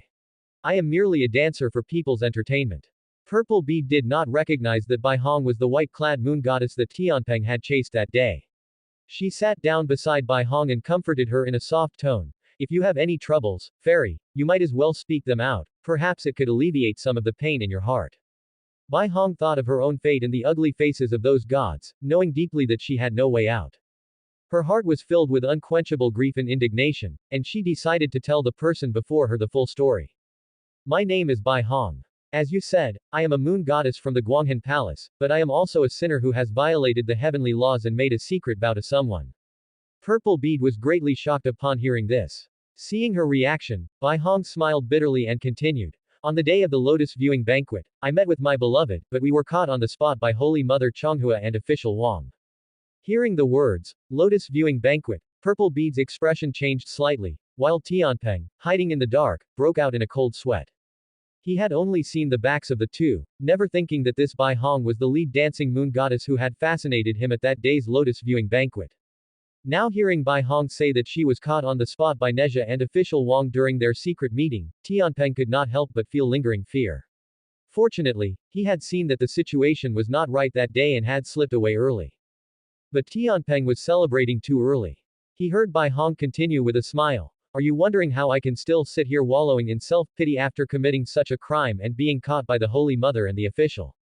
A sense of foreboding surged in Purple Bead's heart. She suppressed her anxiety and asked, "What is this all about?"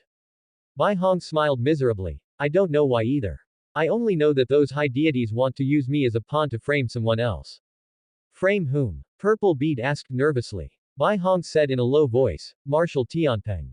They ordered me to go to the Lingxiao Hall tomorrow and, together with official Wang, falsely accuse Marshal Tianpeng, saying that he lost his virtue after drinking and humiliated me." Purple Bead's heart jolted, while Tianpeng was struck as if by lightning. Everything went black before his eyes, and he nearly fainted. "Then why don't you run?" Purple Bead asked anxiously. Bai Hong mistakenly thought that Purple Bead's nervousness was out of concern for her, and a trace of warmth surged in her heart. She said bitterly, "Run. Where can I run to? I know a safe path to the lower realm. I can take you away," Purple Bead said eagerly. Bai Hong was moved upon hearing this, but immediately shook her head in refusal. "Thank you for your kindness, but the reason I am still alive is that they threatened me. If I do not comply, not only will I be doomed, but my lover will also not meet a good end." Bai Hong closed her eyes in pain. She did not want to harm anyone, but she had to do this. As long as she was obedient, her lover would remain the upright and majestic demon-suppressing general, and he would still have a chance to be a human in the next life. In order for her beloved not to become a sinner, Bai Hong had no other choice. Purple Bead was at a loss for what to do. She understood Bai Hong's feelings, but if Bai Hong appeared in the Lingxiao Hall tomorrow, Tianpeng would surely suffer. Meanwhile, Tianpeng had returned to his sleeping quarters in a daze. He found it hard to believe what Bai Hong had said. If it were only official Wang, it might be possible, but the third prince was also present. Could it be that the they in Bai Hong's words also included Nezha? Impossible. This is absolutely impossible. Tianpeng shouted in his heart. He absolutely did not believe that Nezha would do such a despicable thing. He sat at the table and drank alone, cup after cup, until he was dead drunk. With the alcohol going to his head, the unwillingness and anger in his heart became more and more intense. He left his sleeping quarters drunkenly, staggering all the way until he reached the front of Yunlu Palace. The night was like ink, and the heavenly palace had sunk into the silence of the Cho hour. Neja had not rested. To be precise, she had been awakened from her sleep. At this moment, she was draped in a silk robe flowing with flaming light, lazily reclining in the seat of honor in the main hall, emanating a chilly air from her entire being. To her lower right sat official Wang, sitting upright. In the hall, an old woman knelt trembling. It was Moonstar Goddess, one of the 9 luminaries. When did she go missing? Neja asked indifferently. Moonstar Goddess dared not look up, her voice trembling slightly. That child came to beg me at the Shu hour, saying she wanted to go out for a walk alone. Thinking that her life was nearing its end, I felt pity and agreed. Who would have thought that the wicked creature would never return? I implore the Holy Mother to show mercy and spare me this once. Upon hearing this, Neja turned her gaze to official Wang. Official Wang shook his head and said, I have already questioned the 4 heavenly kings, they did not see that moon goddess leave through the heavenly gate. Besides, a mere moon goddess, without a master's order, could not possibly perform a transmigration through the heavenly gate. Hey Tilda, Neja let out a cold laugh. Her icy gaze turned back to the kneeling Moonstar Goddess, her tone sinister. That day, I gave you face by letting her return to Guanghan Palace to be kept under watch. Now that she is missing, why don't you teach me, old official, what I should do? Upon hearing this, Moonstar Goddess's body trembled even more violently. She almost prostrated herself on the ground, her voice filled with pleading, I beg the Holy Mother to show mercy. This old one truly did not know that the wicked creature would be so bold. Please give me a chance, Holy Mother, I will surely do my utmost to find her. Neja was expressionless, her eyes filled only with endless coldness and aloofness. A chance. Do you know how great a matter you have ruined? I give you a chance, but who gives me a chance? Moonstar Goddess felt panic in her heart upon hearing this, her pleading voice growing even more desolate. Holy Mother, this old one knows her sin. I am willing to descend to the lower realm personally, even if I must endure 1,000 hardships, I will surely bring that wicked creature back to atone for my past mistakes. Neja was silent for a moment, appearing to be deep in thought. Finally, she spoke slowly. Very well, I will give you 3 more days. If you cannot find her by then, you need not return to the heavenly court. Moonstar Goddess breathed a sigh of relief upon hearing this. 3 days in heaven meant 3 years in the lower realm. With 3 years, she should be able to find the person. Thank you, Holy Mother. Thank you, Holy Mother. Having said this, Moonstar Goddess left behind 2 jars of osmanthus immortal wine and left silently. This osmanthus immortal wine was one of the finest immortal brews, made from the osmanthus flowers on the moon star. Since Moonstar Goddess resided in the Moon Palace, the task of brewing this immortal wine was entrusted to her. She did not know how many years she had saved to accumulate these 2 jars, and today she had to cough them all up. Neja flicked her fair hand, casting a spell. One of the jars of immortal wine flew into official Wang's hands. If Moonstar Goddess fails to find the person, I will have to trouble you with the matter of Tianpeng. As colleagues, I truly cannot bring myself to do it. Upon hearing this, official Wang knew that Neja was telling him there was no need to present any evidence, but simply to file a false accusation. To be honest, official Wang had done such dirty work before, but filing a false accusation against such a high-ranking official as Marshal Tianpeng was a first for him. However, official Wang did not care, he had no reputation to speak of anyway, so he would just do it. He took the wine jar, put it away, and stood up to take his leave. Rest assured, Holy Mother, leave this matter to me. It is late, Just as official Wang was about to say he was leaving, he suddenly heard a commotion outside. A guard rushed into the main hall to report, Marshal Tianpeng has drunkenly broken into the palace, and we cannot hold him. Neja looked slightly surprised upon hearing this, she knew that since Tianpeng had taken charge of the Heavenly River Navy, he rarely drank. It must have been something that stimulated him to make him drunk enough to do something as absurd as breaking into Yunlu Palace in the middle of the night. Thinking of the missing Bai Hong, Neja's thoughts moved like lightning, she immediately raised her hand to signal official Wang to retreat to the side hall first. Official Wang was also a smart man and immediately concealed his figure. At this moment, a strong smell of alcohol accompanied by a cold wind swept in. Tianpeng, holding a wine jar in one hand and brandishing a 9-toothed rake in the other, stumbled in. Who dares to stop me? At this time, Tianpeng's eyes were bloodshot, and there were undried wine stains on the corners of his mouth and his collar, making him look both disheveled and fierce. He brandished his 9-toothed rake, causing the surrounding heavenly soldiers and guards to dare not approach. Where is Neja? Let her come out and see me. Tianpeng roared, and although Neja was sitting right in the main hall, he did not see her, only smashing the furnishings of the hall to pieces, looking as if he would not stop until he found Neja. Seeing this, a hint of coldness flashed in Neja's eyes, and she shouted, Tianpeng, what are you doing?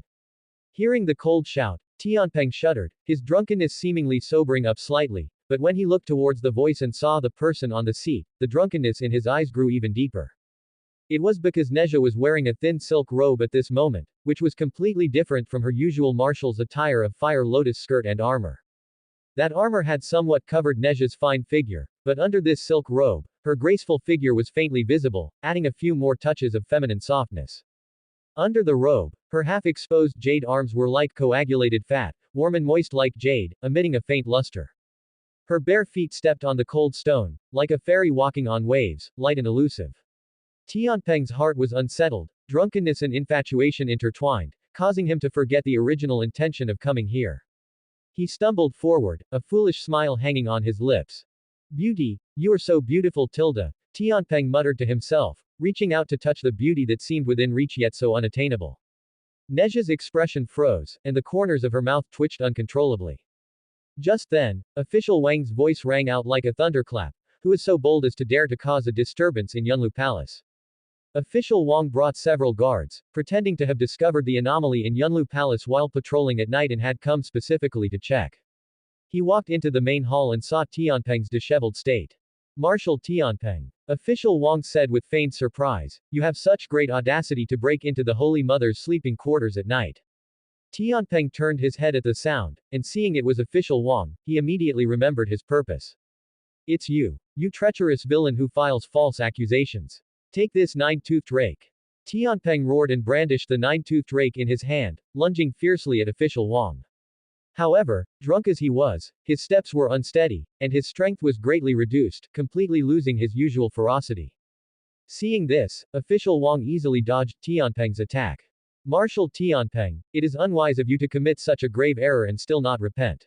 Official Wang said coldly while dodging. He did not intend to clash head-on with Tianpeng, for in this drunken state, it would not take long for him to collapse on his own. Tianpeng, upon hearing this, was even more furious. He brandished the nine-toothed rake again, just wanting to rake this bird man to death. But Official Wang was agile and could cleverly resolve Tianpeng's attacks every time. After only a dozen rounds, Official Wang caught a flaw in Tianpeng. He dodged and struck a steel whip hard on Tianpeng's back. Tianpeng felt a great force surge in, and his whole body instantly lost balance, falling forward.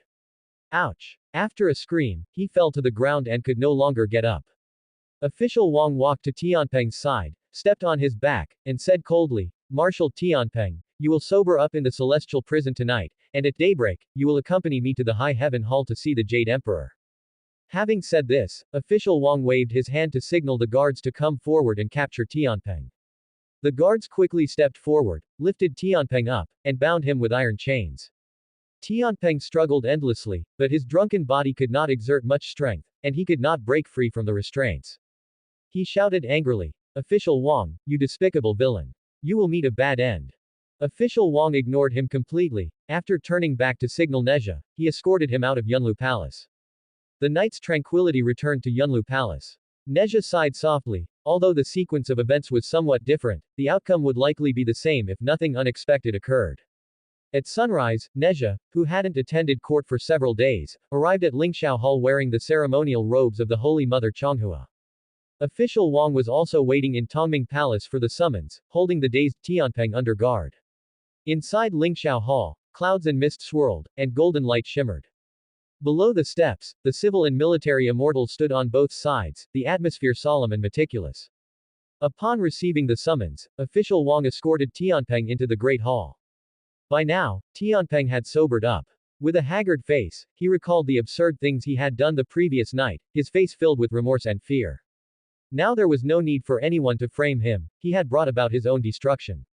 Official Wang stepped forward and bowed, saying, reporting to the Great Heavenly Venerable, last night Marshal Tianpeng, in a drunken state, broke into Yunlu Palace and caused a great disturbance. Although I stopped him in time, this act was extremely rude and constitutes a crime of great disrespect. I request your Majesty's judgment. As soon as these words were spoken, all the immortals were shocked.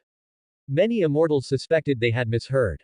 Upon hearing this, Tianpeng's knees went weak, and he knelt on the ground, kowtowing repeatedly, I beg the Jade Emperor for mercy.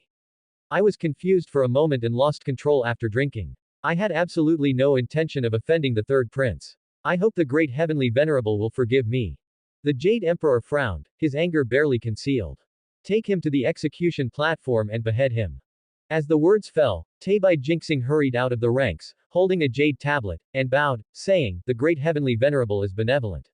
Although Marshal Tianpeng has erred, considering his past meritorious deeds and the fact that no major disaster was caused this time, I hope the Jade Emperor can deal with him leniently to show the tolerance of the heavenly palace. The Jade Emperor turned his gaze toward Teibai Jinxing. His expression softened slightly, though he did not agree immediately. At this moment, the barefoot immortal also stood out. He was burly and had a resonant voice. I second the words of Teibai Jinxing. Marshal Tianpeng has rendered great military service to the heavenly palace in the past. This incident was truly a momentary lapse, and I hope the Jade Emperor can handle it with leniency. Upon hearing this, the Jade Emperor still did not agree, but looked at Neja instead. Seeing that the timing was right, Neja stepped out of the ranks, bowed, and said in a cold, clear voice, the great heavenly venerable, please calm your anger. Although Tianpeng has erred, considering his youth, I hope the great heavenly venerable can deal with him leniently. The kneeling Tianpeng was stunned. He did not understand why Neja would plead for him. Could it be that she was not in league with official Wang? Just as Tianpeng felt his mind was in a whirl, the Jade Emperor finally spoke. Very well, since all the immortals are pleading for you, Tianpeng, your death sentence is commuted. Tianpeng immediately kowtowed to express his gratitude, his voice choked with emotion. I acknowledge my crime. Thank you, Jade Emperor, for your mercy. The Jade Emperor waved his hand, signaling the heavenly soldiers to come forward. Tianpeng was escorted to the execution platform for the punishment of 2,000 hammer blows, each one deafening. The gods either closed their eyes, unable to bear the sight, or sighed in low voices. After the punishment, the Jade Emperor spoke again, his voice majestic. Tianpeng, although you have avoided death, your crime cannot be pardoned. I order you to be banished to the lower realm to taste the suffering of reincarnation once more. Upon hearing this, Tianpeng felt unbearable sorrow in his heart. He thought of how he had worked diligently for so many years, finally ascending to the upper realm to become an immortal. He never expected that after such a short time of happy days, he would be banished to the lower realm. Not only was he being banished, but he would also have to enter reincarnation and start all over again. Tianpeng could not help but shed tears. After the court session, Zhao Mujiao, following Neja's instructions, led the remaining eastern constellations to Yunlu Palace to accuse Star Lord Kangjin, Ao Yi, of dereliction of duty. Exercising her authority as the judicial god of heaven, Neja demoted Ao Yi to be the water god of the Liusha River in the lower realm to accumulate karma anew. Only when her karma is restored can she return to the heavenly palace. After handling this matter, Neja went to the Yaoqi fairyland and summoned several stewards to inquire carefully. From the stewards, she learned that the celestial maiden who had privately descended to the lower realm with the Qin insect immortal egg was originally the daughter of the manager of the Laoshui River in the lower realm. The Laoshui River was one of the 8 rivers, and the Jing Dragon King was the grand manager of the 8 rivers, so the manager of the Laoshui River was a minor dragon king under the jurisdiction of the Jing Dragon King. After discovering that the celestial maiden had stolen the immortal egg and descended to the lower realm, the Queen Mother had sent people to the lower realm to search for her, but by then, the family of the manager of the Laoshui River had long since vanished without a trace. After learning this, Neja lost interest. The person had already run away, and she was not proficient in the art of divination. Where was she supposed to go to catch them? Returning to Yunlu Palace, Neja summoned the giant spirit god and the 12 Yaksha generals. I am acting on the orders of the Queen Mother to descend to the lower realm to investigate some matters and, incidentally, to tour the various states of the human world. It may take a few years, or perhaps several decades. Are you willing to assist me? Although Neja spoke in a questioning tone, how could the giant spirit god and the others dare to refuse? Furthermore, while everything in the heavenly realm was good, it was too stifling. If there was an opportunity to go down to the lower realm to relax, that would be a very good thing. Though this humble god is untalented, I am willing to protect the commander by her side. The giant spirit god immediately agreed, and the 12 Yaksha generals also hurriedly expressed their willingness to serve. At this moment, the little pig bear, which had appeared from nowhere, jumped onto Neja's shoulder and shouted, I want to go too. Take me with you. Neja said, you can go, but I'll say this in advance. The food in the lower realm cannot be compared to the heavenly palace, and it is not even as good as the wild fruits on Kunlun Mountain. If you make a fuss when the time comes, no one will send you back. Upon hearing this, the little pig bear promised, Nezha, don't worry, I promise to be good and won't make a fuss. Nezha nodded and waved her hand, telling the two maids who usually attended to her to prepare for departure. These two maids, one named Wei Yu and the other Jin Wen, had served her for hundreds of years, and she intended to take both of them to the lower realm this time. Half an hour later, the group descended to the lower realm from the South Heaven Gate. Before long, the group arrived in the mortal world. When their feet touched the ground, they were already on Jambudvipa, and not far away was the capital of the Western Han Dynasty, Chang'an City. Nezha transformed herself into a lady of outstanding temperament and graceful, luxurious appearance, dressed in fine robes and wearing pearl and emerald hair ornaments, sitting upright in a magnificent, impressive carriage. The giant spirit god transformed into the carriage driver, while Wei Yu, Jin Wen, and the 12 Yaksha generals each changed into maids and guards. The group proceeded in a grand procession, looking like the traveling party of some prominent noble family. However, the procession had not traveled far before they were met by a gust of wind. After the wind stopped, a crowd of minor deities and immortals was already kneeling before them. At a glance, the city god, earth god, mountain god, water god, and the four directional gate gods of the Chang'an region were all among them. It turned out that the earth god had noticed Nezha and her group as soon as they landed.